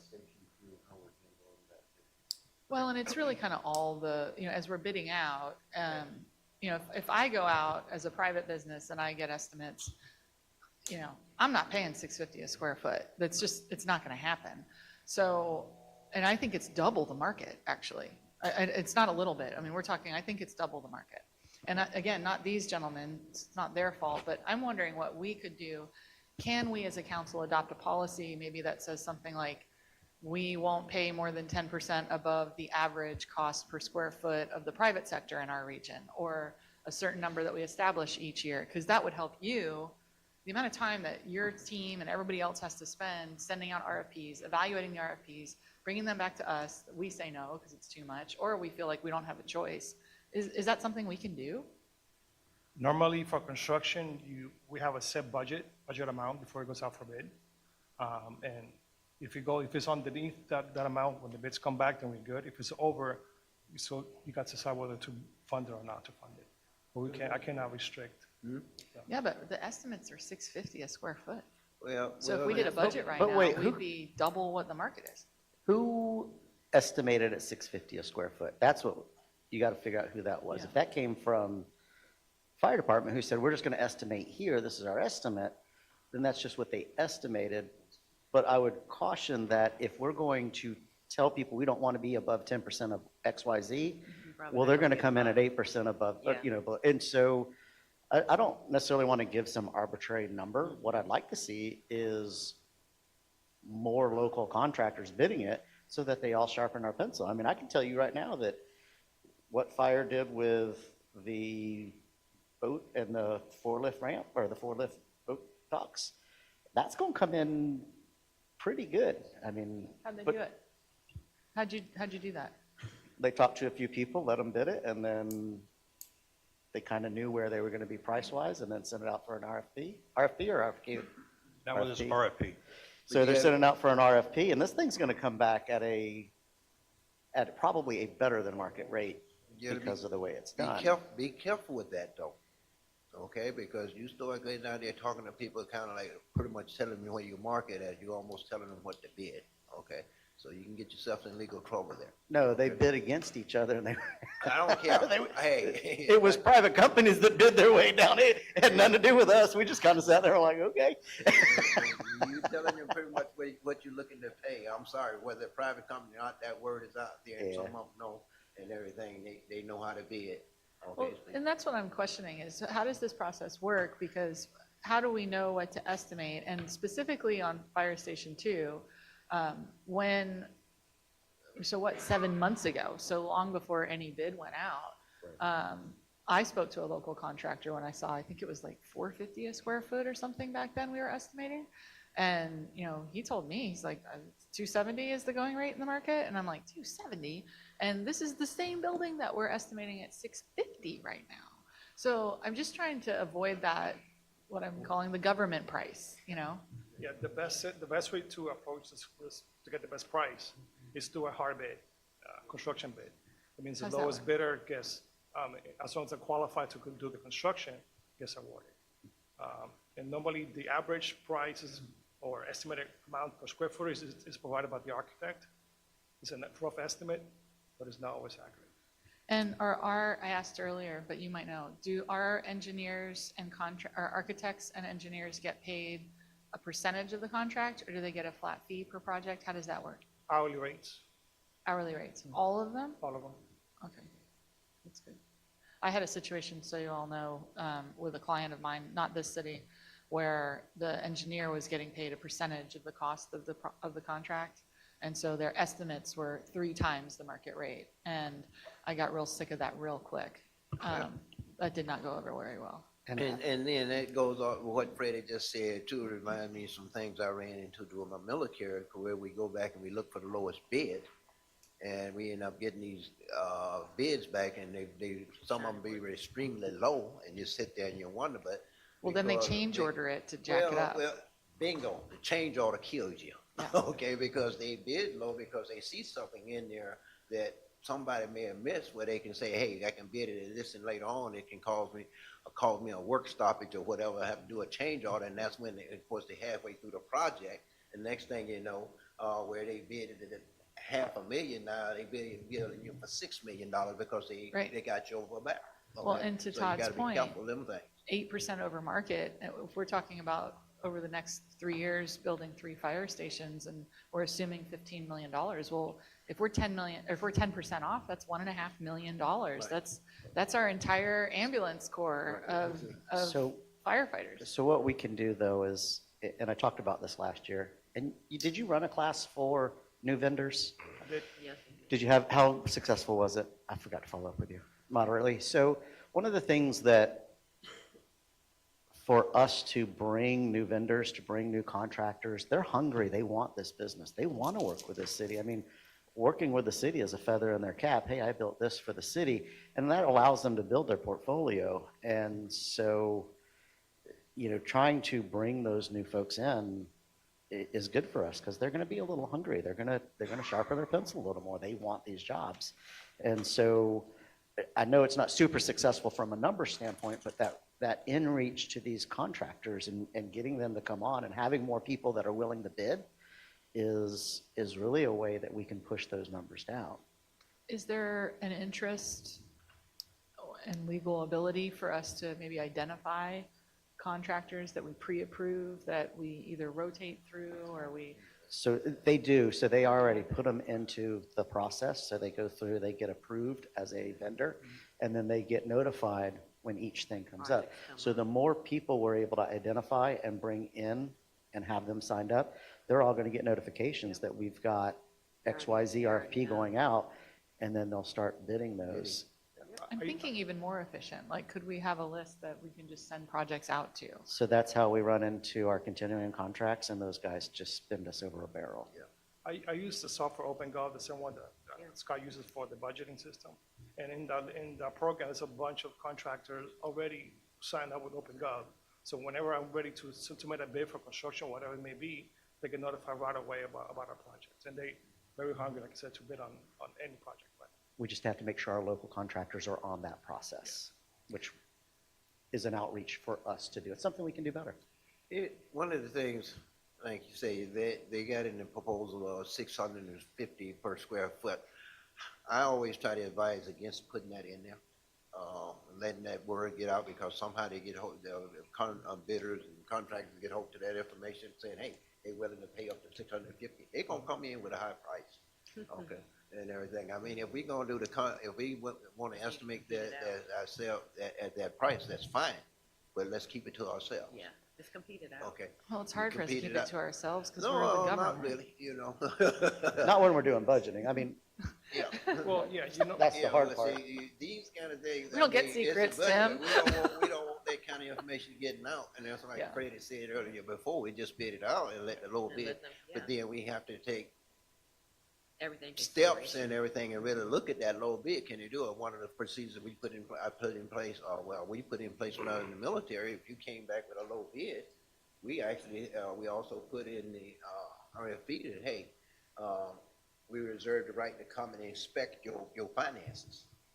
Say, because we ran into the fact that we had places where the company bid it, and they really wasn't financially able to do the project, and of course, we got stuck with them still, and everything, because we went for the low bid, but then when we started running across the real low bids, we actually sent a team in to look at their finances, look at your book, and say, ain't no way you can do this job, looking at your finances. I've heard of cities having a professional, whether it's a consultant or they're on staff, who is basically an industry professional, currently active, very familiar with what's going on in the marketplace right now, who would be basically a support for staff. I mean, I don't expect our fire department to know how to build buildings. I want them to save lives and put out fires. But if and I think we're going to have a lot of capital type projects coming up that cost a lot of money. And I wonder if having someone that we bring in, whether it's a consultant or temporarily, that again would be really kind of our advocate to say, yeah, that's too high, or no, we're not going to do that, or to kind of prep the people who are submitting bids, like, you know, this council's not going to tolerate government pricing. You're going to have to bid this out like you're really competing for it. Is that something that we should consider doing? So I think we're talking about two different things. From a budgeting process, we probably need to do something similar to what you're saying, is that this is our average commercial rate right now, plus 10% for us to budget Yeah, that would be good. this. This is our internal, well, kind of internal, external documents, but it allows us to say, next year, we're expecting to spend this much. This More is or what we budgeted. We don't know what the RFP is going to come back. It might be higher or lower, but that would also take us following industry trends. Is it going up? How fast is it going up? You know, so I understand what you're saying, and yes, from a budgeting, from what we're doing today, that probably works. From a real life, I mean, that would take a Freddie and a Scott and them Yeah. kind of following those trends to say, hey, we're seeing an uptick of about 20% per year. So if you're planning on doing this in 5 years, you need to go ahead and say it's $250 per square foot plus 20%, or whatever the increase may be over that time. So I think they could probably give us that, but it just takes a little more. So yes, you're right, but I think we're talking about two different things. The actual you're bid right. versus the Yeah, you're right. the budgeting internal versus budgeting bid. Yeah. So, but I would be comfortable with what you're saying, but I don't know that we land on a number right away. I mean, Freddie could probably look at it. We could probably talk to partners who are out there building that. And that's what we use for our bid process. And then hopefully we land correctly, because otherwise we look kind of foolish when we send out a RFP and we bid 2 million and it comes back at 5 million. We're like, woohoo, how did we miss that? I agree with you. All right, That's what I'm worried about. all righty. So, we on capital project. I guess we start with the capital projects. I guess, fire started, 265, is it? Okay. Just as a note, items 3 and 4, we are withdrawing from the budget. Just as a point of order for everybody. Item 3 and 4. Yeah, we had some sidebar discussions yesterday, and we're now taking the position that we're going to hold off on any renovations until we get to the full renovation of Fire Station 1. So That makes sense. Let me see. I'm trying to figure out what's item 3 and 4. Okay. Okay. Items 3 and 4. Kitchen cabinet, so there's 29. Okay.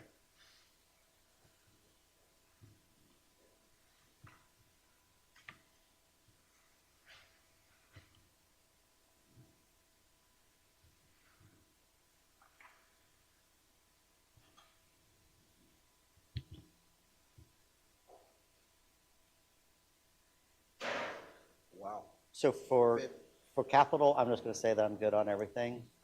You know, we talked about the boat, so as long as we can boat and trailer, not the boat necessarily, but let's just make sure we land at the right spot. I don't want to have buyer's remorse like we had with the other one. It's been a thorn in the side. It has been an embarrassment for the entire city that purchase was done. People look at it, they know it doesn't go under bridges. Right. Let's just make sure we do this one right, please. We please, will, please. and the department Okay. shares that pain as well. Yeah, no, and I know you guys do, I just don't, you know, look, I want to support it, I just don't, and I don't want to be the one in 2 years going, yeah, that was the dumbest move you ever made in your life, and so, you know, I think if you guys do that, you know, and you can get through the rest of it. The only other thing that I had a side conversation with them on was to smooth out some of the, what I call personal vehicles, they're not really personal, but the vehicles that they're using internally for specific individuals that are not fire trucks. Well, I don't and know, what do you guys call those? Staff vehicles. Staff vehicles, we've so got replacement. If they for could smooth that where we're utility buying one a training. year, so they just have to, I think there's 3 in this budget, just put it over the next 3 I- years, and that way it's a little smoother purchase every year. but what is the I thought we had rationale for having had staff worked out a vehicles? schedule for vehicle replacement for the fire department. We do not have a fully worked out schedule for the staff Okay. vehicles. We do have for the apparatus, the high Oh, you cost, did? but we are Okay. still working on getting a replacement schedule for the other vehicles. But we are, Okay, those will be done on a 10-year schedule as opposed to a 20-year All schedule. right. 'Cause, oh, I thought we did all that. I know we did it, well, like you said, apparatus, but I thought we did the service vehicles as well. Well, to Mr. Howard's point, though, Yeah. what we need is we need to have a smooth Right. transition for getting rid of the old vehicles and purchasing new vehicles. And that is something. But the last several years, we've been really trying to get rid of things that we've had much longer than we should have had. Well, So- I did notice during your presentation, you had one vehicle you're talking about getting rid of that's only got 70,000 miles. Okay. You know, and I'm like, wow, that's a little low. Well, that vehicle, we wouldn't get rid of, Mr. Mayor. We're going to remove that to reserve status. We actually don't have any backup staff vehicles at the moment. We're slowly trying to build that. So when that new vehicle would come in, we would put that into our reserve fleet and have, so should a vehicle break down, we could just immediately transfer back into it. Especially looking at with adding the extra battalion. Right now, we have a battalion and a safety vehicle, which will get relettered. That vehicle can also be as a backup. Should one of those vehicles go down, we don't have to purchase like a secondary reserve unit. So you got a vehicle with 70,000 miles that you want to replace, but you want to move that one to reserve status. Correct. Yeah, we've actually had situations, Mr. Mayor, where we've had a vehicle go to the shop for maintenance, and we've had to borrow a vehicle from City Hall because we didn't have any spare vehicles at the fire department. Well, So we're not looking to have a whole fleet of spares, but we just would like to have a few extras so we can move into them when needed. Hey, Makes sense. with staff vehicles, I don't know. Let's talk about staff vehicles. Yeah, when did- Reserved for staff vehicles, so. When did we start doing staff vehicles that are take-home vehicles for fire staff? It's been a thing for as long as I can recall. It's my entire career, the senior staff has had take-home vehicles. What's the rationale for a firefighter needing to have a personal vehicle rather than having one that's shared per shift? Firefighters Chiefs. don't. It's Who Who chiefs. has it? The chiefs. It's for the chief. Chief officers. The chief. The administrative chief It's a officers. perk. What ones have it? Huh? Which ones have it? What positions? The only ones you might be thinking of are the fire inspectors. They do have take-home vehicles, but they're on a rotation for being on call. There's also a lot of times where their day starts out in the field, going directly to job sites. It may end the same way. So only the fire inspectors have take-home vehicles? And my senior staff. What is a senior staff on the That'd chart? be myself, my Yeah. assistant chiefs, my division chief, and my 2 captains. Captains have it as well. That- What is a captain on the chart? Sorry, I don't remember. They're not on the truck. We have a captain of EMS and we have a captain of training. So these are perks. They are perks. Okay. That's So all I'm that saying. mean you did with the battalion chiefs that you were talking about hiring the 3, that mean we gotta purchase 3 more vehicles with them? No, we have the vehicle. You have a vehicle, okay. Okay, good. Okay, They would share the vehicle, that's on shift. They So share- they would, Okay. okay, good. Those are on shift. Correct. Okay. so they share. And the other part with that is that if they have to respond and they go on site, they need a vehicle to be able to do it. And Yeah, the personnel that have take-home vehicles, that is part of their job. Is that if we have Yeah. a major incident, they are responding ready. in. They They're can ready go to from go. home. Yeah. yeah, they're responding to site and maybe from their house. They can go And from most of those are home. four-wheel drive. Yes, sir. Yeah, they're full, I mean, they're not, they're expensive and I don't like buying them, but I have no problem with it. I just noticed that the one you had in there talking about replacing, it was only 70,000 miles on it. I'm saying the vehicle just getting broken into. Why Yeah, well, that, He's like, what you talking about? that particular I'd vehicle take too, 70,000 miles right now, yeah. You take- 70,000 miles, we replace the vehicle. Our police, I mean, I think we're doing over 100,000. They do 100, yeah. 100,000 miles, so. Well, I think it makes sense to put one kind of on reserve that's at that high Yeah, mileage. that before particular you- one too, if you add the 2nd battalion, because we have a backup for the battalion, so when the battalion truck goes down, they go into the backup. That Yeah. one would go into frontline, and then we would not have a backup. So that one with Okay. 70,000 miles Yeah. would then be the reserve to keep Okay. them in service 24/7. and Because we are adding a position for, like, we're not just Right. adding personnel for battalion chiefs and what we're talking about. We're actually adding, instead of having 3 positions, we're having now a 4th or 5th position. So each of those, 2 might be working at the same time. Yeah, 2 will be working at the same time. So you would need another You truck need- for yeah, that. Yeah, so to right put now that- we have a frontline and a reserve, so that reserve would then become a frontline, and we would need that reserve, so that's where the 70,000 mile truck would come in. And if you have a truck that gets wrecked, I can tell you right now, my truck was in the shop for almost 3 months for Wow. $12,000 worth of damage. I mean, it was like, because it took forever to get a rear end because they broke the axle. So, Well, I mean, you never know how long that vehicle's going to be there. How long was y'all's fire truck in? I mean, that thing was in, It was Which about time? 6 months. 6 and then months for that they right took now, to from get- date of purchase, it takes us, if we get it in the same fiscal year that we purchased the vehicle, we'll be lucky. no, I was talking about the one that y'all That broke one. the rear end or something and it Yeah, was, it was, out of it was, service. it was at least 6 months. was it 6 Yeah, I months? was going to say that when I went to It's Jordan. insane, yeah. That's lucky. I know some vehicles out there, it's taking over 2 years to get them What? fixed. Yeah, by the time they get parts, yeah, especially if you drive a Mercedes, don't wreck them, okay? Don't get one to start with. You got one? Okay, I take it I'll put back. way. My daughter, when she wrecked her Mercedes, Uh-huh. took her 14 months to get it repaired. She had to get parts from Germany and everything. 14 You're not permitted to purchase Mercedes, Yeah. according to this council. No Mercedes truck. No, okay. But I did have other questions. I'm just curious. Item number 1, hot water heater, $5,500. What size heater is that? I had the same question when I first saw what a water heater cost, and they are costing that much. Remember, everything is going up. Well, I mean, 55, how big is this hot water heater again? I want to say it's like either a 55 or 65 gallon, but it is a commercial grade, so it's a commercial grade water heater versus like what we could buy at Home Depot. We went through this, Public Works and Facilities had partnered with Westbrook. That's who we have on service, and that's where the quote has come from, so. I know it's been a while. I mean, I used to change out water and install water heater, hot water heaters, and I mean, $5,500 for a 55-gallon water. I mean, even today, that seems a little expensive right now. I think even Duke, when I talked with them another week ago, they were only looking at about $1,500 for a 50-gallon water heater. So, but I'm just curious, though. When this first came up a couple of years ago, I had some conversations with Stoney about that because I had the same exact reaction. And I saw the number, it wasn't that big at the time, but it was still a large number. And as we went through and dissected everything, I mean, the answer at the end of the day was that's for what we're buying, that's what they're running. And I I'm on had- Google right now, and I don't think they're going to get it for $5,500. Huh? I'm on Google right now, and I don't think they're going to get it for $5,500, so they must have a source. They're all $6,500, $9,600, $12,000, $19,000. Wow. I mean, So- $11,000. So have y'all looked at Commercial. Instant-Ons? I mean, Is there enough capacity there? I will tell you that I used to have an incident in my house. Well, I and was just gonna It make was that. absolutely Yeah. phenomenal, Oh, especially if you've that's what I got have. multiple guys who are taking showers. That thing just will roll and roll and roll, Well, especially if you got natural Use gas there. gas. Yep, Yeah, so, that's so what I I would have. tend to agree. None of our stations currently have natural gas. We do have one station that does have an instant on water heater. We have had to replace that multiple times. We only get about 3 to 4 years out of that. None of your stations have natural gas? None of them.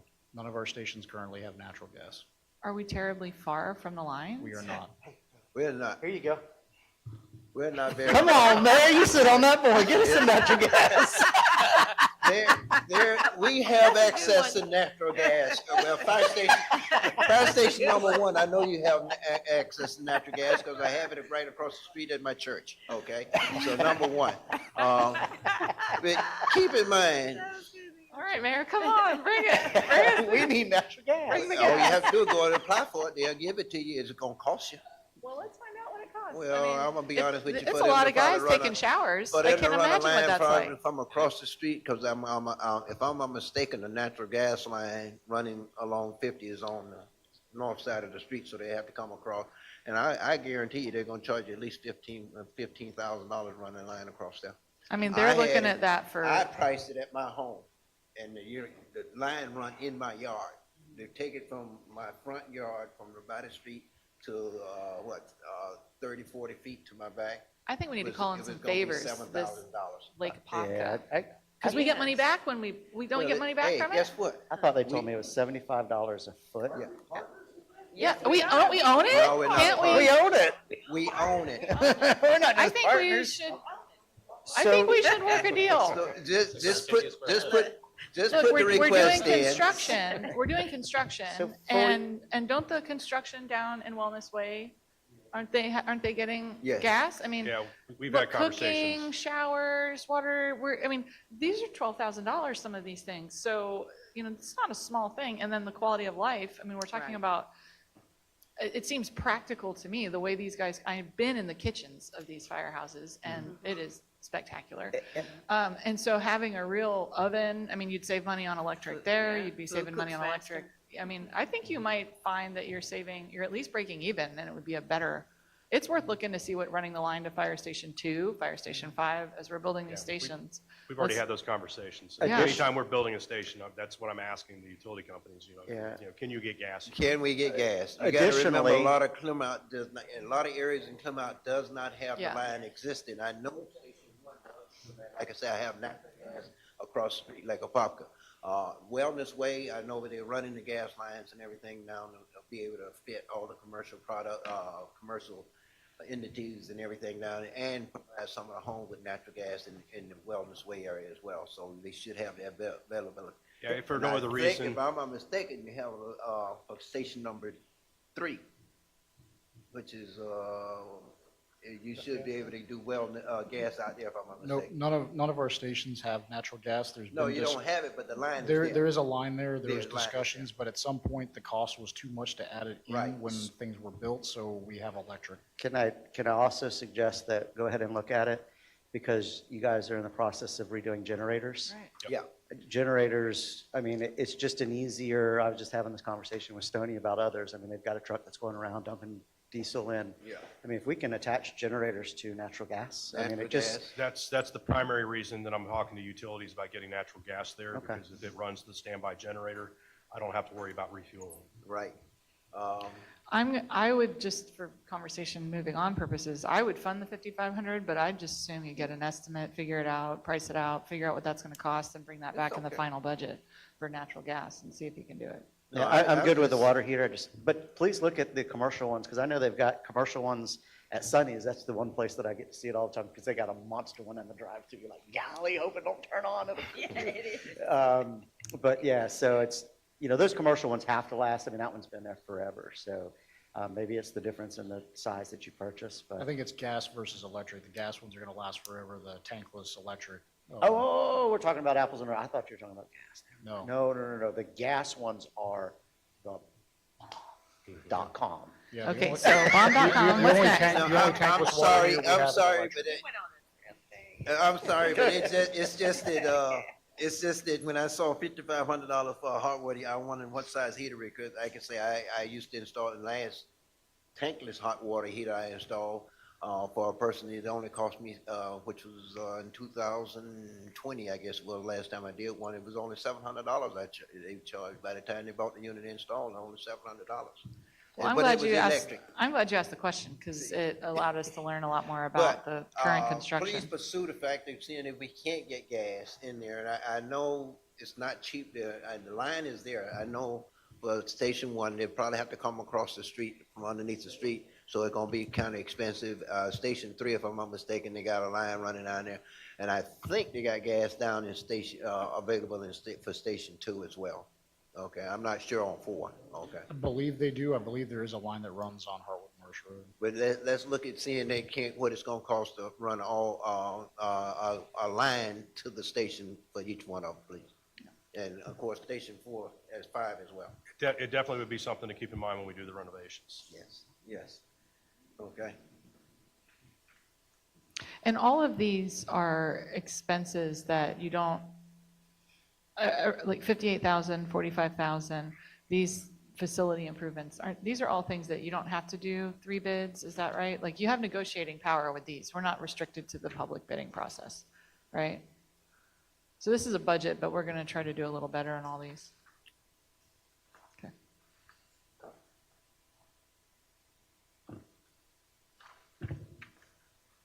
I think the next couple pages are duplicates. Does that?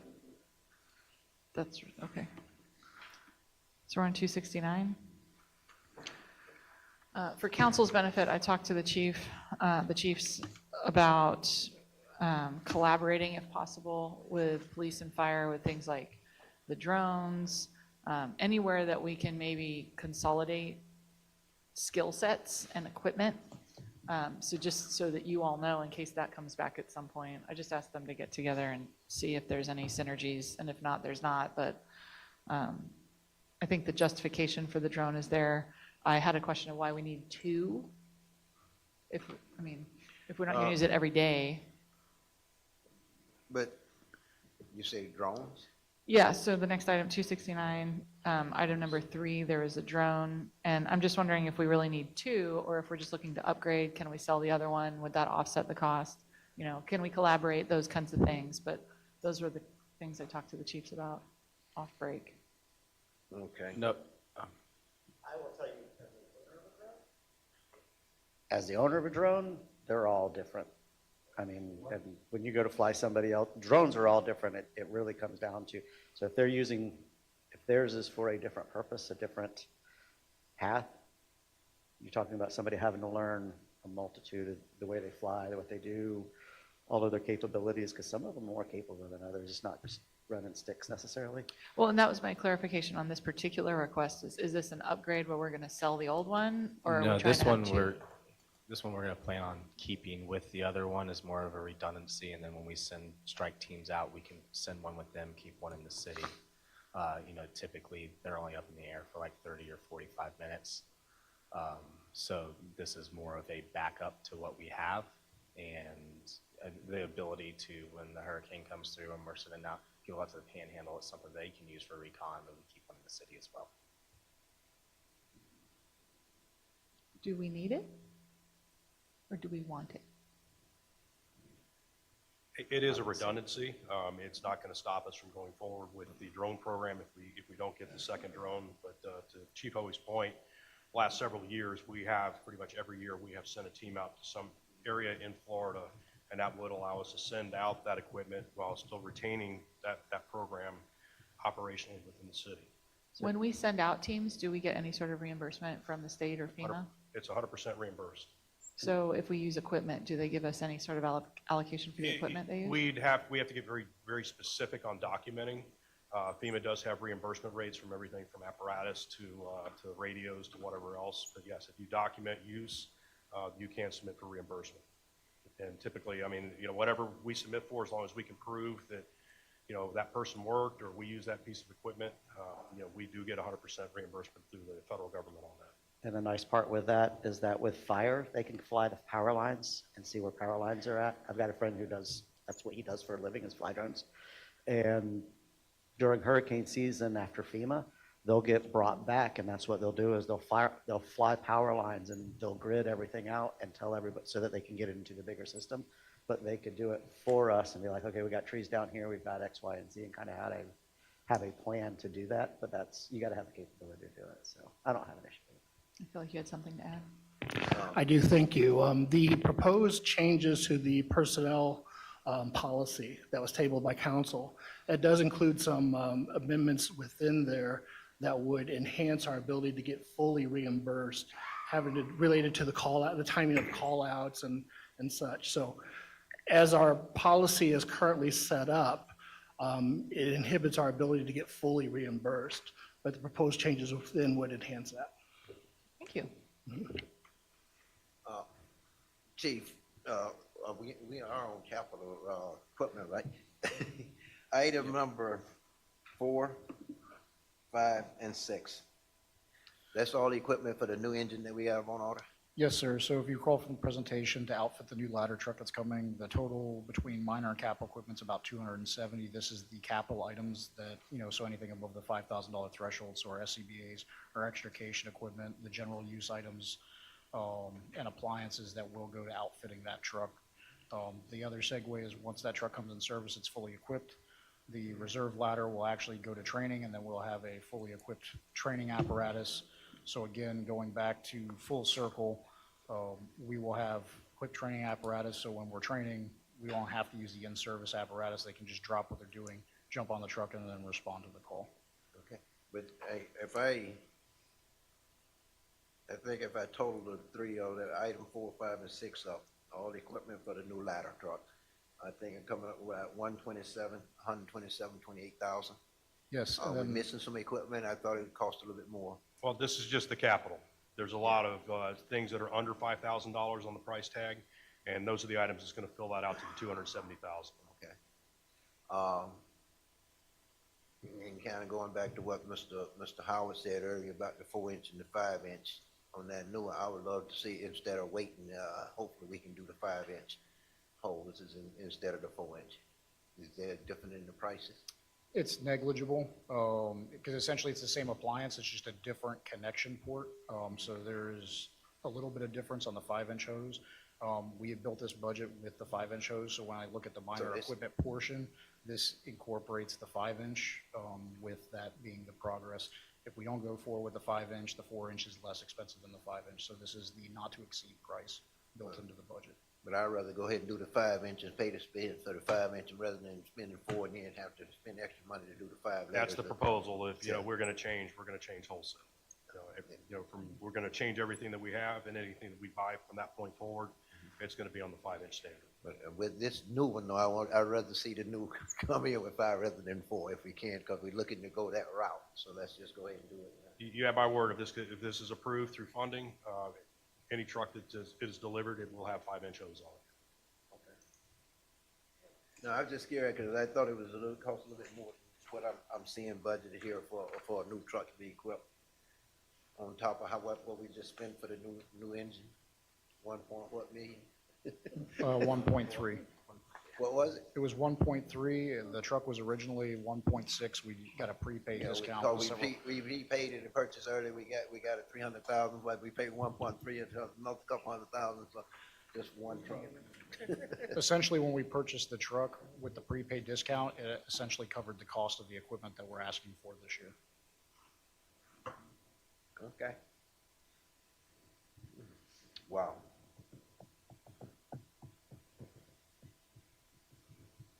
And I'm gonna look, item number 9. Rescue 1 boat in Zodiac, and you're only talking 55,000? Isn't that a little low? Compared to what we paid for the other boat? Well, this totally different boats than the other Yeah, boat, well- but that is the quote from the company that makes these Wow. boats. Yes. Well, that's a great price, because I know when we did, I know it's a little bit different than what to pay for police boat, last year, 2 years ago, it was almost $200,000 we paid for that police boat. Oh, yeah, it wasn't cheap. For the boat and trailer, about $200,000 and everything. Of course, you're talking about a boat and the Zodiac with trailer and everything, only 55, that seemed a little low, even though it's different. And even the one boat you have right now, when we purchased, I back when we purchased, but it was well over $100,000 when we purchased it. Some years ago. I mean, the motor on that boat's pretty expensive. Huh? So the motor on that boat's pretty expensive, so. So, but hey, if we can get it at that price, that's fine with me. You know, but, just like I say that, I just look at it and I think, just knowing what we paid for the police boat and what we, I remember when we purchased the Fireboat years ago, what we paid for, well over 100,000, I think it was like 120,000 we paid for it some years ago. So to see we be able to get, boat and a Zodiac for this, with the trailer and everything, that's great.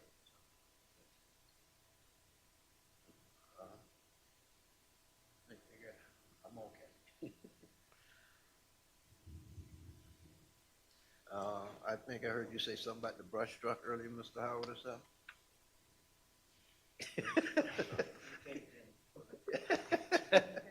We came to an agreement as long as we can smooth out the battalion chiefs and all of that, moving those out 6 months. I worked on that too on break. Did you? Yeah. Did Mr. we Van both land in the Wagner, same, we always land in the same spot. Mr. so. Van Wagner, it seems to me that part of the reason, a substantial reason that we need the brush truck is because our borders are on the borders of Lake County and Orange County. And so given that those other two counties do not have to protect their borders, we have to because we are going to protect those on our boundaries. But if the other two counties aren't inclined to do that, then perhaps they would be willing to throw in a little something to help us cover the cost of this brush truck. Can you add that to the list? And so this is a ordinance that can come back to us depending on what we do with conserve. But if we annex conserve and we annex some of these wildlands, quote unquote, we should probably look at an ordinance within the city that requires them to burn their underbrush periodically to maintain their property so that it decreases.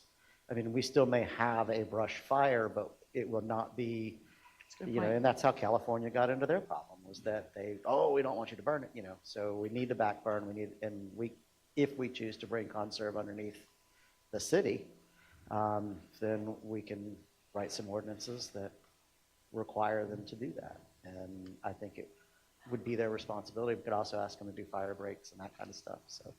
So yes, some We're funds meeting and some with practices. Conserve 2, Orlando next week to talk about Conserve 2. And then I'm not sure about when Orange County will meet, but we're meeting Orlando next week to talk. So we're starting conversations. Can't wait. I'm excited. All righty. Well, one other thing I have, and it's more or less to you, Mr. Van Wagner, and maybe the chief and involved with it. And, I think we need to go back to the county and look at our reimbursement when we have calls. The fire department answer calls. We answering a lot more calls now, as Ms. Strange was saying. It seems like we seem to be. The agreement is whoever first on scene and everything. We seem to be first on scene on most of the calls these days. Okay, and everything. But I think the reimbursement we getting back, I don't think it's meeting our costs. So we need What to is take. It's not. Yeah, that was one of the conversations I had during the break, and you know, it's one of the things I map out is, you know, what's the cost of our personnel, what's the reimbursement, you know, value on the different apparatus, and then looking at how long we're out on calls and looking at the way we respond versus the way the county responds. You know, we typically have our minimum staffing is 3. A lot of their units, their minimum staffing is 2, so their operating cost is even lower because of that. But what do we get for a call if our ladder truck goes? For EMS call, we get $100. For a fire call, we get $500. $100? $100. Dollars? Christ, just $100? Does that cover the gas? I don't even think so, probably not. Cost of operating right now, on average, it's about $430 an hour to operate our fire engines. More when you're talking about a tower or a ladder, less if you're talking about a battalion. But on a fire response, a lot of times we're getting tapped for 1, sometimes 2 engines, our heavy rescue, our tower truck, and a battalion chief. So to get $500 back for even those units being gone for a half hour, it's not covering the cost. No. And how many calls would you say we make in a week to Lake County or other city, let's just say Lake County. It's dramatically reduced under the ISBA agreement. One of the things that we changed a couple of years ago with Lake County is that within the ISBA, we're only doing what we call high acuity calls outside of the city of Clermont. So that's, the heart attacks, structure fires, and there's other things where, there's a threat to life or property, significant threat. And that has reduced the number of calls annually from about 1,000 down to about 250. So 250 annual calls? yeah, so you're looking at about 5 calls a week would be the average.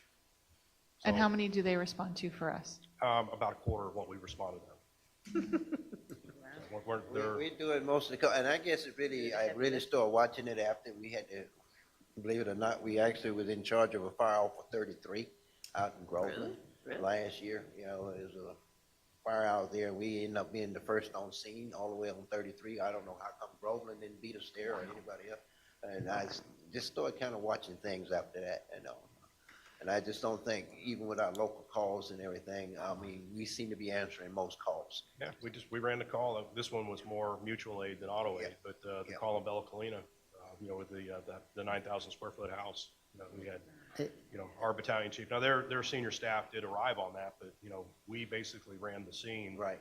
and did the majority of the work on that. But So I we had 5 did units there. hear in your presentation about hazmats out in Mount Verde and Bala Colina, I guess that's what it was. I picked up on that as well, which may come to my recollection that maybe we need to, again, talk about how much we get in reimbursement for these calls outside and everything. 'Cause I know we're not getting what we should be getting. And of course, as I shared with you before, with Mineola moving their fire station up to the north end of town, we're gonna probably end up doing a lot of calls into Mineola, lots more now. Because we're closer. But I'll also point out that we've had great partnerships with both Groveland and Mineola, and to that point, there are opportunities. Right now, the station they moved out of, the county is operating out of. But if there's ever a need to where that station is available, they said that they would be amenable to having conversations about us going up and operating out of that facility. So that would be a way to get another unit up without having to acquire land or property. And That's something they could benefit from as well. my earlier comments at the very beginning dovetail into both what you and Mayor are talking about, in that we need to have a conversation of where we're running those calls. Because if we're subsidizing Lake County for something we're already essentially responsible for, why is it not within the city? We're driving around In other words, pieces and blocks. It's a piece inside of our city. Yeah, we've got that we're blocks within our city that we're responding driving around to go to other spots, and it's really not ours, but we're responding. We're still responding. to. Yeah, of course. we do. So I think we need that overarching cost location, because that's going to help us build out. Ultimately, we're going to end up building out the rest of fire based on that. We just need to know, how big our sandbox is, and then start placing long-term over the next 20, 30 years over how Clermont does its final build-out, where all of those pieces are. And I Oddly, don't think we that's- can do that. That's actually part of a project that we have started working on. Enlighten us. We're just looking at, we're getting ready to have a meeting with Lake County next week. What we've heard from some of the other municipalities, the county is bringing in a proposal to essentially consolidate all the departments within the county. And from what I've seen and what has been shared with me from the other fire chiefs, it's going to be a very costly solution to do that. Like Clermont and Eustis? My understanding is Lake County. I think the proposal was to close 3 of our fire stations, from what I heard from another fire chief. But we're looking at the potential that, what would it look like if we provided service in this area of the county? And our position is that with the way that we operate, we could do it, we believe, at a lower cost point than what the county can do it. So depending on, we really need to see where they're at and what conversation they're having. But if they're having challenges and they're looking for creative ways to be able to provide service, there may be an opportunity there. So we are looking at tax base and resources, potential station locations, and that would be, if they want to go down that path, that would be my recommendation. Let's look at what we can do to provide service in the South Lake County area. Maybe that's what they mean. Maybe what they mean is an interlocal agreement where all the cities just kind of provide that service outside their boundaries, and the MSTU goes closest city. That might be what they have Well, in mind. and I'll tell you, my counterparts over in Mineola and Groveland are open to that, so I don't know where the Yeah. leadership is, but, we would love, we've already had some early discussions on like a tri-city type collaboration, Yeah. and we think we could do a lot of good for the residents down in this portion of the county. And I was aware of this conversation last year. It started last year and did not make it, and so it's obviously come up again this year.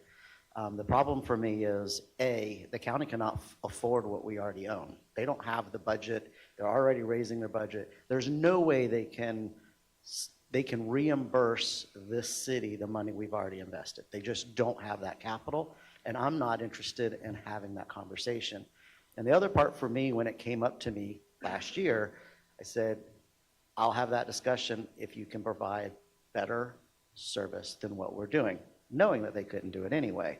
They're just not at that level. So, it's, for me, it's a non-conversation starter, but Well, they could if they used all of our tax dollars to run it, because obviously we're doing it with our tax dollars, right? But how are they going to reimburse the money? I think those of us who sit around this table are all in agreement, I believe we are, that governance is best when it happens at the lowest possible level. Your home, your neighborhood, your town, your county, your state. And so in order for them to do kind of what we're doing, they being Tavares, 30 minutes away, would have to use the same resources that we are using as the people who live in this community to make decisions. And that's just not, I think philosophically, I believe we're all in agreement that, governance should happen at the lowest possible level. Back to Well, EMS, right? well, Yes. like I say, Common theme. I But just related to want- that theme, it is actually an item on the Capitol. Yeah. I shared with Chief that Lake County requested and received $1 million from the state of Florida for fiscal year '26 for a fire or a public safety facility. The county received $1 million just for design. My suggestion would be, if we're having a tri-city conversation, and it is for South Lake, it's not for Lake County, it's for South Lake. I reached out to Representative Yarkowski and said, hey, is there any temperature at the state for that $1 million to go towards construction rather than just design? What if we could build it for $1 million? And he said, you put that together and send it up and we'll take it, I think I can get that done. So adding to your list, Mr. Van Wagner, the county has that $1 million that's allocated for South Lake. And then Chief, if it's okay, if you can get with your peers in Groveland and Mineola, if we can come up with, and also your counterparts in police, if we can come up with some concept of what kind of things we need, and we can get with the county and see if they would simply allocate that $1 million towards the overall project, maybe we could come up with that project using that as kind of seed money. So, I started a conversation with Commissioner Parks and shared with him that they're wanting to look at that in the Wellness Way area. And I told them that we would probably be doing the servicing, so they should actually consider allowing us to do that. And all the impact fees and all the monies should be going to us, because it's not fair for us to do ambulance and fire if we're doing the service. And he actually was open to the discussion and considering that. So I had that about 2 weeks ago with him. okay, great. So they actually put the $1 million in the budget, the state They- budget. Well, Mr. Yarkowski was excited to say he brought that back to Lake County, and so I take him at his word. So it is in the budget for the state of Florida. And that come from the request we did when we went up to Tallahassee. And that's the only thing we got. Well, I hadn't seen what was in the budget. We've got $1 million for the Stonies project that we were doing for the holding tank for the water. For the water. That was on Old 50 out that Right. way. We were talking about, so we did get that. We got that. And of course, that's what they holding on. That's the right? only thing we got though. Okay. This $1 million was requested by the county. The and county, went to yeah, the well, the county. county, but we had we went in, I don't think we actually requested money for the training facility this year. Year before last, we asked for it. We did the training facility for down here as well, year before last, but this last year, I don't think we requested. Well, at money. the time, it was a concept. I said, at the time that we were having the conversation about the training facility here and talking about the legislative priorities, it was just a concept. It was, we weren't in the position that we are today, so. Yeah, but Rick designed ours for free, so we saved $1 million. So if the county, if the county got money, that's good. Somebody got money. Of course, like I say, they gave us the million for and I don't know whether we're still doing it. We had put in for $1 million for, water tower, out in the Birdie Ridge and, Highland Ranch area and everything. So we did get that. So, guess we'll see what we can do with it. Would there be an interest to master plan our facility over here to determine what we would want to go to the state and ask for? For what, the training facility? Correct. Well, again, I think, 2 years ago, we had a concept and we had all that laid all out, and we went up and asked, of course, at the time, I think we asked for about $8 million. Well, yeah, I'm just talking about. That was for the total, police and fire training facility. Yeah. and everything. Is there, I don't want to do your job, that's not my intention, but I've never really liked 12th Street as like a burn house, because I think you need a burn house, right? That's one of the issues. It's just so close to residential, and it's so close to 50 and the traffic and everything. But I wonder, I don't want to panic anybody, this is just an idea. Again, it could be hot dog soup. But I wonder if you stay on 12th Street up to, is it 561 there? It is. That is right on the edge of Groveland, right on the edge of Mineola, right on the edge of Clermont, and it's right off of Hiawatha Preserve, so there's a lot of kind of natural space there. I wonder if that area might not be a site that could be potentially a good middle location for all three cities. Or south, I guess. Marcia English owns like 10 or 15 acres right there at that corner. Well- However, I will say that I like it at 12th Street, and I think that they have enough land on that back side that it's far enough off that you're not going to notice it. And I think it'll be fine. Because they're going to have it, you got to remember, that's 26 acres? It's a Yes. huge piece of property. It's huge. We had a lot of land there on 12th Street. I'm just nervous The about that. burning is not like you think. You'll have to no. go with us to one of the Yeah, I think you'd be sites. surprised if you saw how little smoke actually comes out of the smoke it's problem not that bad. at a burn facility. I have And concerns. you got to keep in mind, I'm expressing them. when you get up there So around yeah, show me what Hiawatha that looks Park- like. When you get up there around Hiawatha Park, you got to, some of that area is protected, if I'm not mistaken, too. Be careful about up in that area. Yeah, which we want to do. Yeah, I mean, I believe in that, so. And then I just worry about the big fire trucks coming down that 12th Street into Clermont from the other cities, it's both the combination of traffic and the location. I love it for what you've proposed. That's not the issue. It's just the joint facility. I've always kind of had concerns about it being like in the city limits.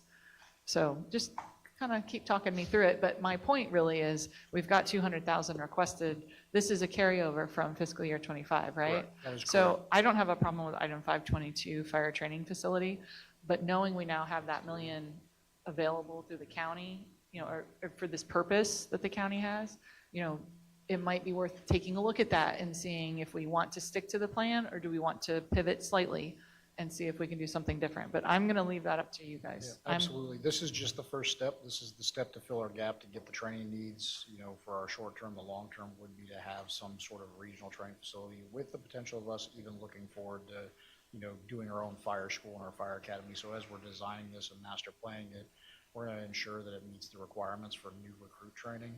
So at some point down the road, if there's a chance for a public-private partnership or with one of the schools to actually offer the school here in town, that becomes a viable option. My wheels are turning. There's also the possibility that, that we could work with Lake County and kind of divide and conquer with what we do at the facilities. We're not duplicating the same stuff at both sites. So I mean, those would be options there. Maybe the burn facilities at their place instead of our place, or what have you. My whole objective is to let you know there's $1 million floating out there. Play with it. Have fun. You have my support. Just, again, go back and I'm going to just say this again so we don't forget. The generators, go back and look at it and see what the price on gas generators are and what we can do for it. Because I think all this is diesel and everything, so. Things started me like that too, as we went to gas. As I flip through everything else, Ms. Howard, you say you worked out something on the brush truck?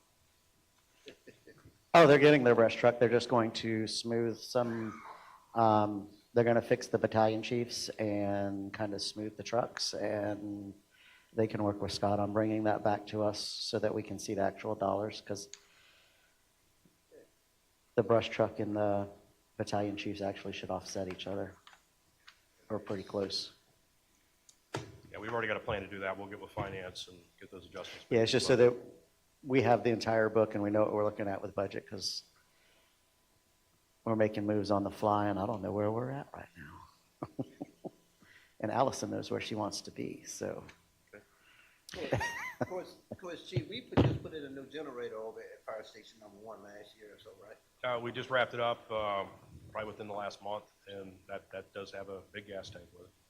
Had what? It has a big gas tank underneath it. Okay. But is it natural gas or propane or? It's natural diesel. I was just It's curious. possible to convert those though as well. That's what I'm getting at. Can they get converted? What's the price of converting it? Yeah, If we you like just that. have to put a kit on them. I've actually, I've converted some of my own personal generators in the past, so it's not impossible. Okay. Yeah, well, You do lose a little bit of power efficiency going to it, but, I think we've got a large enough generator there. It wouldn't be a problem if we did that. well, let's get in touch with Lake Apopka Gas, have them come out and verify that we do have a gas supply, and they can give us an estimate on how much it costs to run the line from the main. If I'm not mistaken, the main station number 1 is on the south side of the street and everything, and it'd have to come across, so, they're not cheap, they charge it, but then, who knows, we may get a special deal since we part on the facility, so. Can I just ask a quick question? Maybe this isn't feasible in this commercial item. Is solar or any like solar with battery packs, is this anything that, the future type of thing to be used? I had some we Like could, I know my own personal house, I have solar with battery packs, and we pay like 0 for electricity. So, I don't know, like it's a private house, maybe instead of 2 packs, maybe like a firehouse, maybe 10 battery packs, and that would sustain it. I'll be honest, we really haven't explored the cost, the cost value on that, but I mean, it's something we could absolutely look at with, especially as we get into new station construction, renovation. Like for the roof with solar panels. I mean, there's gonna be a significant investment, but we'd have to find out what the return on it's gonna be. Okay, any other question for fire? No. If I have a not, question about the transport, and just because this is a question from ignorance, so please excuse me. Is there a difference between an ambulance and a rescue? Not in the Am I fire onto service something? terms, yes, because an ambulance is, for me, typically is a single paramedic EMT or 2 paramedics, whatever, where a rescue has fire personnel, so that rescue can also do EMS on top of going to a fire scene and doing fire. That's the way I determined just the terminology between a rescue versus an ambulance. So the vehicle on pages 284, 285, that is a rescue. Rescue fire service It personnel. can firefighters, respond to EMTs, fire calls. Yes, ma'am. It has the equipment for fire as Yes. well as EMS. Yeah, limited equipment, but it's more like hand tools or air packs or gear. It's Yes. smaller They vehicle. can do a search and rescue, they can do all, different tasks on the fire scene. And I am impressed by what did we pay for our first one? Oh, it was like 30. It 30? was 30,000. 30,000? About $5,000 to outfit. So With the decals and lights. you've come to know me. 35,000, 350,000. Is there somewhere in the middle on this one that we could land? 35,000, remember, that's a used vehicle. This one will make a good reserve. It's with the mileage on it, you got to understand, these are hard miles that get put on these vehicles. They get started up, they get driven hard, it's all in-town driving. So, it's nearing the end of its useful life, but it still has a lot of use. I mean, it would make a fantastic reserve for us if we need something down at Waterfront Park. I mean, it's a great unit to take down there. not have to take a frontline unit out of service. But as far as putting it in the front line, we would start running into serious maintenance issues very quickly with that. So is this budget for 624, this is 2 vehicles? The 62490? Well, it's Or, to sorry. finish outfitting the reserve. The and 837, that is outfitting the reserve and 2 more vehicles? So when we built this budget, it was, the decision was to originally before, like as this was submitted, was originally for 1, since has been direction for 2. So when this was built as year 1, fiscal year 26, was to outfit purchase 1 primary, outfit that, and then outfit the reserve. And then if you look at fiscal year 27, there's the second unit that's there. So if you wanted to purchase those 2 units and have 2 frontline units plus that reserve, you would have to combine fiscal year 26 and 27. So the equipment basically per ambulance or per rescue is 268 for the equipment. Yeah, and it's also important to note that the county has offered the ambulances with all the equipment. So So how much? They provide it, and we run the calls. Wow. Oh, these are being offered from the county. Yes, but what we have in a budget is what we're looking at is, let's get our own stake in the game. We'll start buying our own equipment, our own apparatus. So that's what we have built in the budget. So this first year, we would have our reserve outfitted. We would have 1 ambulance that's a Clermont-owned ambulance, and then we would have a Lake County ambulance that we re-decal so it says Clermont on the side. Bear with me. So we're going to have 3 ambulances in year 1. 1 from Lake County, 2 1 new frontline, one we 1 bought, reserve. and the one that started this whole thing. We'll call her Bertha. So we'll actually have 2.5. Right, yeah, because Next you year. need 1 for reserve in case one goes down. So we have the Lake County ambulance coming, so we could actually start doing emergency response transport as soon, like immediately. Well, there's some training we have to go through even for our current personnel, because there is a difference between what the service we provide on the truck, and there's additional paperwork and other things that have to happen. So bearing that in mind, and then also getting the additional personnel so that we're not just covering the units with overtime. I don't think we could get that realistically done before about January. And then when do we expect the new vehicle to be here? Now, these vehicles have 6 to 12 month lead time from construction. We may be able to get them as quick as 90 days if there's a stock or demo unit with a not to exceed price. Does a demo unit come in at less price than the new It's purchase? it's stuff that they buy to drive around. Yeah. So like when we looked at this particular manufacturer, this is what that quote's based on. They drove around a demo unit. So like there's stuff that would have to get done to it. So there's still a time component. So even if the truck's ready and it's on the road, there'd still be things like it would need to get painted, it would need to get striped, or we have to put our radios, the lighting, et cetera. But the staffing is going to be the biggest component of this, and that's going to be the biggest time component in implementing this, because in short of staffing it with overtime and burning out our existing crews or decreasing the level of fire service that we have to get those people hired. The fastest we can onboard people, if you authorized it today, we could run a process and get them on board in 90 to 120 days with that processing and our testing assessment. They go through a 2-month orientation, and then we put them out in the field for at least 90 days before they're cut solo. And so that's the time component that we have to factor in from the date we hire to get them on the road. And 8 ready. months, realistically. Yes. Okay. We could trend that back a little bit. But, Yeah. it's going to take some time to get it put together. Okay. Yeah. Thank you. But Chief, make sure I want to make sure I heard just right. You said the county you say the county willingness to give an ambulance? That is correct. They pay, as of March, they were paying $472,000 for our ambulance with all the equipment, and they're willing to give us that? Well, they maintain ownership of it, but they would give it to us For to use. operate. Okay. To use it. I guess borrow would be the word. Yeah. The county's broke. They're just trying to figure out how to cover their costs. Yeah, we're I said all the trying to county's figure out broke. They're just trying to what are figure we out how to cover missing? their costs. I'm a little leery of that, Chief. Let's make sure we get that in right. Okay. It would be in the interlocal. And we have provisions in there for Lake County owned and Clermont owned. Yeah, That's why we want to get our own eventually. Huh? That's why we think we should have our Yeah, own. well, I'm just finding it hard, he's saying if I want to make sure I heard him saying they want to give us the ambulance when they pay as of March, they pay $472,000 for our ambulance with all the equipment.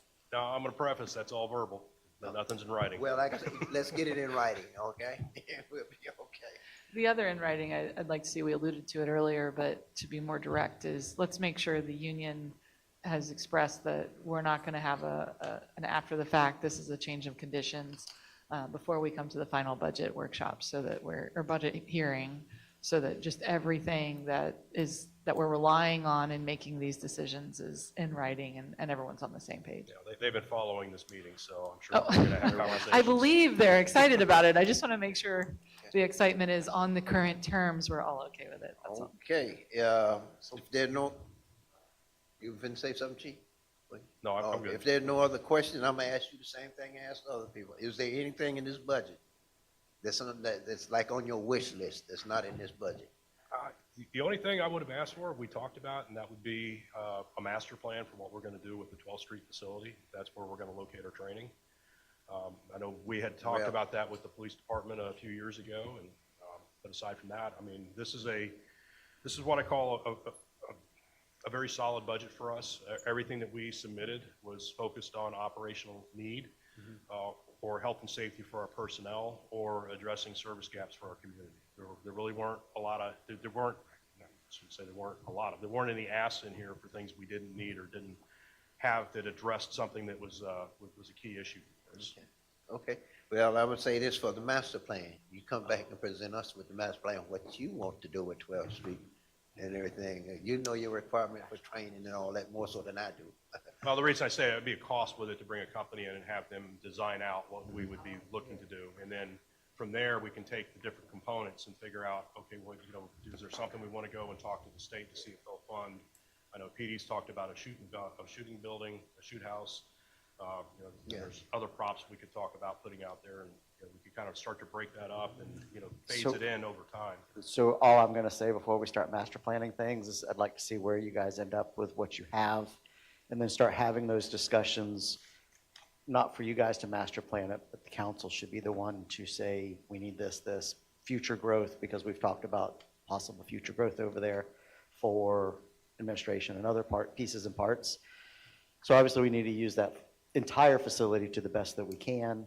I think there's some questions on how much is actually high and dry. I think it's 6 or 7 acres, but there's 20-something acres over there. And so I'd just like to be sure what we have, what we don't have. And so know that's good. before I said, yes, you guys can go and run and play, I think we need to sit down as a council and say, what are the other priorities and what are the other things? Because I haven't heard from Dan and Rick on what they need on future land. We've heard Mayor Murray talk quite a bit about, we need land, so I want to see what land we need and then go from there. I know there's a lot more usable over there, but in talking with Stoney, a good bit of it's going to have to be reclaimed.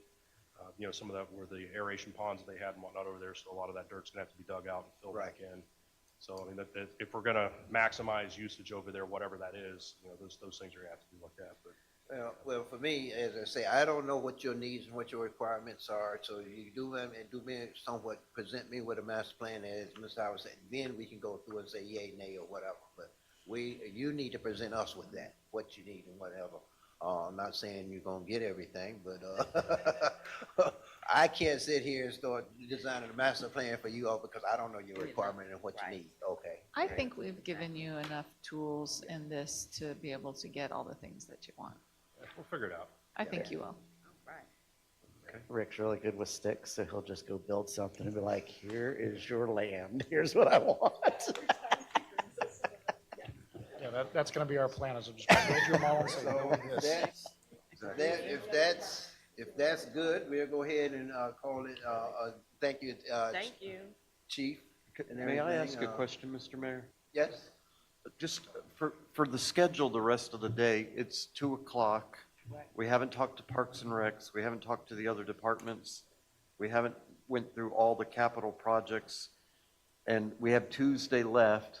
So I'm just trying to get a feel with what you want. And then Christian said, I hate to bring it up. We can add another day, but I can't make that decision on Tuesday because there needs to be plenty of notice. Yeah. So if that's something you wanted to do, we'd need to make that decision today, preferably.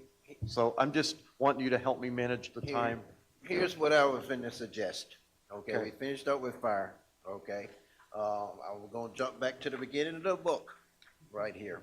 And we're gonna start with, and knock out as many of these small ones that we can with Yes. city council, go right down the list, city council, I see city council, city clerk, city manager. planning Yes, just boom, boom, These boom, little boom. things, we can Yeah. just go right through, and everything. I think and try to, after we take a little break, you try to knock out as many of these right down the list. Yes. Is I what like that. That was gonna be my suggestion. That sounds anyway. great. I Okay. like that, and that's not getting caught in rabbit holes. Okay. Just So, move in. when we come back, we'll start with you, Mr. Van Wagner, and city council. All right. I think we can take Yeah, that. right. All right, because I think we did everything, and, of course, I just figured with all these little small entities, we just go right down there and get as many of them in as a day. And if we have to wait for the parks, because I know that's gonna take some time. Yeah, maybe Tuesday and everything. I think that's the only bigger one we got left in park, okay? So let's go ahead and yeah. Okay. So let's go ahead and take a break and be back at 2:30. Is that all right? Yeah. Yeah. Because like I said.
Huh? I don't usually do gavel. For, yeah, not for a reconvening. Well, we don't need them to start. Who do you want No, to see? Mr. Van Wagner, City Council. Okay, Huh? Yeah. yes. Like I said, I'm gonna Page start right at the beginning and go right down. 61. Yeah, right down the book. Yeah. I got no issues with city council. I got issues. What you got issues with? On 61? For city council? You got issues with the money coming to you guys? Huh? You don't have issues for that, do you? That's to support you all. I think we need to increase personnel, Expenses? services, but On city council? I propose we cut it all together. oh no.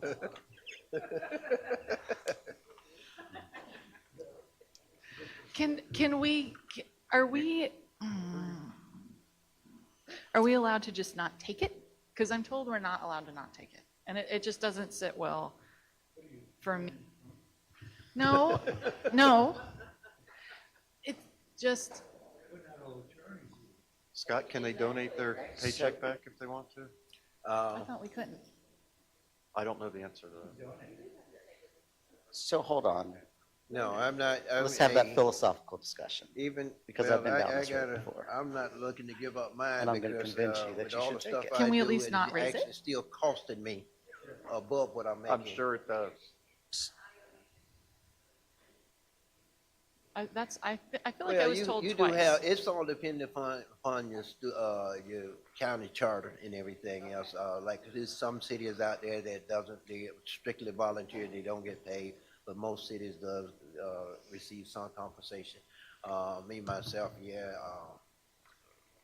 Is it enough for me? But for me, I know I spend more than I make every month because of the stuff I'm doing out there. And, Right, yeah, and it everything is else. that. So it helps me, and I don't want to eliminate it because the people that may get elected later, and everything else, they need some kind of compensation.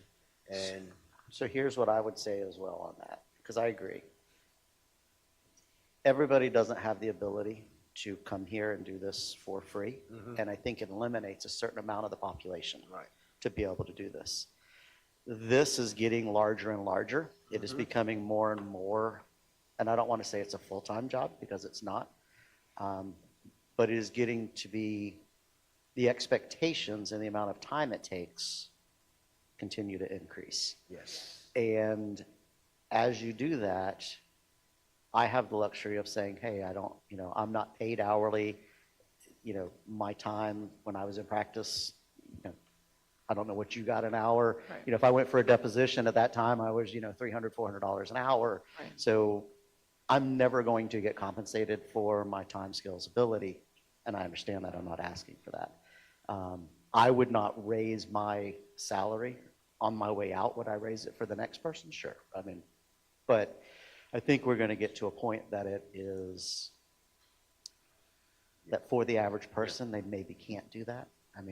I drop, just going golfing each time. When I go up to the View, it's $50 for me to go up to the View to have, by the time I bucket of balls and do the things, or if I have to rent a space, or, same thing with Kings Ridge. Most of the stuff I don't charge, and when you go to your coffee thing, you're not.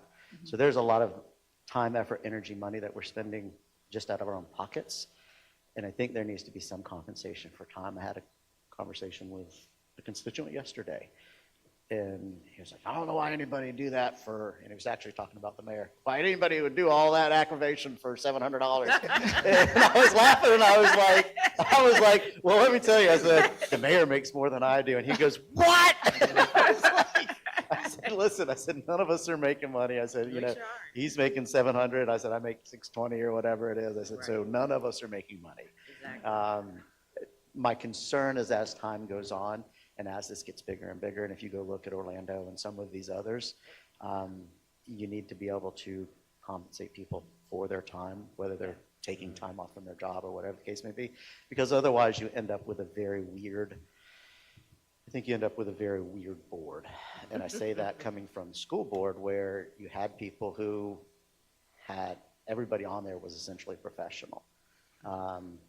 But some of them were also taking time away from their, so like when Christy Burns was there, she was taking time away from her real life to come in there. So, everybody's different, but I think it takes away from the opportunity for diversity on the boards.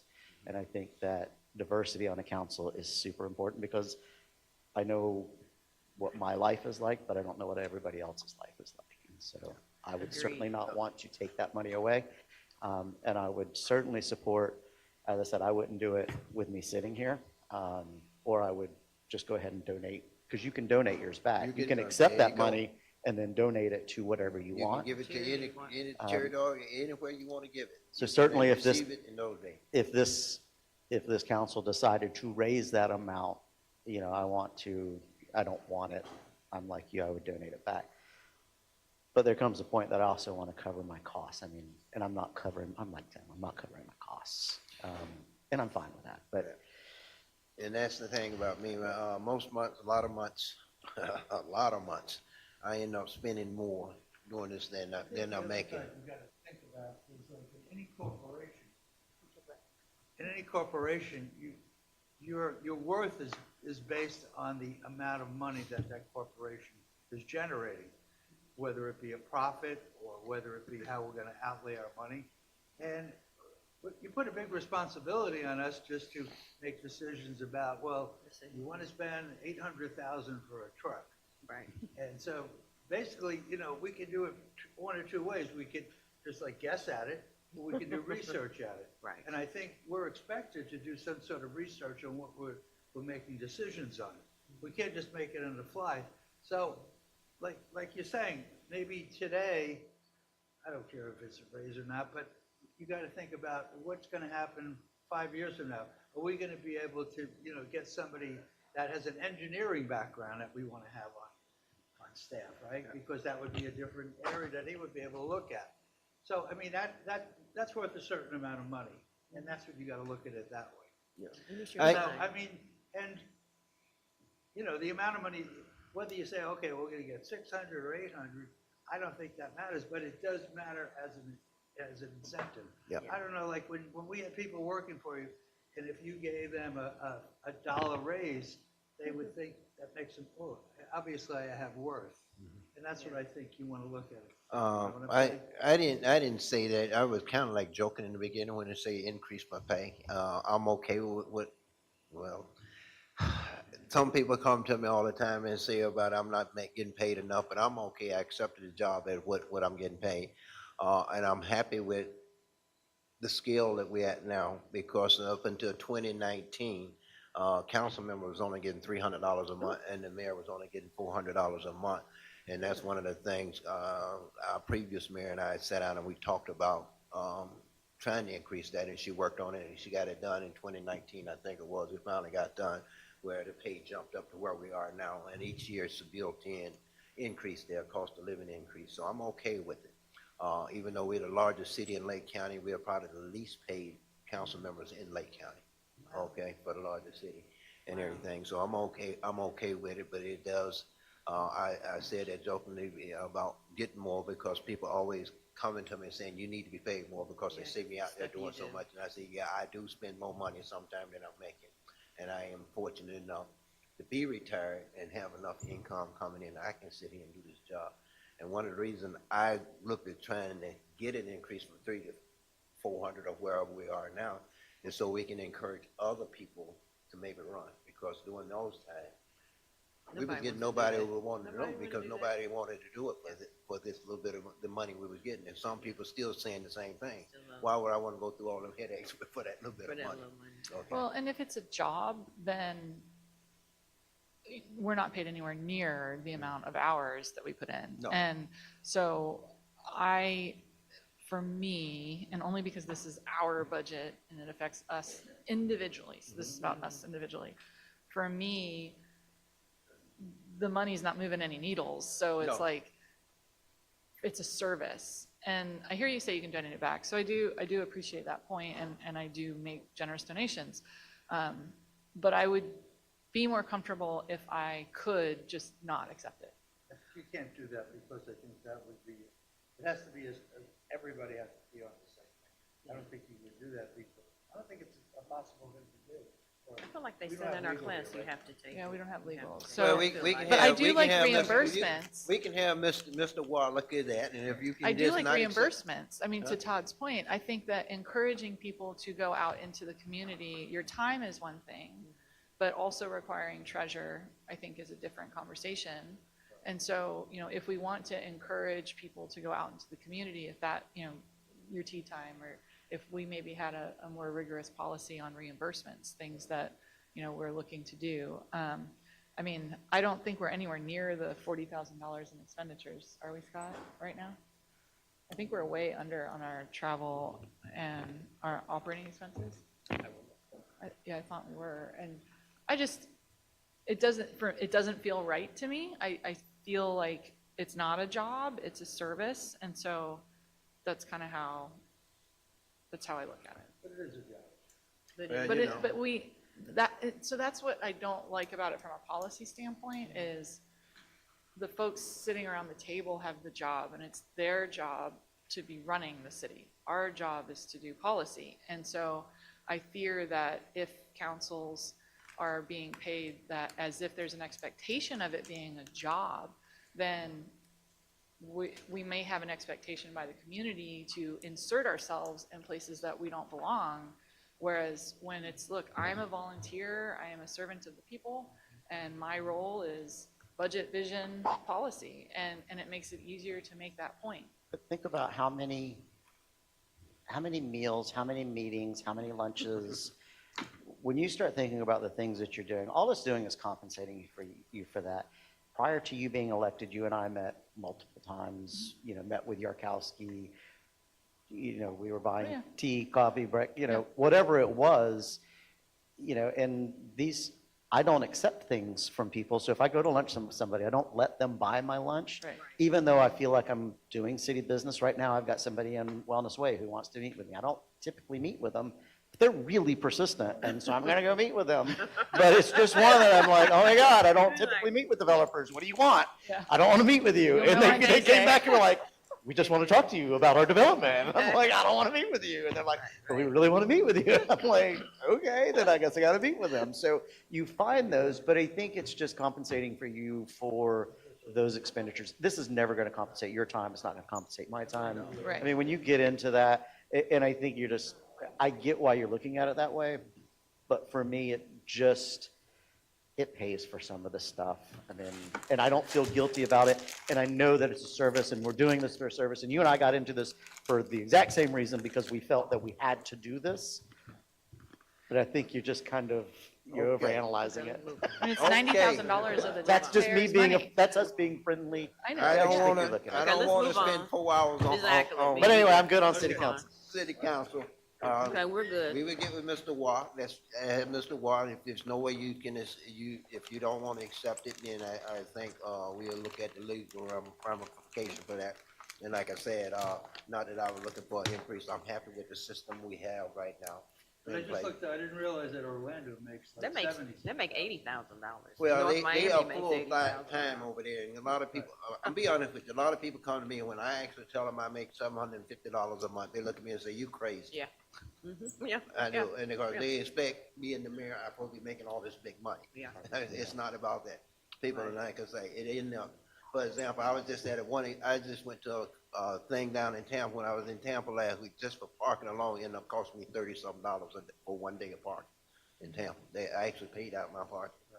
And then I had another parking, because I'm asking for reimbursement, because just to stay at the hotel, I was ended up being down there. When I got to the hotel, they charged me $44. Yeah. When I'm going there, only different that's and all these things. We're spending all of our money down in Yeah, Tampa. yeah. I mean, come on, man. I've been able to go on a He vacation on the has to city go to side that. yet. So wait, That's part of his I'm mad. description. I go to the hotels. I'm mad, man. You gonna charge me $44 to park my car in your parking lot? It's just sitting there. Yeah. Wait a minute, don't forget, remember we went to the one last summer and they charged us $200 a day Yep. for incidentals. Yeah. I've never heard that a day. Yeah. normally 200 for the whole stay, but that particular hotel was 200 per day. Yeah, I had to take my We- personal we had credit to take our card and personal give it credit to them card for to give it to them $200 a day a day. incidental. What was Yeah. that? Yeah, I it think was, we was down in. we were in Hollywood, Florida. Hollywood, at the Diplomat. At that in Hollywood. Diplomat. The Yeah. city picked up the cost of everything for us, but anything outside, in case if I ain't went and ate breakfast outside Yeah, or it was what our we was out, incidentals. they had to have that $200 on the credit I card. had never heard that for everything, for a day. 200, I was shocked. day. $200 A day. a day. A day. So Yeah. my credit card had a hit on it for about $800. Yep, You Sure know, did. it was on hold. yeah. So, I think according to, but, we- but, Councilmember Howard, we should be on equity with Orlando. no. Don't push I, me, Bill. I know we can't afford You want that. to see how quick people get unelected? Go ahead and do that. That'd be like, make your head spin. We're about to So we find can out go how on you to feel the- about this seat. Right? Well, I remember, a few years ago before, Can we go to the city when clerk? Groveland was City getting clerk. Let's go to city 1,500. clerk. Can we go to city clerk? So we please? okay with anything else, No, No. we are live online. City okay. clerk, she's ready. city clerk? Yes, She's ma'am. ready. Are you, okay? You want to come down or do you want to stay up? She wants to stay up there, right? Or you want to come down? Which She's one? only got one position, and I don't Yeah. want to fund it. I do not have any new positions. I'm not requesting any new positions. Well, you're moving up from Or capital outlay. 3.5 to 4.5. Is this wrong? Huh? Our book says, I can explain that. Last year, they had a new position requested. It was taken out of the budget, and after the budget cycle, it was actually approved to go back in. So that's why you're seeing a difference from last year to this year. And that's why you're seeing the increase in the salaries. It was approved last year, and it was started last year, but it was never put back into the workforce plan where we get that position. But it was approved. So this year, there is no new position. Yes, it was approved by city council, so, We approved that last year, right? yes. we Correct. It was so late in the process, it just wasn't put back in workforce plan, and I it thought wasn't we approved a budgeted. half a position last year. No, not No, half. no, We that was a whole pulled, it position. was Was it a halfway whole through. one? We Remember approved for to it, do the but I don't records think and they ever filled it. Yeah, No, it I was- thought that was that .5, the .5 one was, I thought, what we were. I'm, okay then. And If the she's other already thing got I it, then- wanted to mention with those positions, it's based on the funding out of that department, so that's why you're gonna have portions of a person. Okay. City manager. but it's a $34,000 increase in salaries. That's because the salary was never put in last year's budget. It was taken out, and it was so late in the process, it was never put back in. That's why you see that jump. But our fiscal year 25 revised was approved in April. We never revised that budget for that person. The only revision we did for her department was for a desk last year. So that's the revised budget for 25. It was never increased for that position. It was so late in the process, we never did increase the budget for that person. Okay. Okay, Only- city Well, manager. before I move on to the city manager, one other thing I have to ask. Yes, sir. Cemetery, how Oh. are we with the cemetery? As far as sales, Yes. we, Well, I know, I mean, that sounds so morbid, doesn't it? no, we, They sell them like well, hotcakes, though. the city clerk's part of it is we do handle the sales of the in-ground and columbariums. In the third edition, we have approximately 460 spaces remaining, and we want to be closer to selling out before we open up those two new sections, that new section in the front of the cemetery. with the two new lots and we converted over to new spaces, everything, we good for a couple more years, 2, 3 years? We will be good for probably 8 to 10. 8 to 10, okay, good, I'll be gone. Yeah. No, I'm sorry, but So, I only have about 2, 3 more years here. Well, with limiting the sales, with limiting the, to city-owned for residents only, that has decreased the amount of sales that we have every year. I noticed the section we're working in right now is not filling up as fast, just since we went to that policy of Yeah. residents only and everything, even know, I get a lot of complaints from a lot of people. They have Clermont addresses, but they live in unincorporated Clermont, and they don't understand why they can't be buried in our cemetery here. Oh, and well, everything. we get that in every category. Yeah. It's just Well, but I was just common. curious, I noticed, how much, I was curious about how much more space we have available since we purchased the new area and converted to 2 new lots and everything. Yeah, we good, so we okay. Is that the clerk? Do you oversee the cemetery? Oversee records and sales of the cemetery. We work closely with public services. They handle the maintenance and the budget. Okay, that's what I thought. On the professional services code supplement, is that big pretty book? Yes, we do supplemental updates annually based on the number of ordinances that have to be updated that affect the code. Would it save money if we just did regular paper? Are you talking about as far as the actual code book? We send it to an agency that actually goes through each of the codes, and they determine the language that actually needs to be added to the code book. And they go through each of those, and they would remove language that that doesn't need to be in there.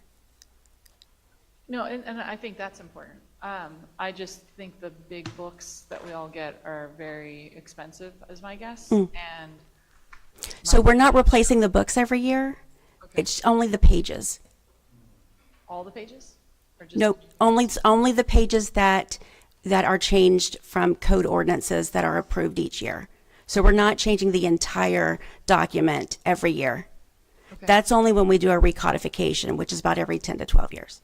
And the travel and per diem, what do you tend to use that for? Travel and per diem, that's for the entire department. We go to classes and conferences regarding city clerk profession, Laserfish, that's our records repository, records management classes, and that's for everyone in the department. They also required to sit in the elections office. Yes, I was about to say, canvassing. Yes, we will have an election in November, and that is an off year. That will be a city-only election. But how does that relate to travel? That affects travel? Yeah, because she has to go to Tavares. Tavares. You have to travel to Tavares back and forth, yeah. That's a minor part of it, though, on the travel. That part of it I is didn't not. understand the connection, sorry. Okay, thank you. Thank you. Well, and I'm gonna move on, but let me just keep in mind that, we do have, it's 2 other pieces of property right there next to the cemetery with the houses on them. And we do have, offer out there, Mr. Van Wayne, to keep in mind that, if they ever decide to sell them, they probably be coming to look at us first so we can expand. Because we may end up getting out of cemetery business here sooner or later because we've run out of land. That's space. Okay. City clerk, city manager, City rather. manager, you on down, hey.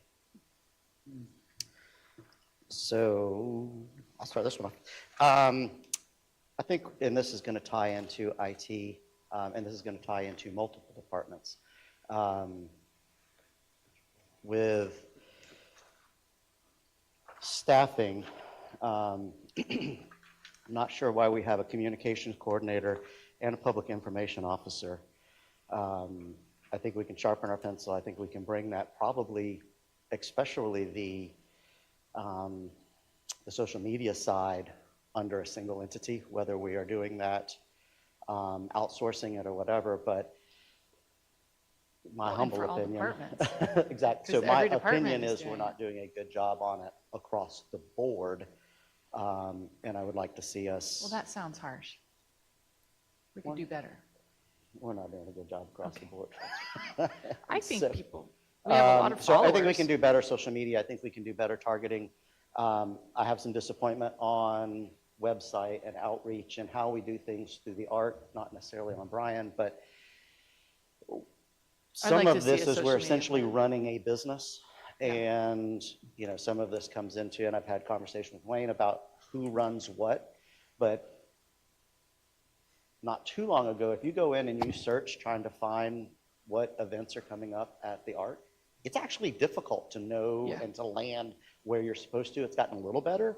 But overall, I just don't see a need for those pieces for us to pay. I don't see a huge benefit on the PIO when we can send that out to a single entity and organization that can do multiples, and I think it'll save us money. You know, when you start talking about and I don't know what those two positions bring. When you start talking about those two positions, we could hire an outside agency easily. Oh, yeah. I mean, easily. Well, Probably for a third of that. And I think this is going to be an overarching question that, I'm very interested in staff's take on it, is when we think of the city government, we have historically been set up to have several silos. So every department, for example, is doing their own social media. Every department is doing their own grant writing. Every department, so everyone has been, all the departments have operated very separated from one another.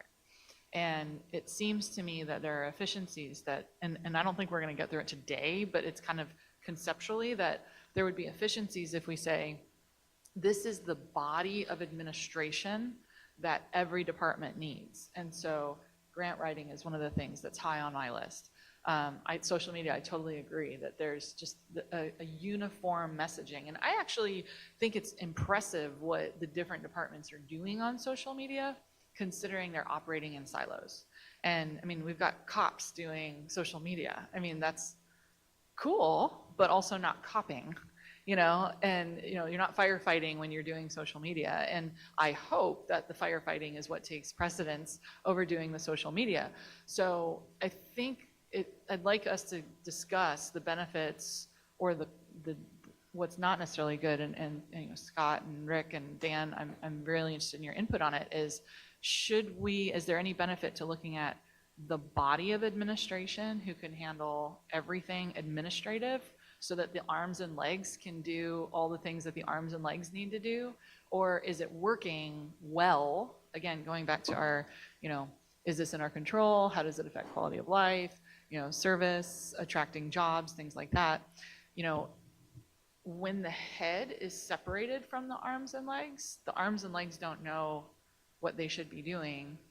If we want to be the safest city in Florida, that actually goes across all departments. And so would it be beneficial to have one centralized administration office that does all these things? Like, what are your thoughts? I think, Advertising here, or are you talking Well, about that's what brings it up, but well, Social media Well, and here- communication, all of it, yeah.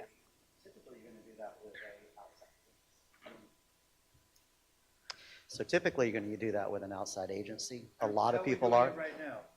We're doing it at different departments, and it's But don't we all have a- distributed. No, Public wait a minute. Relations Department that's doing all our Right. advertising. Not all of social it. Media. police do their own.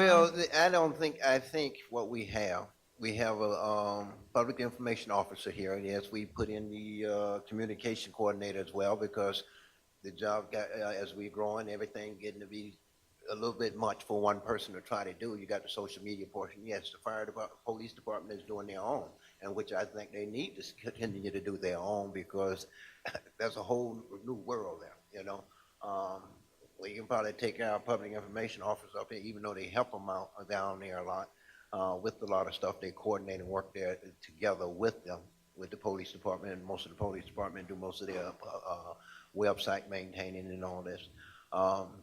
I agree, our website needed a lot of update, and I think we went through that process last year, right, Wayne? And we updated our website, so it's a lot better, but it's still. It is a lot better. It still needs some work, I like your okay? page the best. And I agree with that, okay? We still need some work to be done there, but we've come a long ways from where we were 2-3 years ago. And I But for think, example, if Wayne is doing it in IT, if he's doing the website, and there's a branding concept that we're working on, he's going to, I'm not knocking the website, okay? He's going to bring his view and take on it, whereas the brand kind of manager, when we adopted the Choice of Champions brand, I said to Darren, you've got to have a brand manager. I mean, you can't be the Choice Champions and not have somebody who's looking at every single thing Everything that's to make going sure it on matches. around the city and going, that's not championship, that's not, you're not there, Right. you're there, do more of that. Everybody look, see, everybody look, those are my shining stars, do that, do more of that, okay? So having somebody who's keeping that continuity Right. is what I see as the value of having an administrative body, so that you have, if we're establishing the vision, if we're the head, so to speak, and then the administrative body is there to make sure the arms and legs all move in the way that's consistent with where the vision is. You know, the eyes are looking here, we want to make sure the body's moving where the eyes are looking. Not to say the police aren't doing a great job with their, I think they do a great job with their social media, but they are doing the social media. So if the right hand doesn't know what the left hand is doing, which is easy to do when they're separated, it's not a knock on anybody. It's just that you don't have that one. I think that would work better for the departments in-house, so to speak, versus the fire and the police, because they are doing their own thing. Unless you're saying that this person, this brand person, goes to the police and finds out all the stuff they're doing, and then the fire finds out all the stuff they're doing, and then they merge it all together. That's right. Well, On our and website. That's what that you're is speaking already of. happening. The public information officer do work with the police department. But it's They not come- all on the website as well, is what you're saying. The Yeah, website so is it's not. a it's not- duplication of it's- services, and that's what you need to do, Exactly, is and it's reduce not the as duplication of services. easy to find information. So Well, I related to think that's our this- website where we need to do a better job with our website. I think our website have police, not so much police information, but the police does a whole different brand of social media than Yes, they do. what we need to be doing. Right. Okay. Right. And everything. So that's why I think with them doing their own thing is fine. But our public information officer is still coordinating with them on a lot of different things. Okay. I think our website, and it's not Wayne's, and I don't look for Wayne for this because Wayne is more equipment, IT equipment is public Right. information officer, and that's why we created did the second position up there to give them, have the two people to be able to do this more. And I've seen some improvements since we hired the two. And now, do we want them to do a little bit better job? Hey, we have to sit down with them and tell them what we want. I don't think we're gonna get what we want by outsourcing it, and everything. Somebody that, you know, you're constantly calling you, trying to you giving them update on what's going on around here, when we have somebody that's live here all the time. And that administrative body you're talking about, that's what the city manager's office is. It is that administrative leg, and they are part of the public information office, are part of that administrative leg you're already talking about. We already have that in place. Well, Now- and related to that, in the same vein, is having someone, one thing that I have noticed is a common theme is a grant writer. And you know, this we talked about months ago, and does it go under finance? Does it go, is this person reports to the city Right. manager? I could absolutely, grants writer, I've been doing research with the Live Well Foundation. I asked them to give me some guidance on, you know, what should we be looking at? If we were considering a Right. grant writer, $100 an hour is an estimate that we should look at. Okay. An average government grant is 15 hours. Okay, Okay. so if we say 2 days a week, if we had an outsourced grant writer, and if her job was, you need to do 1 grant a week, and we budget that. That would budget around $75,000 for the year. But if she's tasked with, you find me Right. 1 grant She a can week. bring a whole bunch of money in. Now you've got this one person whose mission it is to just serve, how can I find all the free money for all the every single departments, yeah. department? Because when we're asking fire to go find grants, We're taking from their job. they're not firefighting. Yeah. we're And taking grants from are their job. hard. Yeah, they're hard to do. And I think social media is an example of something that's in that vein. It's, if you have one person who, and I actually would suggest that we do have a position in-house, but I'd like to see some third-party kind of researchers, because I've done research on like Clermont social media or media companies. We have like 27. I mean, there are so many. And the cool thing about it is because there's so many, they're so competitive, they're very, very good. And the information that we can get from a social media company that is tracking all the Makes a information, difference. it's mind-boggling, and it's really not all that expensive. And I don't have a list of the salaries.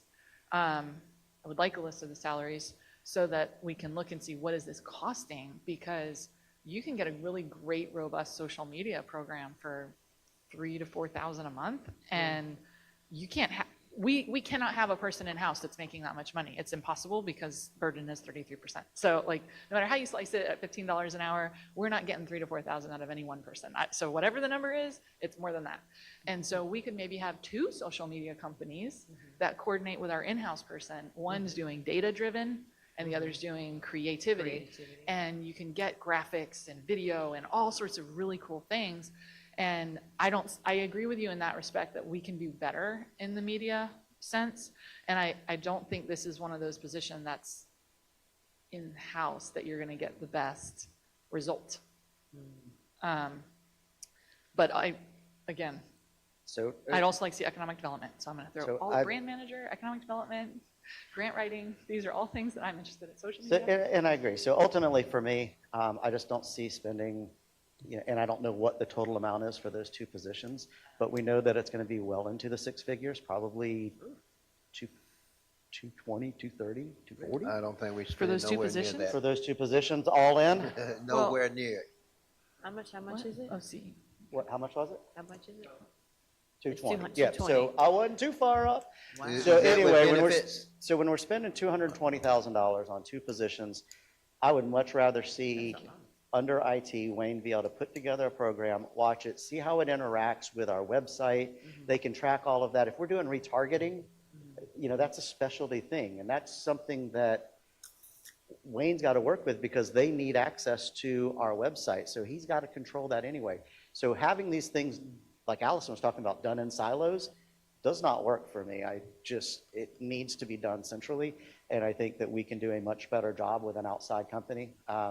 We can't, I don't do our internal. We do a little bit of it, but they're just so much faster. They're so much better. Because they come up Like with you're talking about social focus on it. media, talking about Facebook advertisement, even TikTok advertisement. It's a everything. lot. Social You know, media, these yeah. are huge things, but then there's also the paper advertisement, which we're not utilizing.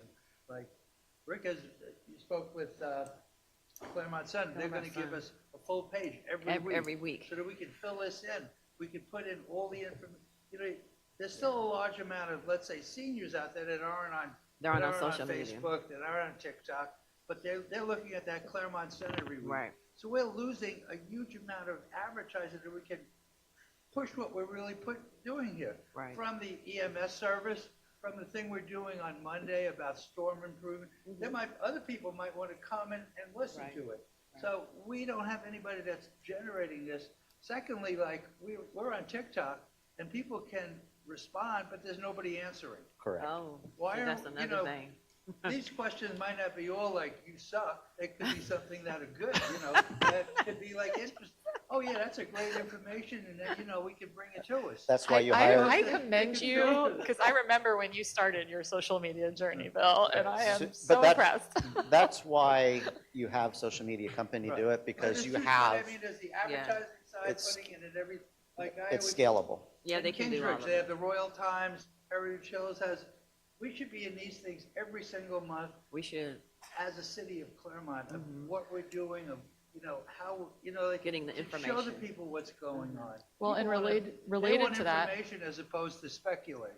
and related to that, we have what we've talked about already with collaboration with the other cities. And one of the conversations at the tourism But you're office right absolutely- now is the All right. tourism is considering adopting a new website and app that Yes. is all the things that are going on. And we might want to be liaising with that so that because we actually have more of the events that are going on and nobody knows about them. But Exactly. if that has we to were change. liaising with that office, so I think having somebody who works for the city manager makes sense. I don't know if it needs to be a director type role. I think it might be more of kind of a runner type role because I think the real decisions, the choices probably should be coming from the field experts. And I think that is where, now you've got the doer, not so much the person figuring it Okay. out as the person executing So the plan. just so everybody's clear, what I'm going to ask is to defund those two positions and then work with Wayne to see if we can come up with something that's better working with outside agencies, just so you know. I With can't Wayne? support that right now. I think we still need the two positions for now. However, I will support the What? fact that if you want to go out Not the and city look manager? and try to find an outside source to Not the do city this managers? with some cost and guideline, what our expectations are and everything, and bring it back and let us make a decision on what we want to do at that point. But right now, I think the two positions need to stay. If you want to try to hire somebody outside, basically, we're gonna need to get a RFQ or whatever with guidelines and everything else and get these bids and everything else. But I'm not seeing defund the position right now and eliminate them. We have nobody for now. Okay. we still continue to But I operate think as a. what you're bringing, the point is, if nothing's getting done, what are we? Things are getting done. Now, Oh my at the level you gosh, are you expect getting them, $220,000 worth? You're not, Mayor, come on. things are getting done, and I know one of the positions we just hired, I don't even think it's been here quite, maybe a year or so and everything, and I know she's getting her foot wet and getting a lot more things done. It may be because I don't think any of us are necessarily communications experts. No. But I will say, Lord knows that's something I'm still working on. I think that it might help us if we task the city manager's office Right. to send out an RFP. If we're allowed to do this, Freddie, I only want Clermont businesses. There are so many Clermont businesses. I would be very interested in seeing and they watch us and they participate with us and they've been part of our community for so long. What do they see? Let's send out a Get proposal. fresh eyes. And let's let them come up with creative ideas that we could talk about. What could we do with this function of the city of communication and social media, and see what creative ideas come in and what the price points are, and then we can make an informed decision. I don't know that I agree it would be under Wayne, sorry, no offense. I think it's a branding thing as much as it is, I actually think social media and public information is our voice.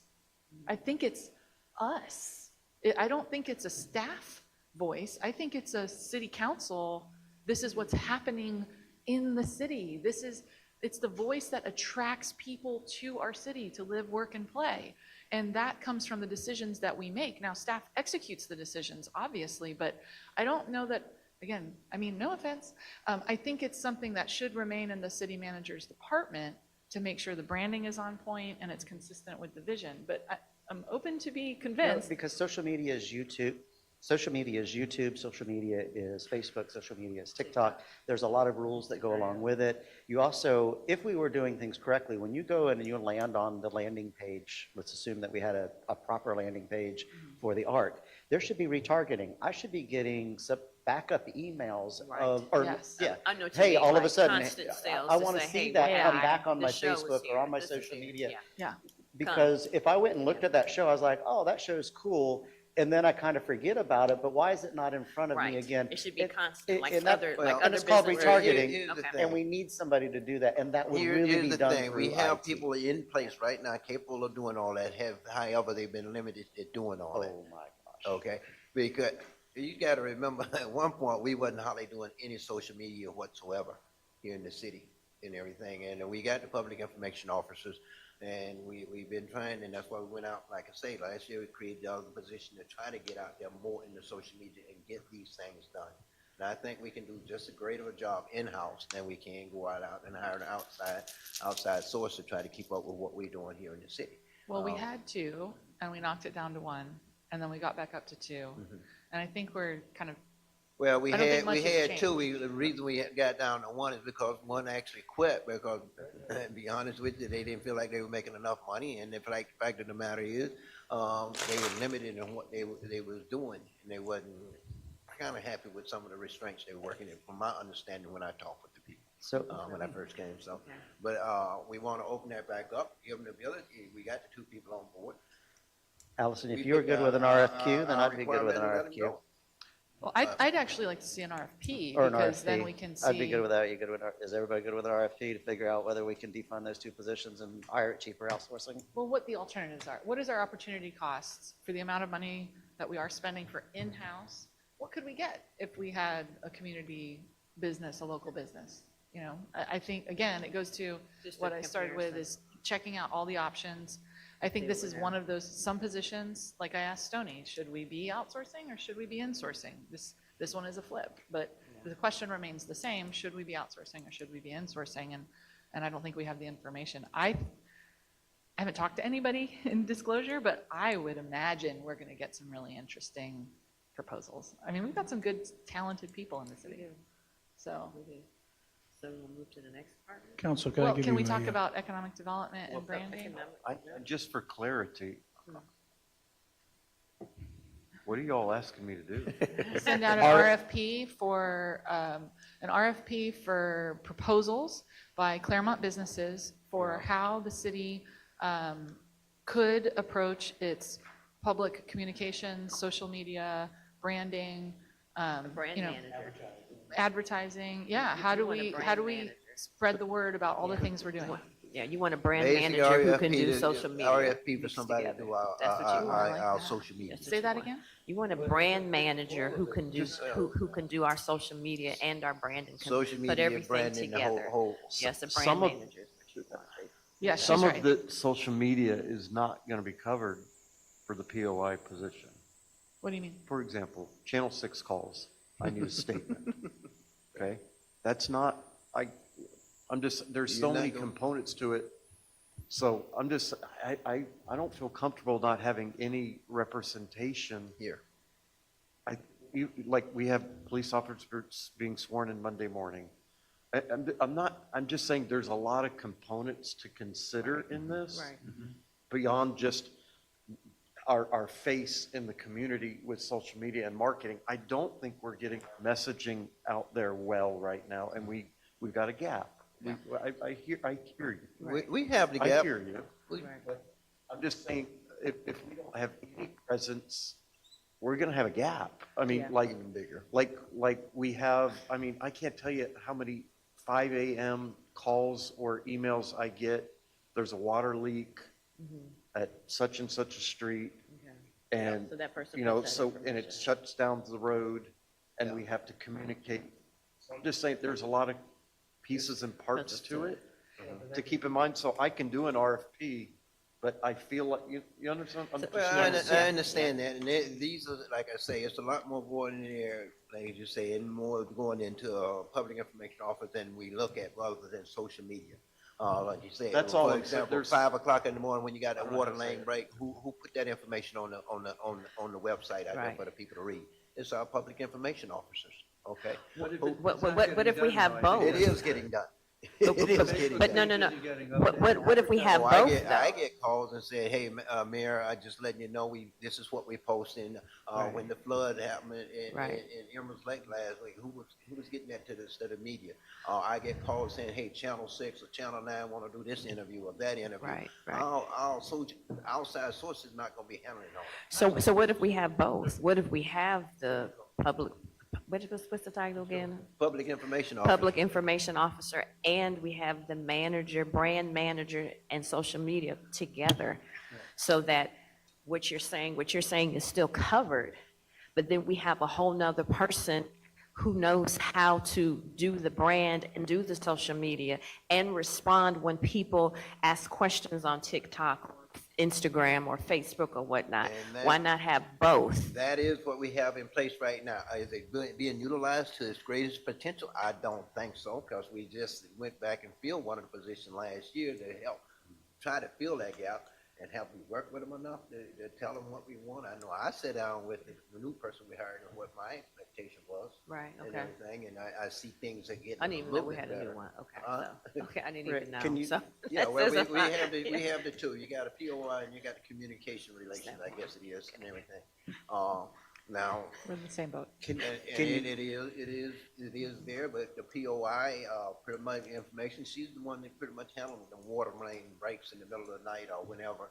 Okay. And when Channel 6 or one of them call, they come and ask me, hey, you know, so-and-so want to do an interview with you and things like this. You can go out and hire a public, social media advertising company. They're not gonna be able to handle all these things. Of course they can. Come on.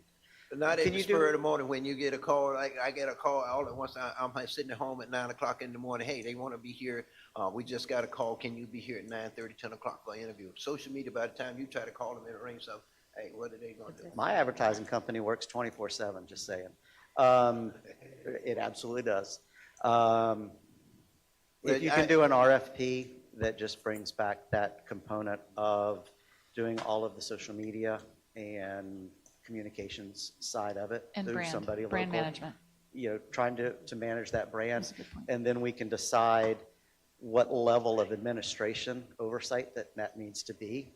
Then we can decide that afterwards. But bringing in those pieces and parts, I'm just telling you that we went from my wife and I doing it to having 40 people who are on staff 24/7. So when I say that my site's live 24/7. It is. I have people answering questions. I have people doing it. And they're all over the, it's different when you get into a big management. Yeah. And I'm not paying that money, and I'm doing way more That's what- advertising than that's this what I'm city saying. ever Okay, thought about okay, doing.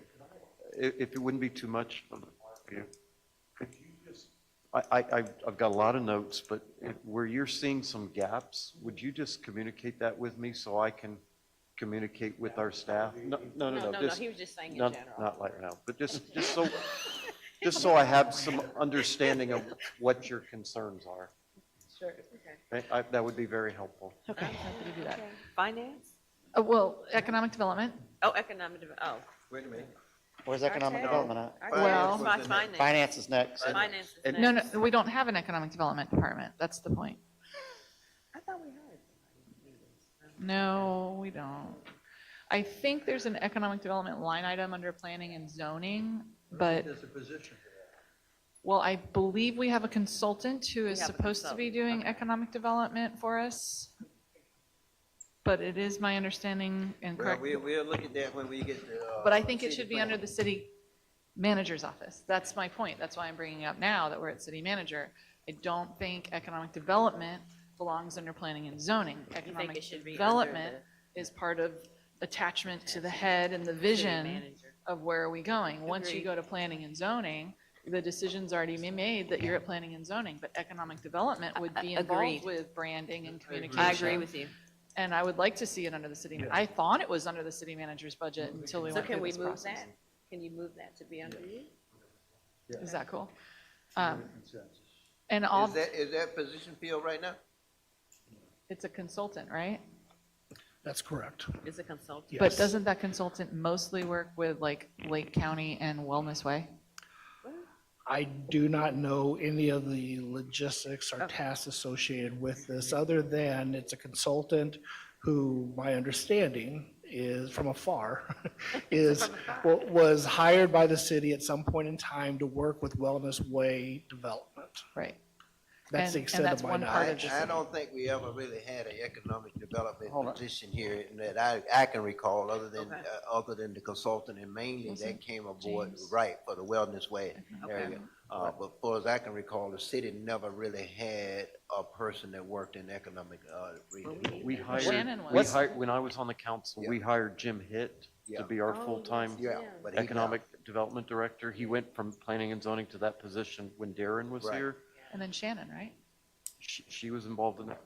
Kurt can speak to, we have a young man who's doing some stuff Okay. in that, but it's not a full-time position because Position, no. Can he's we make splitting it a his time full-time? between planning and zoning and doing we- some Can we economic make it development. full-time? But Yeah, it's I mean, not it's a full- real job. Yeah, can we make it full-time? For what we need, that's a do real anything job. you Okay. want.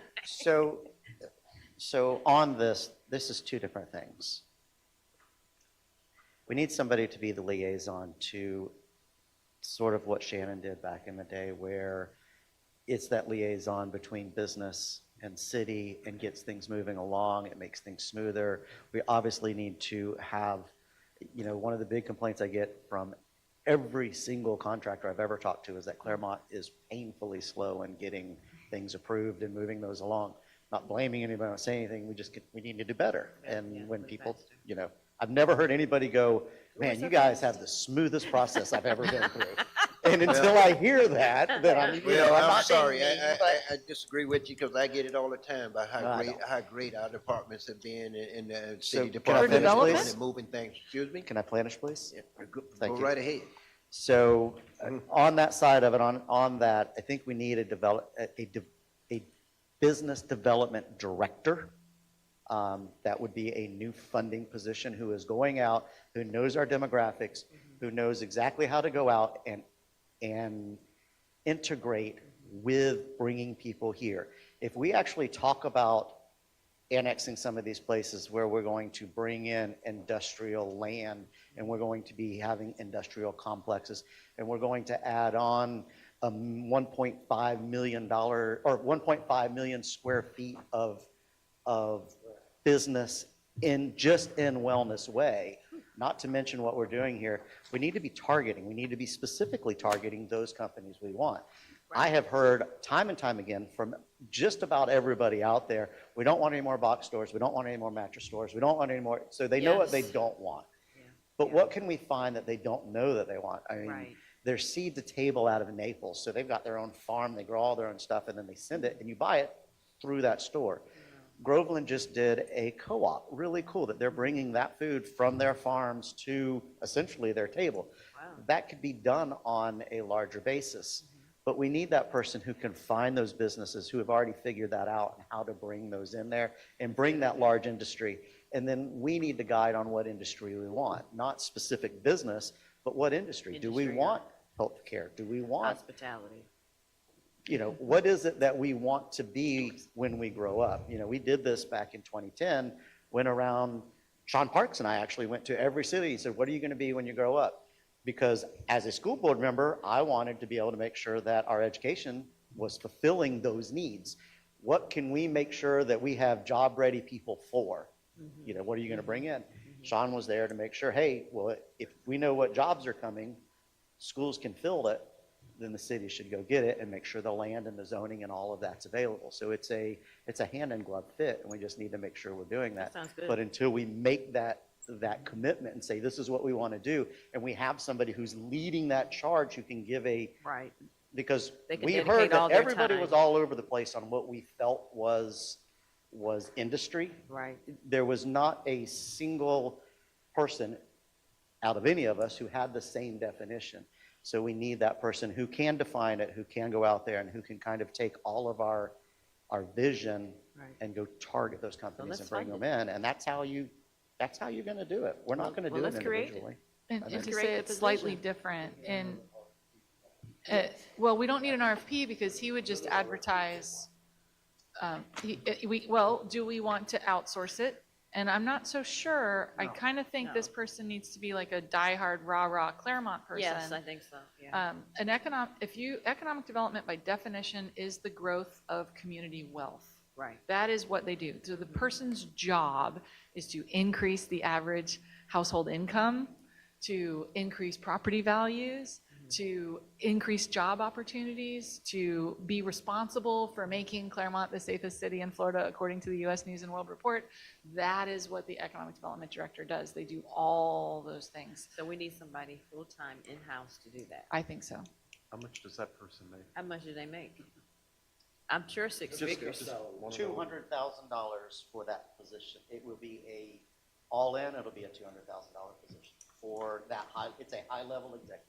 I mean, it is. Yeah. Plus travel, they will be going, To All every over. conference. Yeah, Yeah. conferences. I mean, All who do kinds you of want? I things. mean, you want the best. My heart. That makes you happy, doesn't it? You're like, yeah. It's some high-level I mean, I'm executive. terrified. I'm literally sweating at that number, but But you know that's what it You is. get what you pay for. but they got to be the best. Yeah. But No, that's the all-in cost. no government contracts. It's not just spending the money. So the last thing that I'm questioning, should it be under the city manager's department, and I could be convinced otherwise, but I kind of think it should be, is a grant writer. So I alluded to it earlier. So he can give direction. A grant writer, Work for if we spend $75,000 on a grant writer, we should be bringing in $7 million, in grants. And to the point that I talked about the other day, back when Clermont relied a third of our spending on the ad valorem tax, the most significant line item that has changed was the grants. We had a number of grants that we just kind of stopped going after. Well, we should just create the position then. I mean, we need it. We see it. I think we all agree with that, right? Don't we all agree we need a grant And we writer? can do this, this doesn't have to be a staff, this doesn't have to be an employee, this could be a contractor, because we really need like 2 days a week. I think there's a couple things we can look at. So Main Street was doing grants, and I believe one of their folks is a grant writer. I believe one of their folks is a grant writer, because they were going to write grants. They had a number of grants that they were going to write for the historical village in order to pay for that. I mean, there's a lot of grants out there. They could bring a ton of money to the historical village if they were running it. Right. They are bringing that, they've created this grant for the trees. So Right. there's a lot of grant opportunities. So I'd like to talk to them to see if we could have that kind of 1099 person where, you know, it's a contract services rather than, So if they're $100 an hour at 15 hours per grant and they do 1 grant a week, that's 75,000. Do we want to put that in the budget so that Rick can I do think some the limit- research? One of the things that we were doing was we were getting ready to send out an RFQ for all sorts of continuing services contracts. And in that, we had a grant writer in as well as one of the options. A lot of times those grant writers would be paid by a percentage of the grant they get. So if they don't bring in any money, they don't get paid. So that's an option that we can do as well. Or we could, as you indicated, we could also bring one on staff and go that direction and then pay salary and just. Well, I don't like the idea of another employee that we don't Right, necessarily well, need to right. have, but a consultant but I like, heck, get a bunch of grant writers and rotate them through Right. that and was see the who, intent. see who delivers. The intent was to get 2 or 3 under contract, and then we can just kind of pick and choose as we need based on their expertise. And That sounds great to me. ability. Wow, that sounds good. problem solved. If we say 75,000 in the budget, that should give us 1 a week. Well, they're coming back with the RFP. Well, they'd get an RFQ, RFQ. so that they have a They're getting an RFP. stable of, we're just trying to give them a budget so they can do. Those were the things under the city manager's office that I thought we should talk about. Thank you.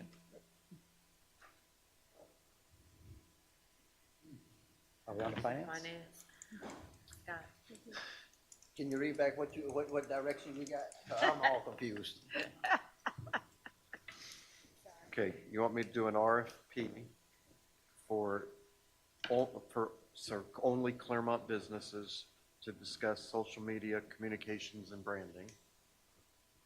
You want me to check into a business development director? That's somebody who brings businesses here and a Clermont person. Move the position under you, I think. And then an RFQ we have out for a grant writer also to bring back to you. Which y'all already have. Right, we're working on that right now. That's the 3 things I heard. Okay. If you heard something else, tell me, please. Well, I'm just, so much went out there, and everything, so just want to make sure we're on the same page, and I want to hear what it actually we're doing, okay? All right. Yes, ma'am. Finance. Thank you, Mayor. And as you just alluded to, we've been joined by 2 individuals. Let me introduce them real quickly. On the left-hand side here, Dana Wiseman, who is the manager of our utility billing and collections division. And then Jenny Cassidy, the assistant finance director. Jenny's primary task is to supervise the day-to-day operations of the entire finance department, which includes utility billing as well. 3 quick slides prepared for you in this presentation, but please interrupt me as we go along if you feel so inclined. First one, just talking about the accomplishments for the current year.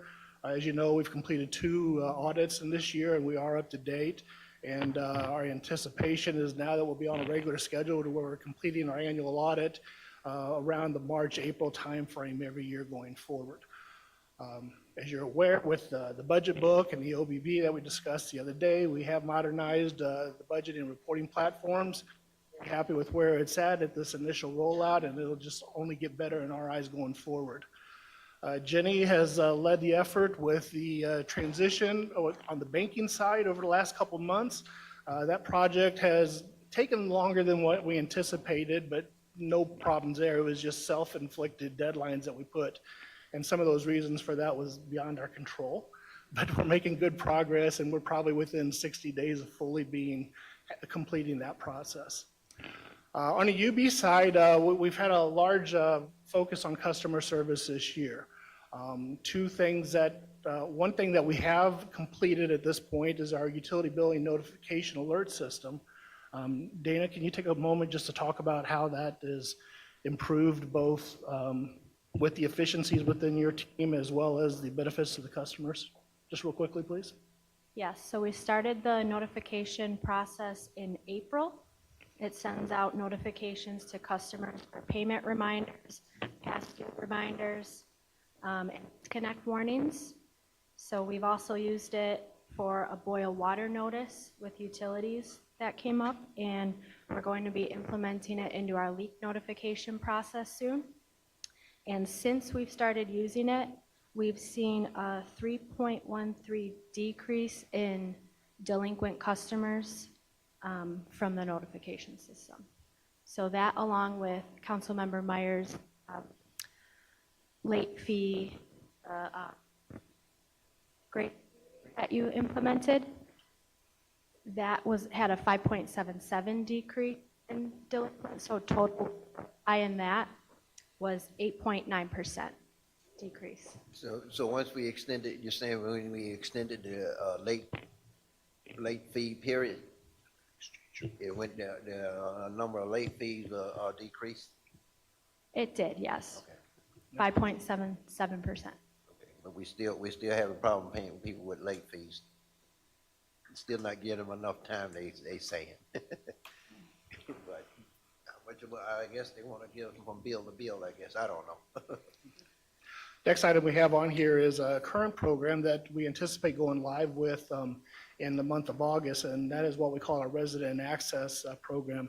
Dana, can you just give an overview of that program and where we're at with that rollout?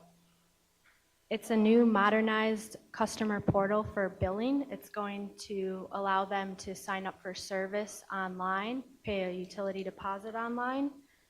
It's going to show them a 2-year consumption history from billing online, and also allow them to set up auto payments, see billing and transaction history, a lot more than what they currently can with our system. So the onboarding and offboarding of utility customers takes up a lot of this team's time.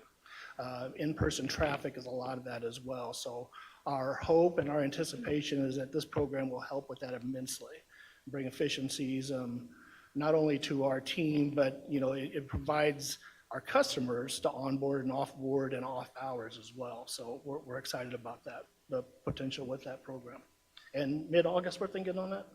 August 1st is Okay. the... Great. Then last accomplishment I've listed on here is the fact that we remain fully staffed throughout the entire year, knock on wood.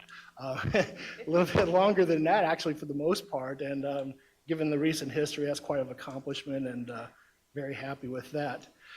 Then goals on the next slide, my very first goal is to keep that going, maintaining the employee retention. And I've got some items within our proposed budget for next year along those lines, and I'll speak to them in more detail here in a moment. We also have identified, now that banking transition is about wrapped up, we did the P-card transition last year. We're anticipating a lot of operational efficiency improvements in this upcoming year. For instance, on accounts payable side, we're going to be looking late summer, early fall, into transitioning into what they call a virtual payment process. So with that, for vendors who were able to get signed up for it, they'll receive their payments much quicker fashion. And our banking partner, Chase, will help us with those enrollments. And then we just talked about the efficiency improvements we're anticipating with UB in the upcoming year. The project I'm most excited about is one that we've started now, and that is we're working towards establishing a comprehensive fiscal policies and procedures manual. What I learned in my first year here is a lot of the policies we've been following over the years have been verbal in nature, and they're not actually documented in any type of formal manner. So we have been compiling these, and within this manual, not only will we have policies and procedures that you as council members will recognize and will discuss, but we'll also have processes and procedures to assist with any type of transitional issues we have at the employee level going forward. So that's quite an undertaking. Jenny and I will be working hard on that over the next 6 months, and excited about that. Next item is, for those who've been around for a while, you may recall several years ago when the quarterly reports were timely and normal, we had a pretty robust metric reporting component of that. And you saw some signs of that within this online budget book, but there are some holes that you identified. So Kyle Pride and I, over the next couple months, are working to fully build that out and vet it, and working with the other departments to do so. And we'll be including that in the quarterly reports, if not this next quarterly report, surely by the one after that. Some more information on that going forward. And then GFOA awards. We've been out of that loop. I knew you'd smile. Within the proposed budget, we have requested additional dollars as compared to last year. There are fees associated with that because they have staff members and other directors who take the time and are compensated for the review process in that. So we've requested some dollars to cover that review fee in hopes of being granted those awards here in the near future. And last thing I'd like to do in terms of a goal next year is follow procurement's lead. I don't know for how long, but they've had an internal customer service satisfaction survey amongst the other departments, and was a great admirer of that when I first saw it, and I'd like to replicate that for the finance department, and I'll be spending some time on that hopefully this winter to do that. Then last slide, in terms of the budget itself, we're not proposing any major changes within the accounting and finance division this year. We are appropriately staffed as we speak, and things are going well, obviously, with the completion of the audits. So no major changes are proposed in that division. On the utility billing and collection side, we are requesting one additional utility billing clerk. And my apologies, I thought finance would be before you on Tuesday, so I don't have data for you, but I will make sure to push that out. But we think that position is easily justifiable given the increase in volume, not only payment processing, but call volumes, and those are calls inside, coming in and going out. And I'll provide that data to you next week. And then, as discussed at the most recent city council meeting, with this clerk, our UB team has a space problem. And I am looking for some direction or some assistance in determining a long-range plan for this team. I don't know that we'll be able to accommodate this team in addition to the team without some type of solution. Council took the action to support a move across the street. I wasn't very eloquent that night. I'm sorry. I was stressed. I was tired. But I am certain, I wear two hats when it comes to this. I've got the operational hat, which I'm speaking to now, but I certainly recognize the financial component of this and the impact on the CRA that would have. So whatever direction staff or the council takes on this decision in relation to the budget, we'll respect, and we will find an alternative solution if we don't move forward with that. And the reason I'm leading to this point here, within the capital budget, you probably saw a capital project proposal for this action. We would need approximately $110,000 in the budget in order to make some modifications to that building to support the UV team in that move. And just for clarity's sakes, the majority of the expenses related to utility billing collections is paid for out of the enterprise funds, water, sewer, stormwater, and sanitation. It's not a general fund expense, but again, we're looking at about $110,000. And that $110,000 would both do some internal modifications as well as run communications to that building, which we do not have. Wayne will be very happy that I mentioned that. Then last thing, just in summary in terms of a crossover between the two divisions. First off, very strong support within the entire team on this proposal to move to a 410 model. Of our 18 employees, we had one who came to Jenny and I and was insistent they were not interested in this whatsoever. We heard from almost every single one of the other 17, and it went from very enthusiastically supportive of it to, yes, I like the idea, but I have some personal concerns in terms of schedules and stuff. But Jenny and I didn't hear anything that we didn't think we could work around if the city council decides to go in that direction. Very last thing, and I alluded to this a few moments ago, a proposed salary addition to reform the tiers and job descriptions of our non-exempt team members, and I'm going to ask Jenny to speak to that, please. Sure. We recognize that we currently employ an amazing staff, and our goal is to retain those staff members who are very good at what they do. And what we're proposing is to implement a tier structure to the positions within the department. For an example, we currently have 3 utility billing specialists, accounting specialists, as well as 3 accountants. within the department who are in a position where they are labeled either accountant, utility billing specialist, or accounting specialist. The tier structures that we're proposing would implement an accounting specialist 1, an accounting specialist 2, and an accounting specialist 3, which would be across the board for our utility billing specialists as well as our accountants. And that offers the ability for those staff members to sort of have something to work for within the department. It allows them to gain experience needed to progress within those tier structures, as well as obtain extra educational opportunities to grow within the department. In a situation where a department can become stagnant with the absence of the ability to excel or promote within the department, this allows sort of something to look forward to and achieve within the department.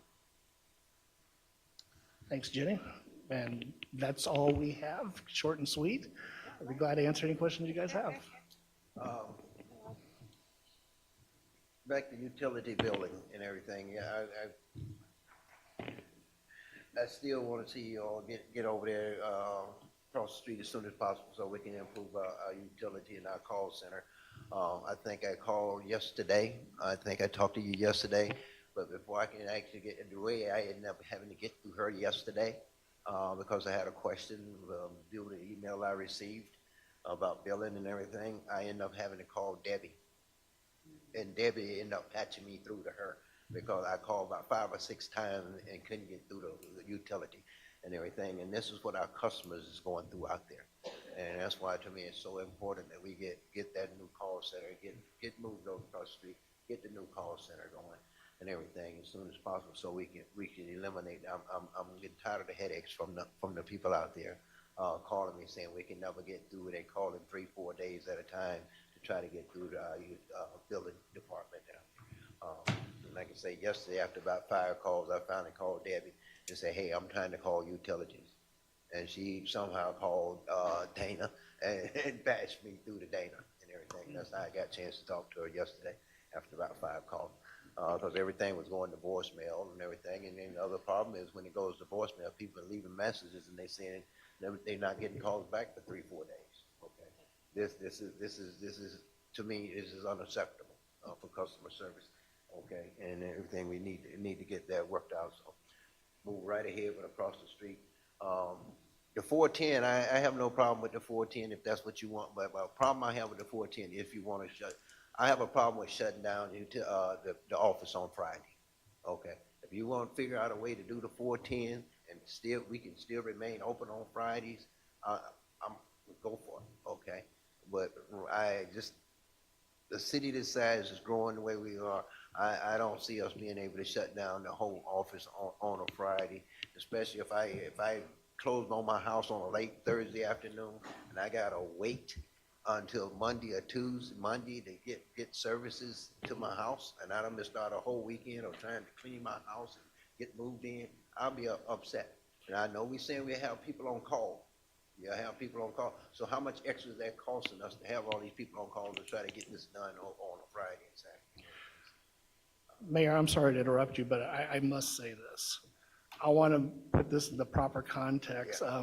When the council tabled this discussion, it was my understanding that each department was going to speak to this proposal and how it would impact their operations. I say that because I don't want this to be interpreted as a finance department proposal. This was a proposal that was raised by the city manager's office. I'm just simply telling you what my team's reaction to the proposal was. And that's what I understood. I'm just letting you know, hey, if that's what you wanted, that's fine. The only concept in there is this, figure out a way, if you go to it, let's figure out a way we keep the office open, utility office and everything on a Friday, not shut it down. Because I think that's one of my biggest components with the whole 410 before, other than some other people, it's not conducive to a lot of the younger workers and everything. I have some preservation about that and the hardship it put on some of the workers as well. But I was told some people may have an opportunity to pick and choose whether they go to the 410 or not. My biggest thing is not shutting down on a Friday. One of the biggest things for me. Let's not shut down on Friday. Okay. But if that's what they love 410s, I know some people love to do 410s, and everything, so, but some people it's not, so, I think when it was first introduced, the first time I was introduced to it, I was told that, there's be, some option for some of the people that work with everybody, but then didn't come across that way at the last presentation. I'm not saying that that's your proposal, but I say you strongly support it, but my biggest thing is let's figure out a way to do it without shutting down on Fridays, okay? My understanding, though, is part of the purpose of going to the 410s is to have incentives to keep our good people working here because we cannot pay them more money. So being able to have a 4-day work week is a incentive to keep some of our good people because we're not able to pay them the big bucks that Orlando can pay. And we still would be providing services by being open an hour earlier and an hour later for those people who do have to go to work or whatnot. They can still get here to get the services. And I thought Friday they were going to have a person there for what you're saying. If somebody closes on a house and they need to have the utilities turned on, that there would be a person to handle that part, but all of the other departments, not necessarily. But Well, I don't know, is there a reason why we couldn't just have a policy that employees can pick? Yeah. I mean, is there a reason why employees couldn't work 8 to 4 or 10 to 6, and some are 410 and some are 9 to 5? I mean, is that something that wouldn't work to give flexibility? Workers then have to have some kind of. Well, then, as I everybody's said- here from 10 to A lot 4, of jobs Monday do through that, but they Thursday. have core hours. As I said, when it was actually presented to me before it actually came to council, the last one in presentation I got, I understood there will be an opportunity for people to pick and choose if they didn't want to. To me, that's Okay. maximum And I don't have no flexibility. problem with it. Like I say, the other thing is closing.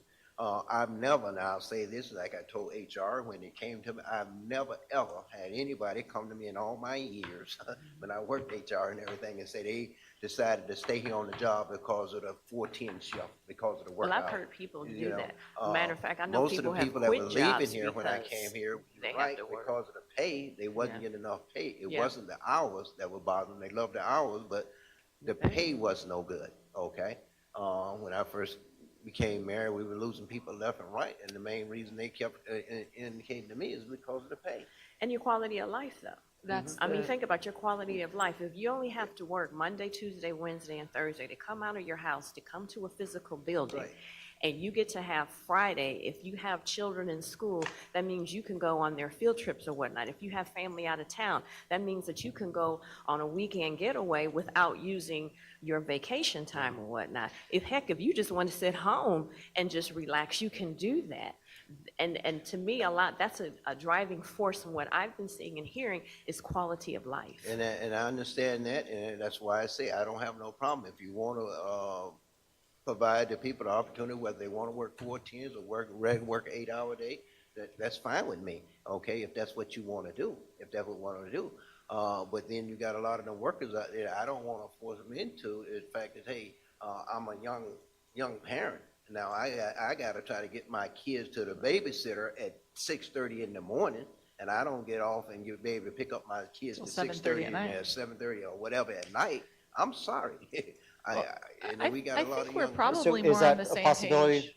See, Is a flexible schedule an option? If we could just have a candid conversation, staff didn't weigh in on this. You all did, but we didn't give you, you didn't ask for any input from us or any Ask enough. solutions, just to be really blunt. Well, So in it's fairness, hard. it came from staff. It's hard to present any thoughts or ideas when we're not given the opportunity to communicate it with you. So respectfully to the 5 of you, you didn't ask me and Dan to talk about it. You told us about it, but we didn't get to tell you anything. So Well, we in fairness, respectfully This listened. was put on the So agenda I'm just- by staff. hello. This was put on the agenda by staff.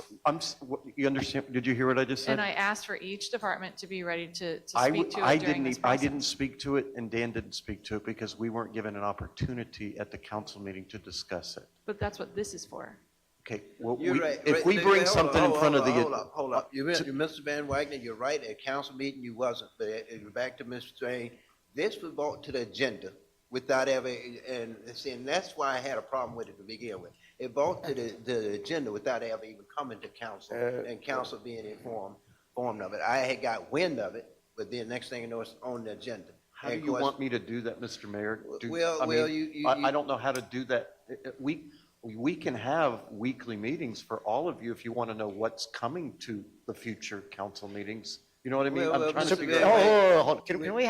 Can we have a workshop on 410s? This is Bingo. not what we're doing on budgets No, today. no. We're not going to Right. solve this, and all we're doing is talking around in circles. So can you please set up a workshop so Yeah. that you can present And to I think us that's what you we want on asked your for. I 410s? think that's what we asked for at Yes, the it is. council, So, right? yeah. I'm not trying to think die there's on a hill. something- I just wanted you to hear our research, at least. Yeah, no, I And then want to you hear make your own from you guys. decision. I just don't want to hear from you right now. Not, And I'm Not not, that I didn't, time out. I didn't Time mean it out. to sound that way. Time out, please. I didn't go there. I was just coming and let Mr. Scott know that, hey, everything he just presented with me, I'm pretty happy with it, but my biggest thing is, my biggest concern right now is to get utility and customer service up and running so we can do a better job.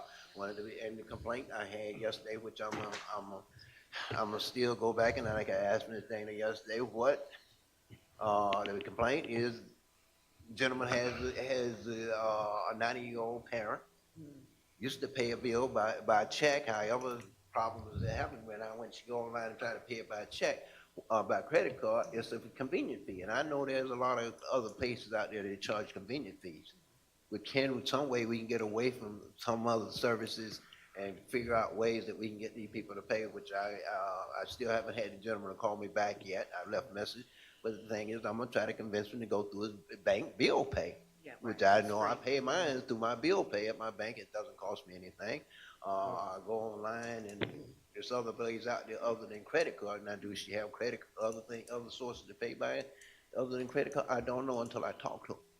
Couple things, if I may, on that topic, Mayor. One is, as you said, we have many payment options available. The reason that we passed on that fee is because of a prior city council action that required that. Or was it? It was a city. It's the question of whether or not to absorb the fee or to pass it on. Okay. And we passed on that fee. We could reverse that if we wanted to, and the city would pay for those fees Do the customers have the How much option is of the fee? paying without a fee? through other payment resources. And that's a good segue into my second item, is that one of the things I think we could do to, Ms. Strange, one of the things you said, how can we lower the cost of living for employees? Well, something we could do to achieve that, as well as make our team more efficient, is to consider some type of incentive to the utility customers to pay by ACH or something. Give them a nominal discount, like a 2% discount, to pay electronically through your bank through an ACH. I just like you more and Because- more every time you talk. Say a 2% discount. Well, I'm throwing it out there, Mayor, don't hold me to it. But good if we idea, give them a Scott. minor That's a good discount, idea, 'cause other that places takes do it. away the need from one of my clerks to handle that Right, payment. right. It's in a file, an Yeah, electronic okay. file. So, Well, that's why I say, when I talk to them, I'm gonna try to convince them. I don't want, because handling the check and everything, you gotta go to the mail, open up mail, handle this check, process, all this stuff going on. And I'm quite sure it's costing us to process each one of them checks through the bank as well, which we're not collecting for, I'm quite sure. And so mine could go, when I talk to the gentleman, is convince his mother to do some kind of bill pay, or, what's the other one that they can pay without, Yeah, your debit card, credit card. without the credit card. See? Mhm. I don't even, if I can get away from the checks, I want to eliminate check, because I think that's costing us, and it's too much time consuming to do checks. That's why I do mine, like I say, I do mine through my bill pay through my bank. Now, I can go right there and say, hey, go on this day and pay this amount to the city of Clermont this time. And it Yeah. doesn't cost me anything extra. And it has a huge impact. My business is way smaller than the city's utility billing, Right. and the cost of credit cards is a convenience fee, in my opinion, for the customer, so long as they have a way to pay in a different way. Once it becomes the only way, now it's our convenience, and I would say that the city should absorb that.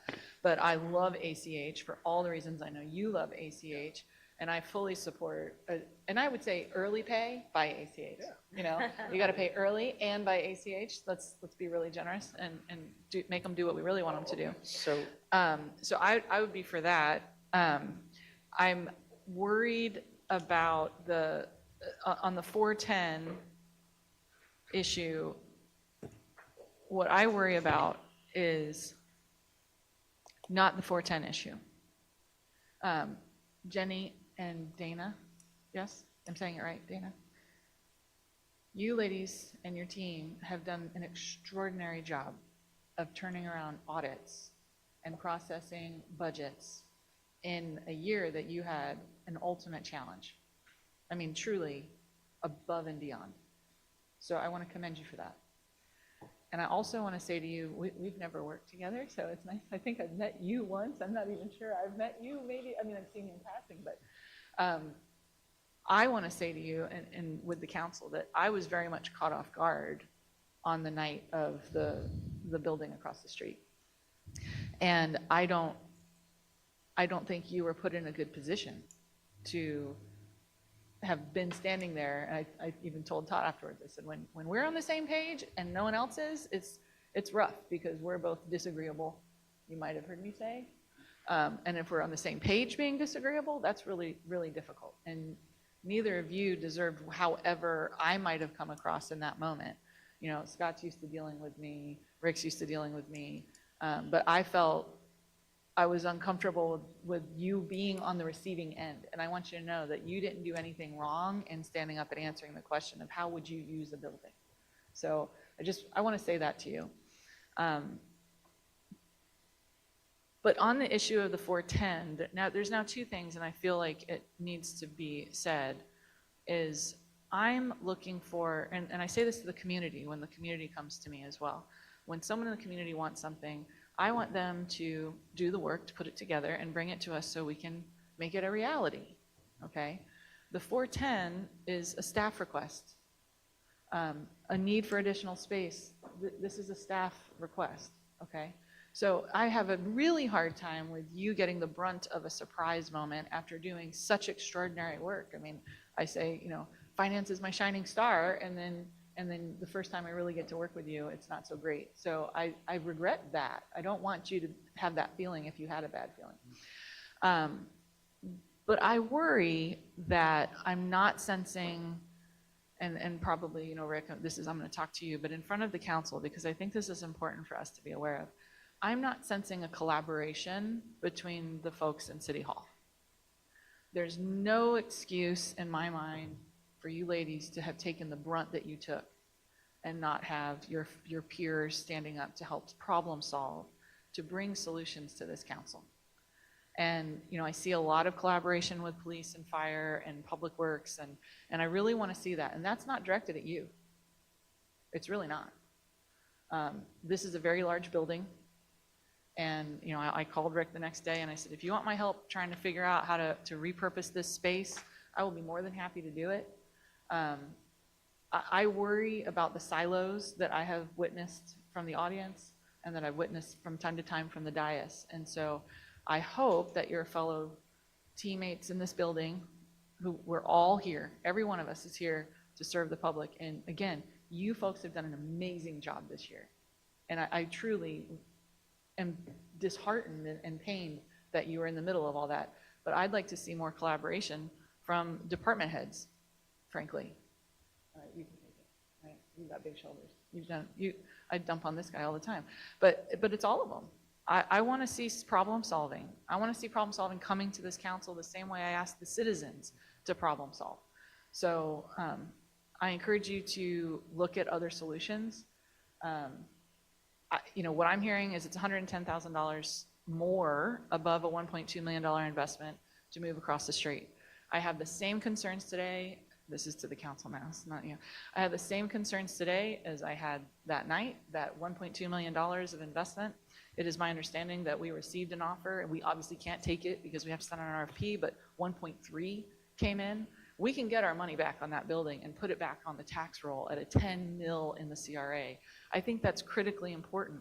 If we were to net $100,000, my proposal and suggestion to this council would be, if we sell that building and we can net $100,000, why not use that to renovate a section of this building, look at this place as if everybody didn't already have a seat that they've been sitting in for however long this building has been here. What would we do then? Because the building's not at capacity, It's the people who are sitting in seats that they feel like are theirs. And so what would happen if we looked at it as a blank slate and said, where would we put everybody? You know, just because we've done something the same way for 20 years doesn't mean we need to keep doing it the same way. And so I'm looking for creative solutions like that to be coming to us from staff, rather than staff coming to us and saying, what should we do about a 410 work week? What should we do about staff schedule? What should we do? I agree with the mayor. I think we should be open 9 to 5, Monday through Friday, to serve the public. Now, I agree with Ms. Myers. I don't think we need to be open, every person's here at 8:45 to 5:15. I think flexibility would be wonderful. But I really would like to see a shift in whatever is going on. And I'm just putting it out there. So It still doesn't solve the problem, though, with the space. It doesn't The solve the space. problem. But You- It doesn't solve the problem. here's part of the solution, and here's what we didn't have the conversation about, because I asked for this. And it's through Neptune. And when we sit here, and this is no offense to you guys, I run a business. When we run into, and we're running a business like it's the 1980s, you know, they didn't cause this. Right. You know, for my wife to come and change her checking information, she had to come down here. Oh. It is absolutely beyond ridiculous that we do not have AI and technology solutions Right. in place to do this. Right. I had this conversation with Stoney the other day. Stoney, I don't want to talk to you. I don't want to do anything. I want to be able to go online, look at my water bill, pay it. I need to change anything and everything I need to You can do do there. it online. I don't need to talk to people. Give me a chat bot, give me a text. Do whatever you need to do. But the idea that we need to continue to layer people to do it is archaic. And it's not against them. That's what they're given. This is what we're operating in, and it's foolishness. We have a solution. So who knew that Neptune was, that we weren't at the top level of our software? And then how much was this? 300,000? It wasn't even that, was it? Maybe it was 40,000, he told me. Yeah. around 40,000. Big difference. So, but it wouldn't even have mattered. We were talking about hiring people and the multi-million-dollar, and so this is a $40,000 that we haven't even brought to that level where you can actually go in and once you're on this, you can do everything you want to do. When we start talking about convenience fees, I can tell you from my business, I don't charge people a convenience fee. I eat it. And part of the reason I eat it is because the accounting is so much cheaper. The amount of time, energy, effort it takes to go in and account for everything else, whereas when I get it, I can Right. see every single charge that came through. It's all right there. If something fails, I already know what failed, and it goes into collections. It's much faster, it's much easier, and the amount of money that we're talking about, whether it's a 3% convenience fee or 4% or whatever it is very difficult to convince me that having people doing that work is going to cost less. It is just so easy to look at those sheets, those balance sheets, you know exactly what happened. If somebody's credit card fails, I know whose credit card fails, and it's taken care of. And 9 times out of 10, we send them a text, hey, credit card failed. They get an automatic email. I mean, so if we're doing this and we have everybody in here, it takes all of this away. And I appreciate that they're getting a huge call volume. When I talked with Stoney about it, he goes, I get all these calls. Do you know why you get these calls? Because you don't have another choice on the website. There's no other choice. It doesn't direct you anywhere else. It just says, hey, you know, here's the number for utility billing. We can't go to, so once we get this customer portal in place, and yes, it'll be growing pains, I think this probably solves a lot of the problems. And if it doesn't, we need to be looking to technology to solve this problem. But to think that we're going to continue down the 1980s path of answering phones and processing checks and doing all of that nonsense is just bizarre to me, because it's just not where the world's going. Well, as I Mr. said, I want to get away from the processing checks. I have no problem with that. I don't hardly use checks myself anymore. Technology is good, but I'm an old guy, okay? And I still like talking to people on the phone. I still like going talking to you face to face, coming in a lot of time and doing my thing. As Mr. Peterson said earlier, you got a lot of citizens out there in Kingsbridge, it's not gonna get in there and use this technology and everything. So we still gotta have other things in place for these folks as well. I have no problem with upgrading technology, okay? I'll be honest with you, when I first started using my bill pay at my bank, it took me a while for people to convince me to use it, but hey, I've come convenient with it, and it's very convenient. And even when I used to like to walk in here every month and walk in and pay my water bill in person with that check, and everything. And they used to tease me all the time because I always paid more than I was supposed to. And they used to say, when you gonna stop paying? You got $500 of credit here. I don't care. I'm gonna just still pay. I enjoy coming in and meeting. But we got a lot of people out there that's not gonna get into the technology.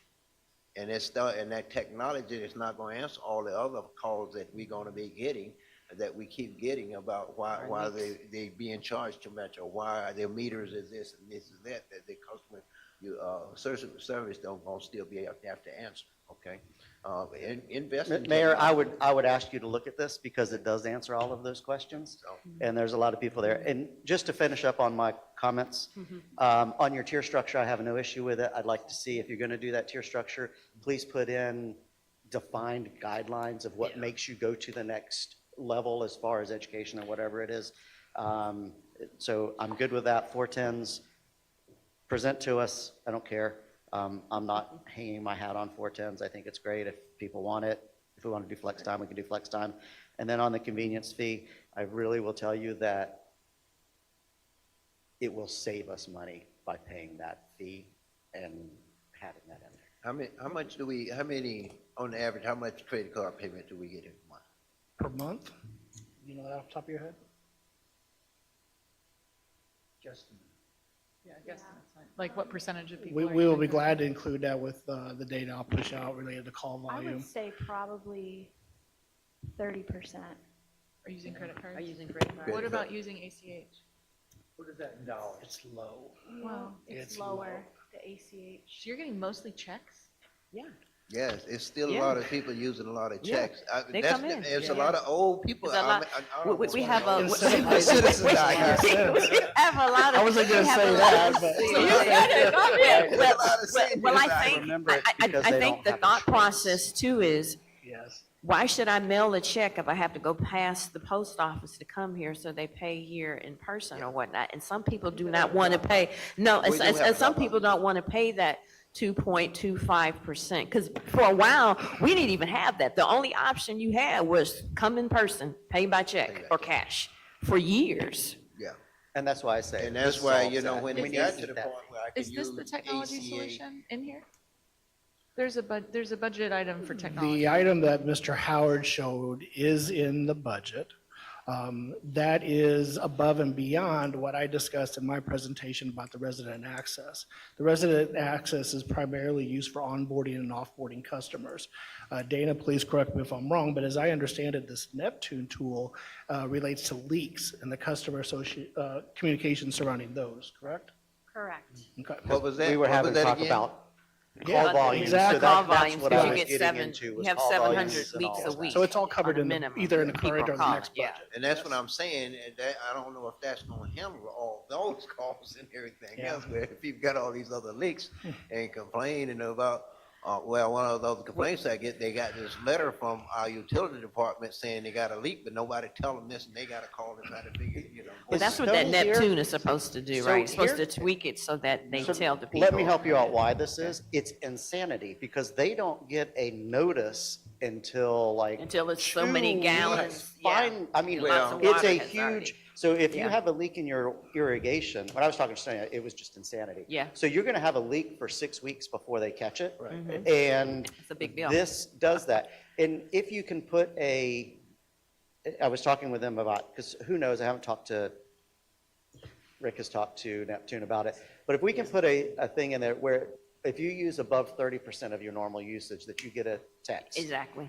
This is gonna solve, we can use technology to solve this problem Throwing money at it is not the answer. We need to figure out how to fix it, how to give better service. We're talking Right, about right, giving right, better right, service. right. How do we give better Hey, service? I thought Neptune wasn't, I didn't know if y'all's system was integrated, because I talked to you about that, to being able to put that in there to, send the text to the customers to say, hey, it's a leak. So you don't have to wait 2 weeks.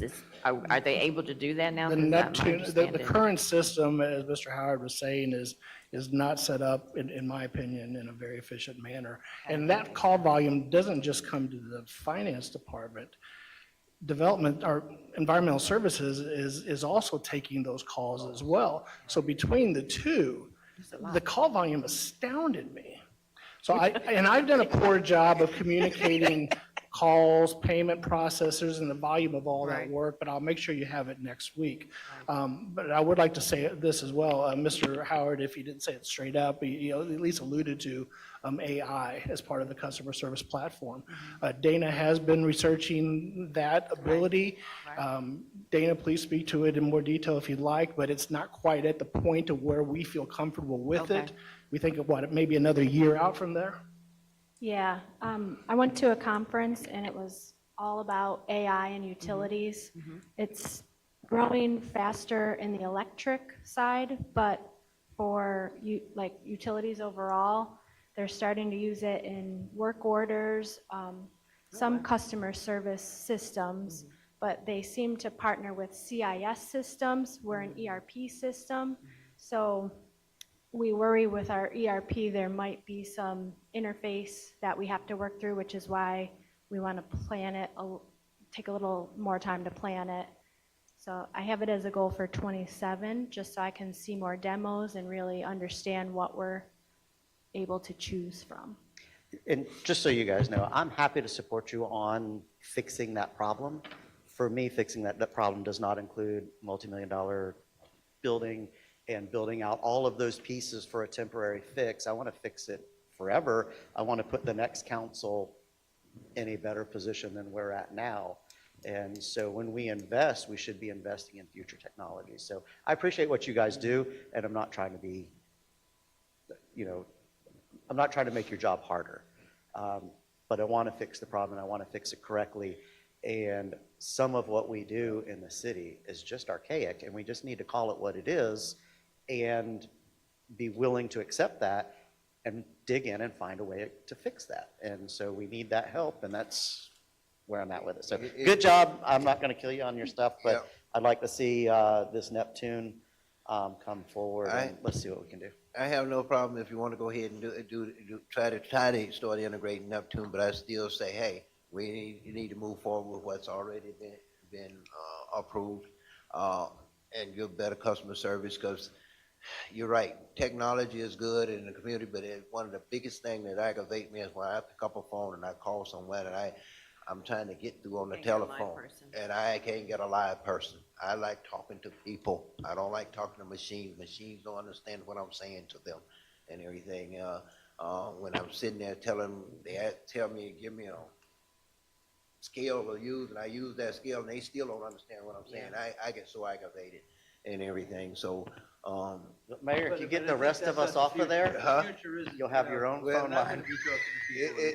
Well, that's the problem. That's what I'm saying, and that's why it bothers. People, you're going to be chatting with an AI robot. It's going to interrogate our system and tell you what your bill is.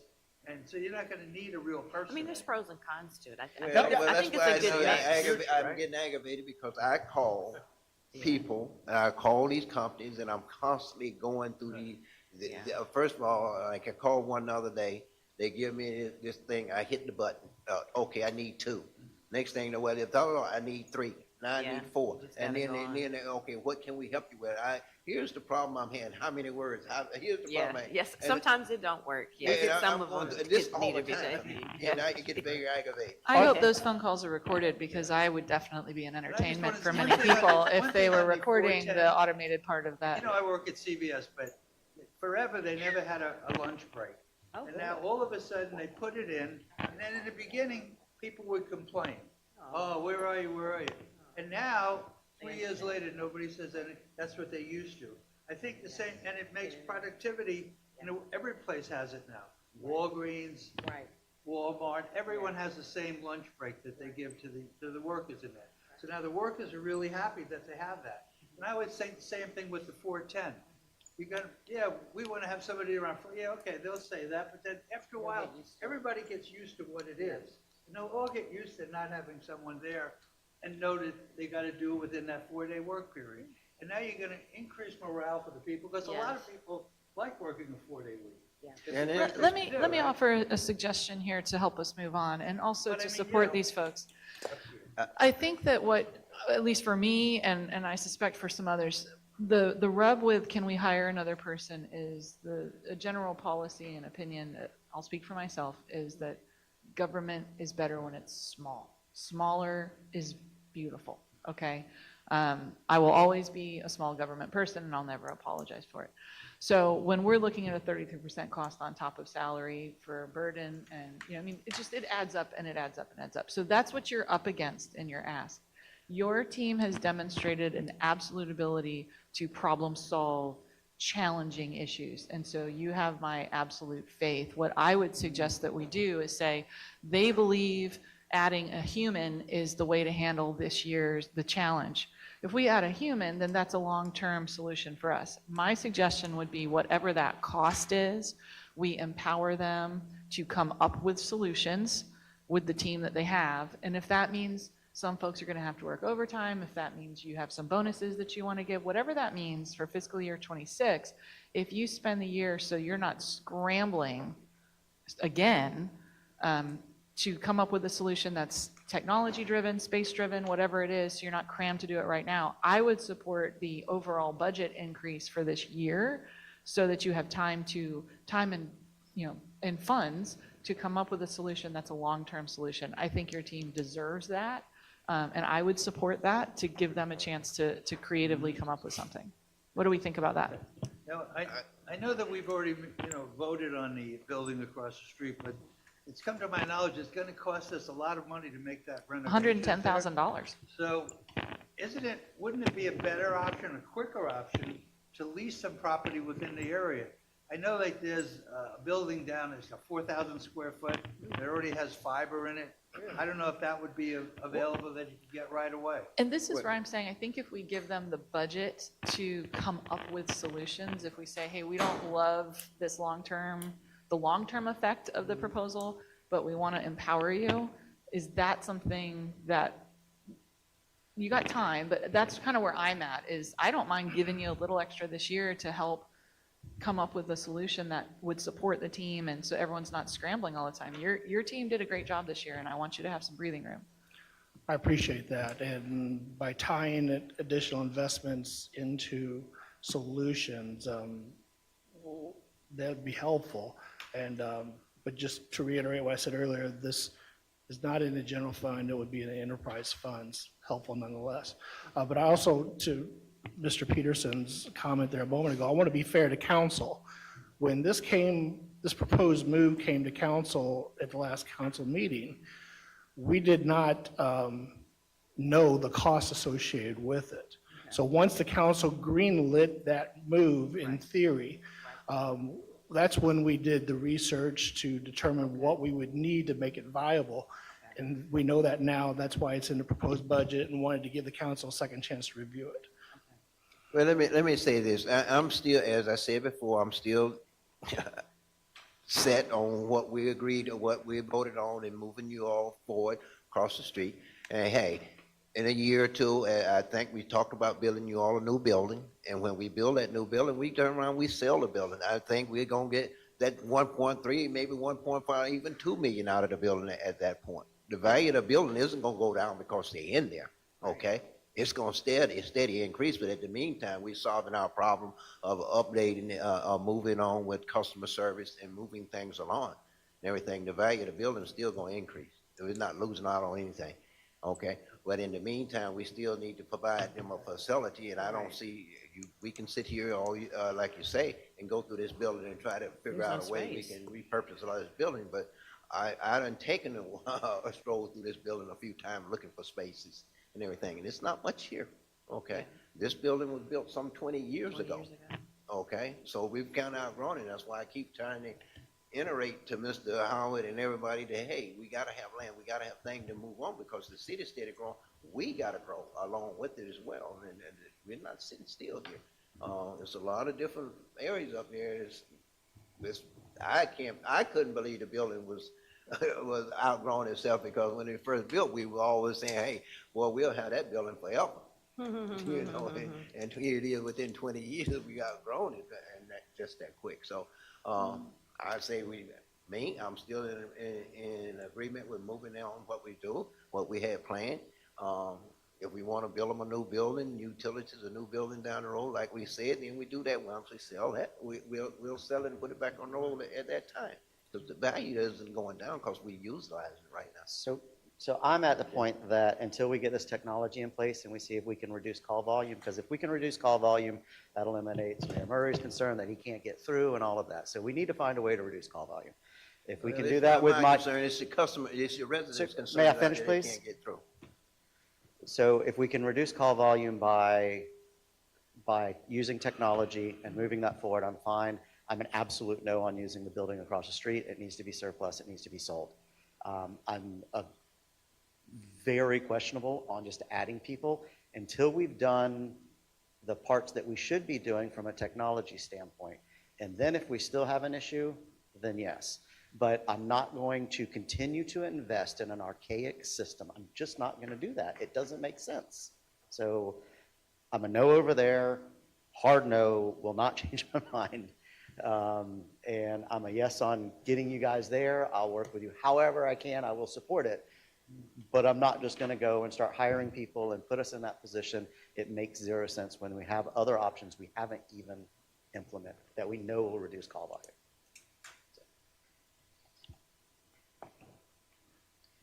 That Neptune Do you have any thing- bonuses in this budget for the folks? Scott, oh no, I'm sorry. Sorry. Rick, that Neptune program, isn't it a year out before all of that stuff can be integrated? The VP told me he needed 2 years to Needed get 2 the years. technology to the place it needed to be. Okay, To that's, give communication, but this is a gap, a stopgap that we could use, but it's not going to be where they want it to be or need it to be for 2 years, he told me. Yes, as I said, I have no.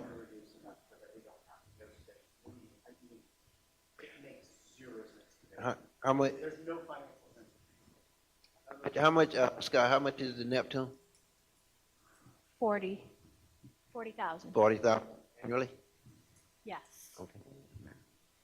I think we should try it. Well, like I say, I have no problem with trying to implement it. Problem with that well, customer service. how soon do we have that Neptune running to reduce the call volume? Because my concern is we still have people, we still have citizens who are calling, citizens who are coming, we still have to service them. Scott, is there a way that we can make billing easier? Credit cards. So we know that we can get rid of the convenience fee, and that if that takes away people's trepidation to do it, that convenience fee is nowhere near the cost of that multi-million-dollar facility. The conversations we're having about that building are insanity. So is there a way that we can find a way to go with, let's get rid of the convenience fee, and can we make billing more convenient for people? Can we find a way for people that they don't have to come here? They don't need to call you. Can we put it on the website, Wayne's, where people can do that? Well, I still think you're gonna have people come If now. you don't mind, Still I can add a little bit of clarity to this for you, and the accounting department's position is supported by this as well. There is products like Neptune 360, and although the outcome, the future of where it's going to be is still evolving, and everybody loves their new best friend AI. But the bottom line is that these third parties are developing these as we go. There is no reason why we can't deploy these and coexist with all the other needs that we're trying to lay out here. Okay. The technology side of it is just mechanics. The product could be integrated and installed at the levels that we can do it today, and then let it evolve. If it doesn't evolve into what we want, somebody else is going to come up with that solution that ties everything together. I know that they're constantly evolving the products that they're working with to get better tuned with what they need to do.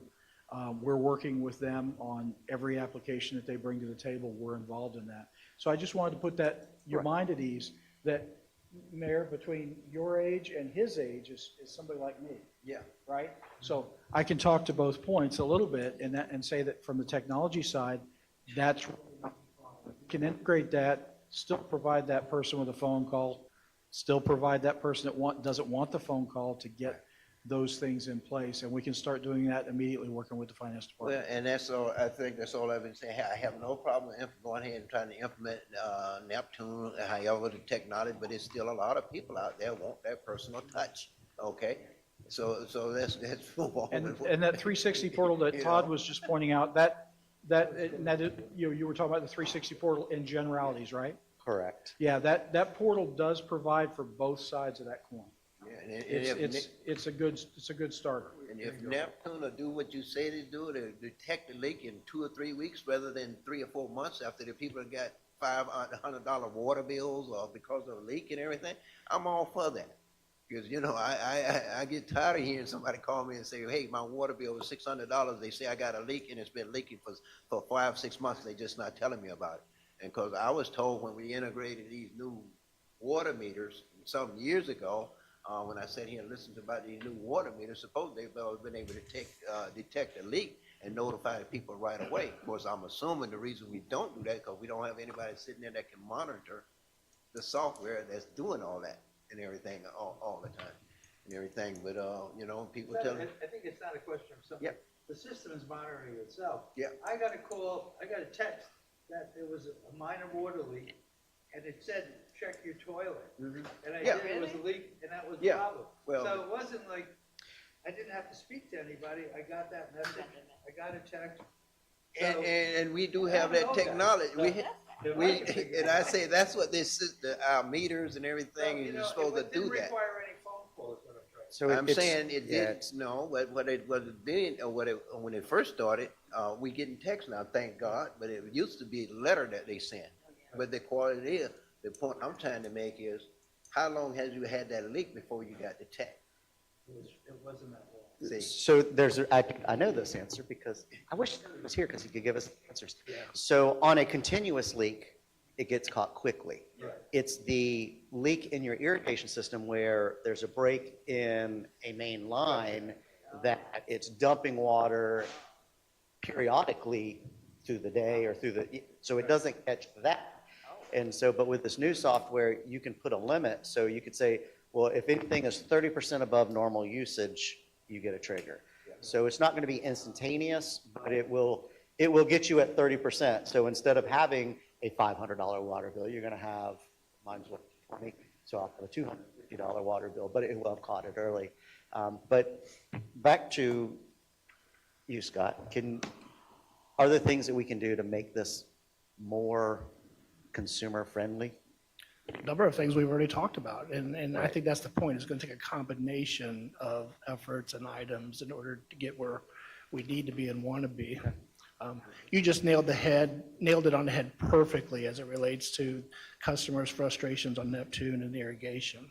I can't tell you how challenging that is. In fact, 2 weeks into his tenure, I thought Mr. Van Wagner was going to quit because he was dealing with all these leak issues. He got frustrated very quickly about it. It's a big problem. It's the big, we got a lot of leakages out there, water main breaks and everything. So Neptune needs to be in yesterday, and we need to start implementing that, and we need to make these folks' life easier. And we need to reduce that call volume so Mr. Murray can call them and make sure he talks to people. Oh, hey, they're not calling me. No, I said for you to No, he call said when you them. call, there's a live person. It's a Oh. joke. Well, I know that. Well, the only reason I called them, I wanted to verify, when I got the one email yesterday, I wanted to verify what I thought.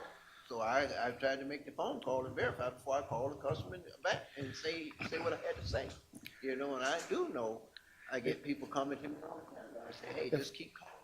Oh, I have in the past. In years past, come down and say, hey, I got this problem. What can you do about If I may better answer, But perhaps. anyway, Oh, sorry. we okay, we want to try to implement, Neptune. Great, thank you. Okay, but in the meantime, like I said, I'd still like to see us move forward. Well, everything, we still, there's still a lot of other issues going on out there that's not yet. Again, 410, that's fine, but I just like to say, for me, just let's make sure, let's try to find a way to keep utility open 5 days a week. Well, Mr. Mayor, Finance Department's not going to move forward with that unless the city manager's department authorizes it. We are part of City Hall. I'm just saying, What I don't want is a situation where the finance or the City Hall is closed on Friday and I still have staff here. I don't want that situation. Okay, and it's getting late, we're coming close. But I have, one other I have thing 3 I need quick to- questions. Before, you said that it was a council decision not to eat the convenience fee? Yes, sir. That was quite some time back. I don't know exactly when, but it's at least a decade ago. And that's why, hey, if, I was trying to get some idea how much that fee is and how much we're losing. It's 2.25. We will have you numbers Okay, before the because next I have meeting. no problem, I don't have no problem with eating the fee. I think, I don't know, you Giveify at your church? No. You know, well, we got Giveify at our church. A lot of churches use this program called Giveify when people donate, pay their tithes. And We eat the fee. we eat the fee at our Yeah, our church as church well. does too. Okay. Yeah. So you do use Giveify? Yeah. No, I know what you're saying Yeah, now. yeah. So, and at first I was a little skeptical about it, but it's very convenient. We just eat the fee. So I have no ours problem. too. doing it. Okay. Could I just get some clarity for Scott? So I hear you loud and clear on Neptune and the fees, great, but you're kind of not communicating in a majority manner yet about what you want us to do with next door. We have approval of next door, but I don't have approval because it's $110,000. So I can't make that authorization. So Scott needs some clarity on But the what we're doing. $110,000, what's that for? That's for For the fiber move. optic and stuff like that? Fiber Well, so- and for the renovations to get it ready for what they would need to be able to use the building. Well, here's my view on that. If it's fiber optic, most of it fiber optic, so we can do the operation we're looking at, that is just add to the selling value of it down the road, because it's there, and a lot of the people you already got the fiber optic in there, they don't have to do it, whoever purchases there. So, anything we do over there is adding to the value of the building. That's why it's at what it was, because it was nowhere near gonna sell for what we did. They saying it's gonna sell for a day, because when we purchased it, well, we was told we purchased it, we paid too much for it, but because of the renovation put in there is why we can sell it at the price they talk about we can get it today. How long would it, excuse me, how long would it take to do to put the fiber optics and stuff in it? If we approve that, how long would it take? Wayne How would be the soon could best they get person in to there? speak to this, probably. Another area that needs a little bit of clarity. So for the city's use, we would put our city fiber into the building to provide that connectivity for that as a city building. It does not add any value to a customer down the line. That's not public fiber. That's a difference, private fiber versus public fiber. So, yeah, it wouldn't provide any advantage down the road. However, the positive side is we can provide that fiber to our city building really economically. It's a part, but a small part of the total cost of the renovation. And how long would that take? A week. A week? And then how long would it take for them to get over? Let's assume we agree with that. How soon could they be in there? The construction schedule side, the technology side wouldn't add to that. They could be in quickly. Yeah, we got an estimate on the renovations that would be needed, but they didn't provide a timeline. I would assume it would just be a few weeks. We're talking about workstations. We're talking about, security glass like they have currently. Things along those nature. Okay. The building, 99% of the building as is perfect for It's them. perfect, okay. It's the work area. The work area. At the counter for the customer service. Work counter, customer service counters and all that. And the customer service counter for the windows would expand to how many? Because right now it's 3, correct? We currently have 3. Right. It would be 4. It would go to 4. But, well, I think one or two of you, sometimes I see one of them that's constantly on the phone. And the other one, sometimes you only got one window actually waiting on customers. When you got a line of customers sometimes, because the other two trying to handle phone calls. And when I walk through there and notice that, so. Well, we have 4 workstations right across the way. As I said, there's a building right down the road. Is there? That's available now that has fiber in it that we could lease. This way we can keep this building either to sell and then put it back on the tax roll. How much would It that goes- cost us? It if goes we back use to, that? when you say fiber, it goes back to what Wayne just said. It's Fiber not- we have to get in here, not across the street. Yeah, but you talking about the building down the road with Across the fiber. street doesn't have fiber in it. No, but you're saying that the building that's available already has all that stuff in there. Exactly. So It- how much do you know how much that would cost us When you would lease the building. that's what I'm saying. Do you know how much the lease would be? We can find out about it, but. Okay. Yeah, how much it would cost us monthly? And then how Well, soon we rent could rent get in for there? that building was $4,000 a month. So the building that they're talking about being in. So if we were to rent a building of similar size, it would take us 27 years of rent just to spend the $1.2 million that we would be dedicating to this purpose and taking off the tax roll.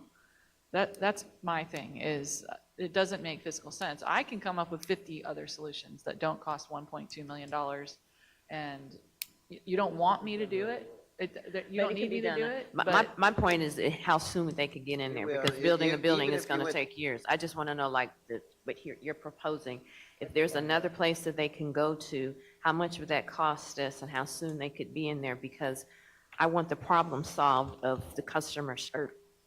That's my concern, is customer service.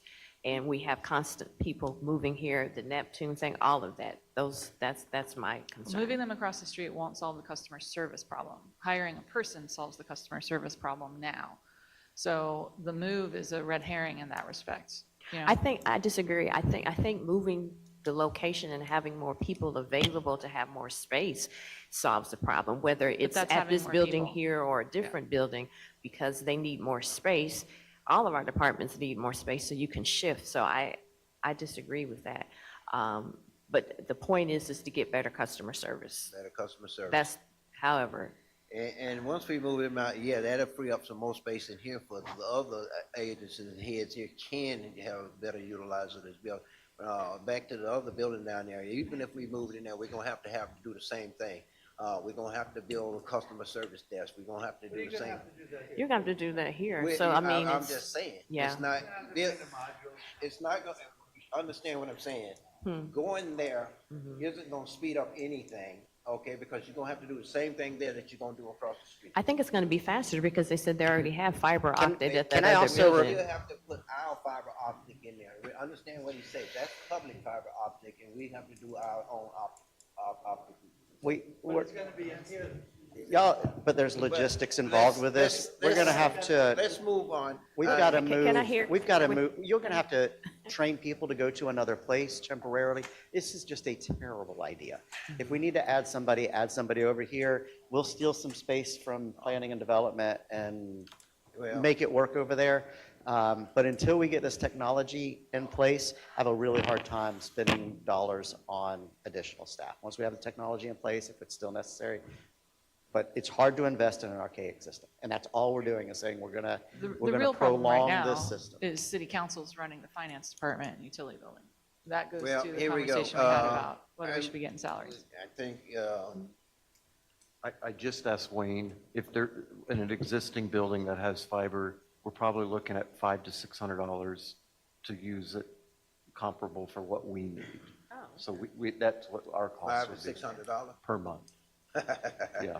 Please, if they willing to let us have that building for No, $500. the He was Wi-Fi. saying To make it up to what we need, because one of our fire stations, Okay. we don't have actual our fiber, Okay. but we're doing something comparable For the for five. Wi-Fi. Yeah, this is just, yes, that's just for that component that you're asking me about. Yeah, but see, we still have to build workstation and all that and everything. I still think what we approved for council a couple of weeks ago, the plan we had already laid, is the best way to move forward. We can always sell the building, the building, value of the building isn't gonna decrease by being in there, okay? And everything, so, 4:45, okay, I don't know how much further we gonna go tonight, but Scott, like I say, Mr. Van Wagner, like I said, for us, me, we go ahead and do the Neptune, okay, try to integrate that in, which I heard you say it's gonna take a couple of years for it to actually at the right, so we still it still leave us an issue with customer service, so my thing is, we still need to move forward, as far as I'm concerned, across the street, so we can take care of customer service as well, while that's being implemented, okay? So, Mr. Mayor, do you have consensus to do that? I don't know, I'm just saying I'm just asking for consensus so we know what to do, so. We're taking that item up. I am a hard no on moving across the street, having any discussion on that. I don't want to fund it. I mean, I'm just not there. So I think we can find the solution and make the solution and make it work. I'm looking for consensus, so Scott knows what to put in the budget. Do you guys say yes? Yes, you say no? I would take that one out of that. I remain a no. That's 3.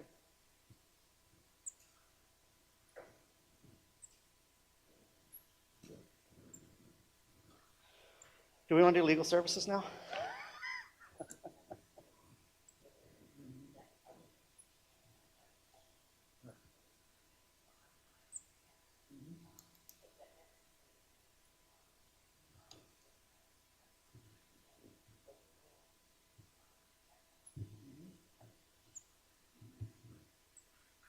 I can try to provide another option by Tuesday. So we don't. I can try. Let's just have a further conversation, Can we because we don't know you how wanna keep Neptune's talking going to about come it? in or what's available. You want to keep, can we? I've had enough of this conversation, so let's, as soon as possible, Mr. Van Wagner. Well, but the problem I have with looking at trying to go back and really workshop it is the fact that we still got an issue with customer service. We need to solve as soon as possible. We've dealt with this here for the last 2 or 3 years, and it's keep getting worse and worse, okay? So we need to take care of this customer service. Well, but we don't solve the problem. We don't solve a problem that's 2 or 3 years old. If this was 2 or 3 years old, we got Mr. customers Mayor, out there complaining. we cannot solve a problem that's 2 or 3 years old today for a million or more dollars. There was no plan before, so what we have to do, frustrating as it is, oh, look at, you taught me, we got to go through the process. And there are other solutions. I wish I could talk to you about this. I think I can maybe talk to you about this, because I don't think it's going to be on the agenda, but I'll run it by staff and see what they think. But there are definitely other solutions. And I want the same thing you want. He said Tuesday he can bring some more solutions. So how about we Please, table it please. till then, and Let's then we table can it. just, Okay. how about that? Right on.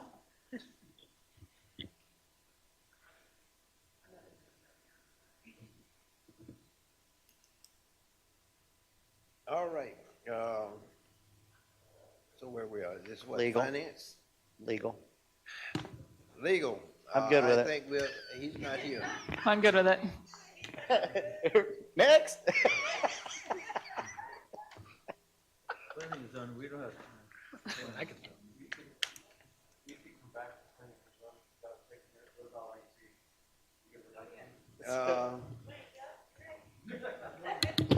I think the Is last one IT for the day down? gonna be IT.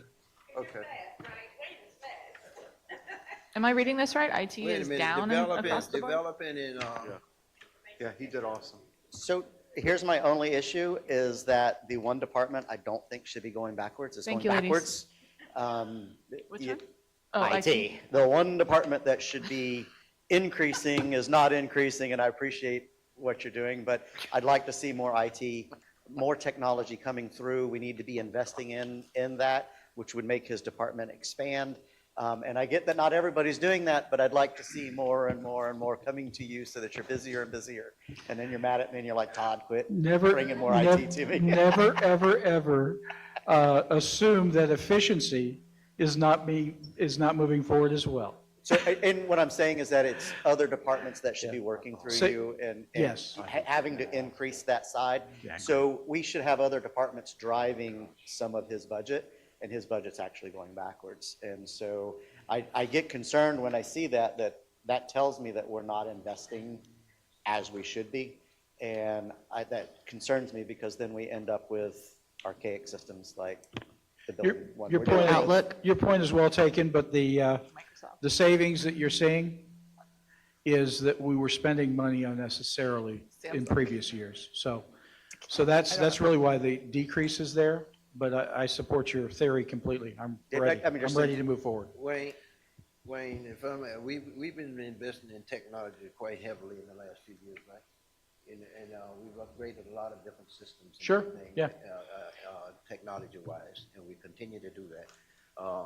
And I commend you for, of course, I know you didn't talk to me before about a lot of the savings that we've gotten rid of a lot of things and saved. For example, one of the big things is how we broadcasting, the meetings and everything now. The way we're doing this is saving us money and everything, so I have no problem with what I see here, and I think you've been doing a fantastic job. Well, thank you. Trying to keep us, technology-wise and everything. I've seen a lot of the increases in things from when I first came in as mayor, and even in finance and the water department, just about every department has shown significant increases in technology, so you're doing a fantastic job.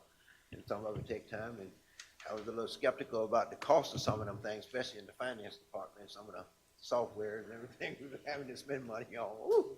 But it turned out to be great, especially with the new software we got for the budgeting and everything. So I thank you, Wayne, for everything. Well, but we have to keep in mind too, IT is across multiple departments. And so when you look at telephone, for example, and internet in every single department, that all is part of what Wayne is doing. So what we're looking at is just what's happening for the government, if you will, public servants, employees in this building, basically. The 1.4 is this building, more or less. So, I think there probably could be some solutions on cost savings. Technology is always going down in price as the new things come out, right? So I question if the telephone costs could maybe be reduced a little bit. And maybe we could reduce the telephone costs and maybe have another solution to making, microphones that work all the time, for example. Stop beating up on my cheapo microphones here. That's an example. It's just it's an opportunity. If I don't give you a chance to grow, how are you going to grow? The Zoom conference issue that we had last week, those kinds of things, I'd like to see those, so if you're hamstringed in any way, I'm happy with your budget the way it is, but I'd encourage you to look and see if you could have some cost efficiencies somewhere that help you upgrade in other places, so. One of the, to hit on a couple of your points here, the phone systems, they are antiquated here, and we have been moving forward with changing over to a pure VoIP system. That had to evolve, and it is on the books for this year. Will I make it before the end of the year? Maybe not. We're in the process of bringing our software into this decade right now, getting 365 deployed. The phone system is next in that realm. As far as the software products that finance and many of the other departments have deployed in the past couple of years, those have gone off about as smooth as they can. Some of the savings that we had was the way that we were buying our internet resources. We were spending way too much on internet resources. We were spending way too much on Wi-Fi. We were spending our equipment that we provide our Wi-Fi to our citizens and to our employees with. We were spending way too much on storage. We've made those much more efficiently. We've gotten rid of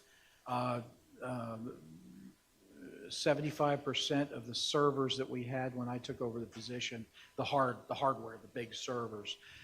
We've consolidated down those. We've virtualized in a lot of places. We've increased our security footprint. One of the big items that we have is in training. That training is actually the training for the whole city. That's our KnowBe4 software and some of the other products that we use that aggravate the heck out of our staff with all these little little tests to make sure that they're not going to fall for the joke of the week. So Did you yeah, test me? Is that what that was?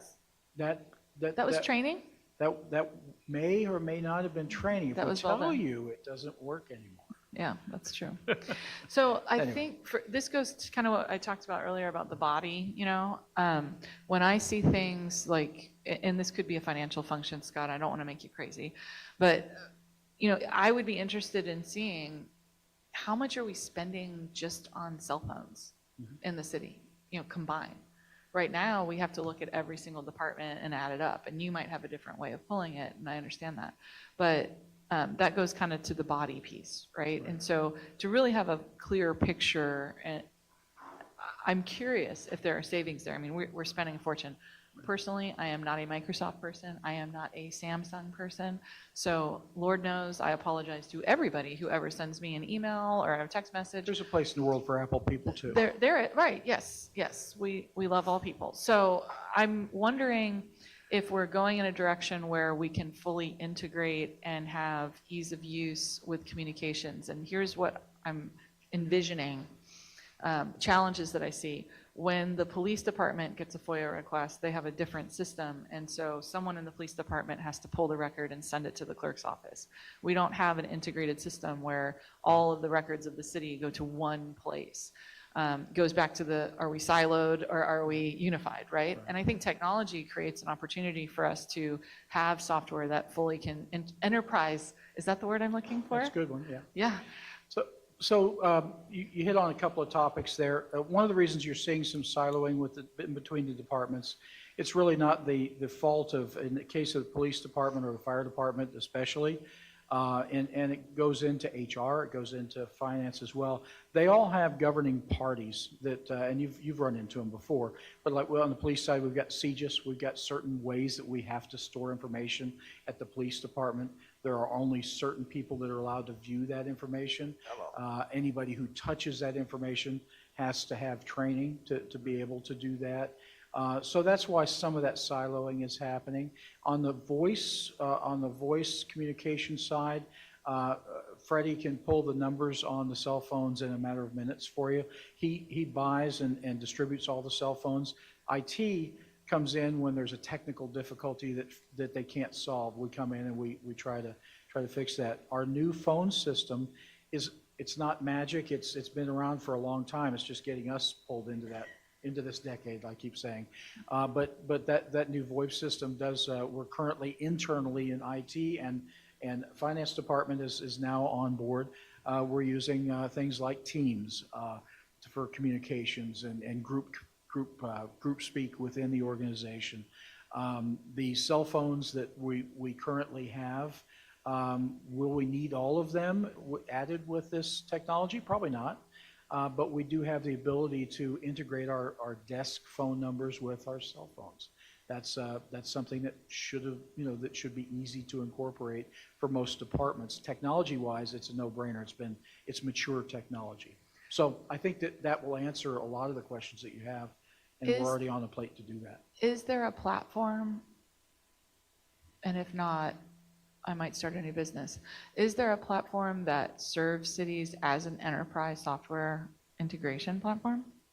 You talking about for file systems? Yeah, I want to start a city. I'm going to buy this off the box at Staples, and I'm going to have all my technology that I need to start my city.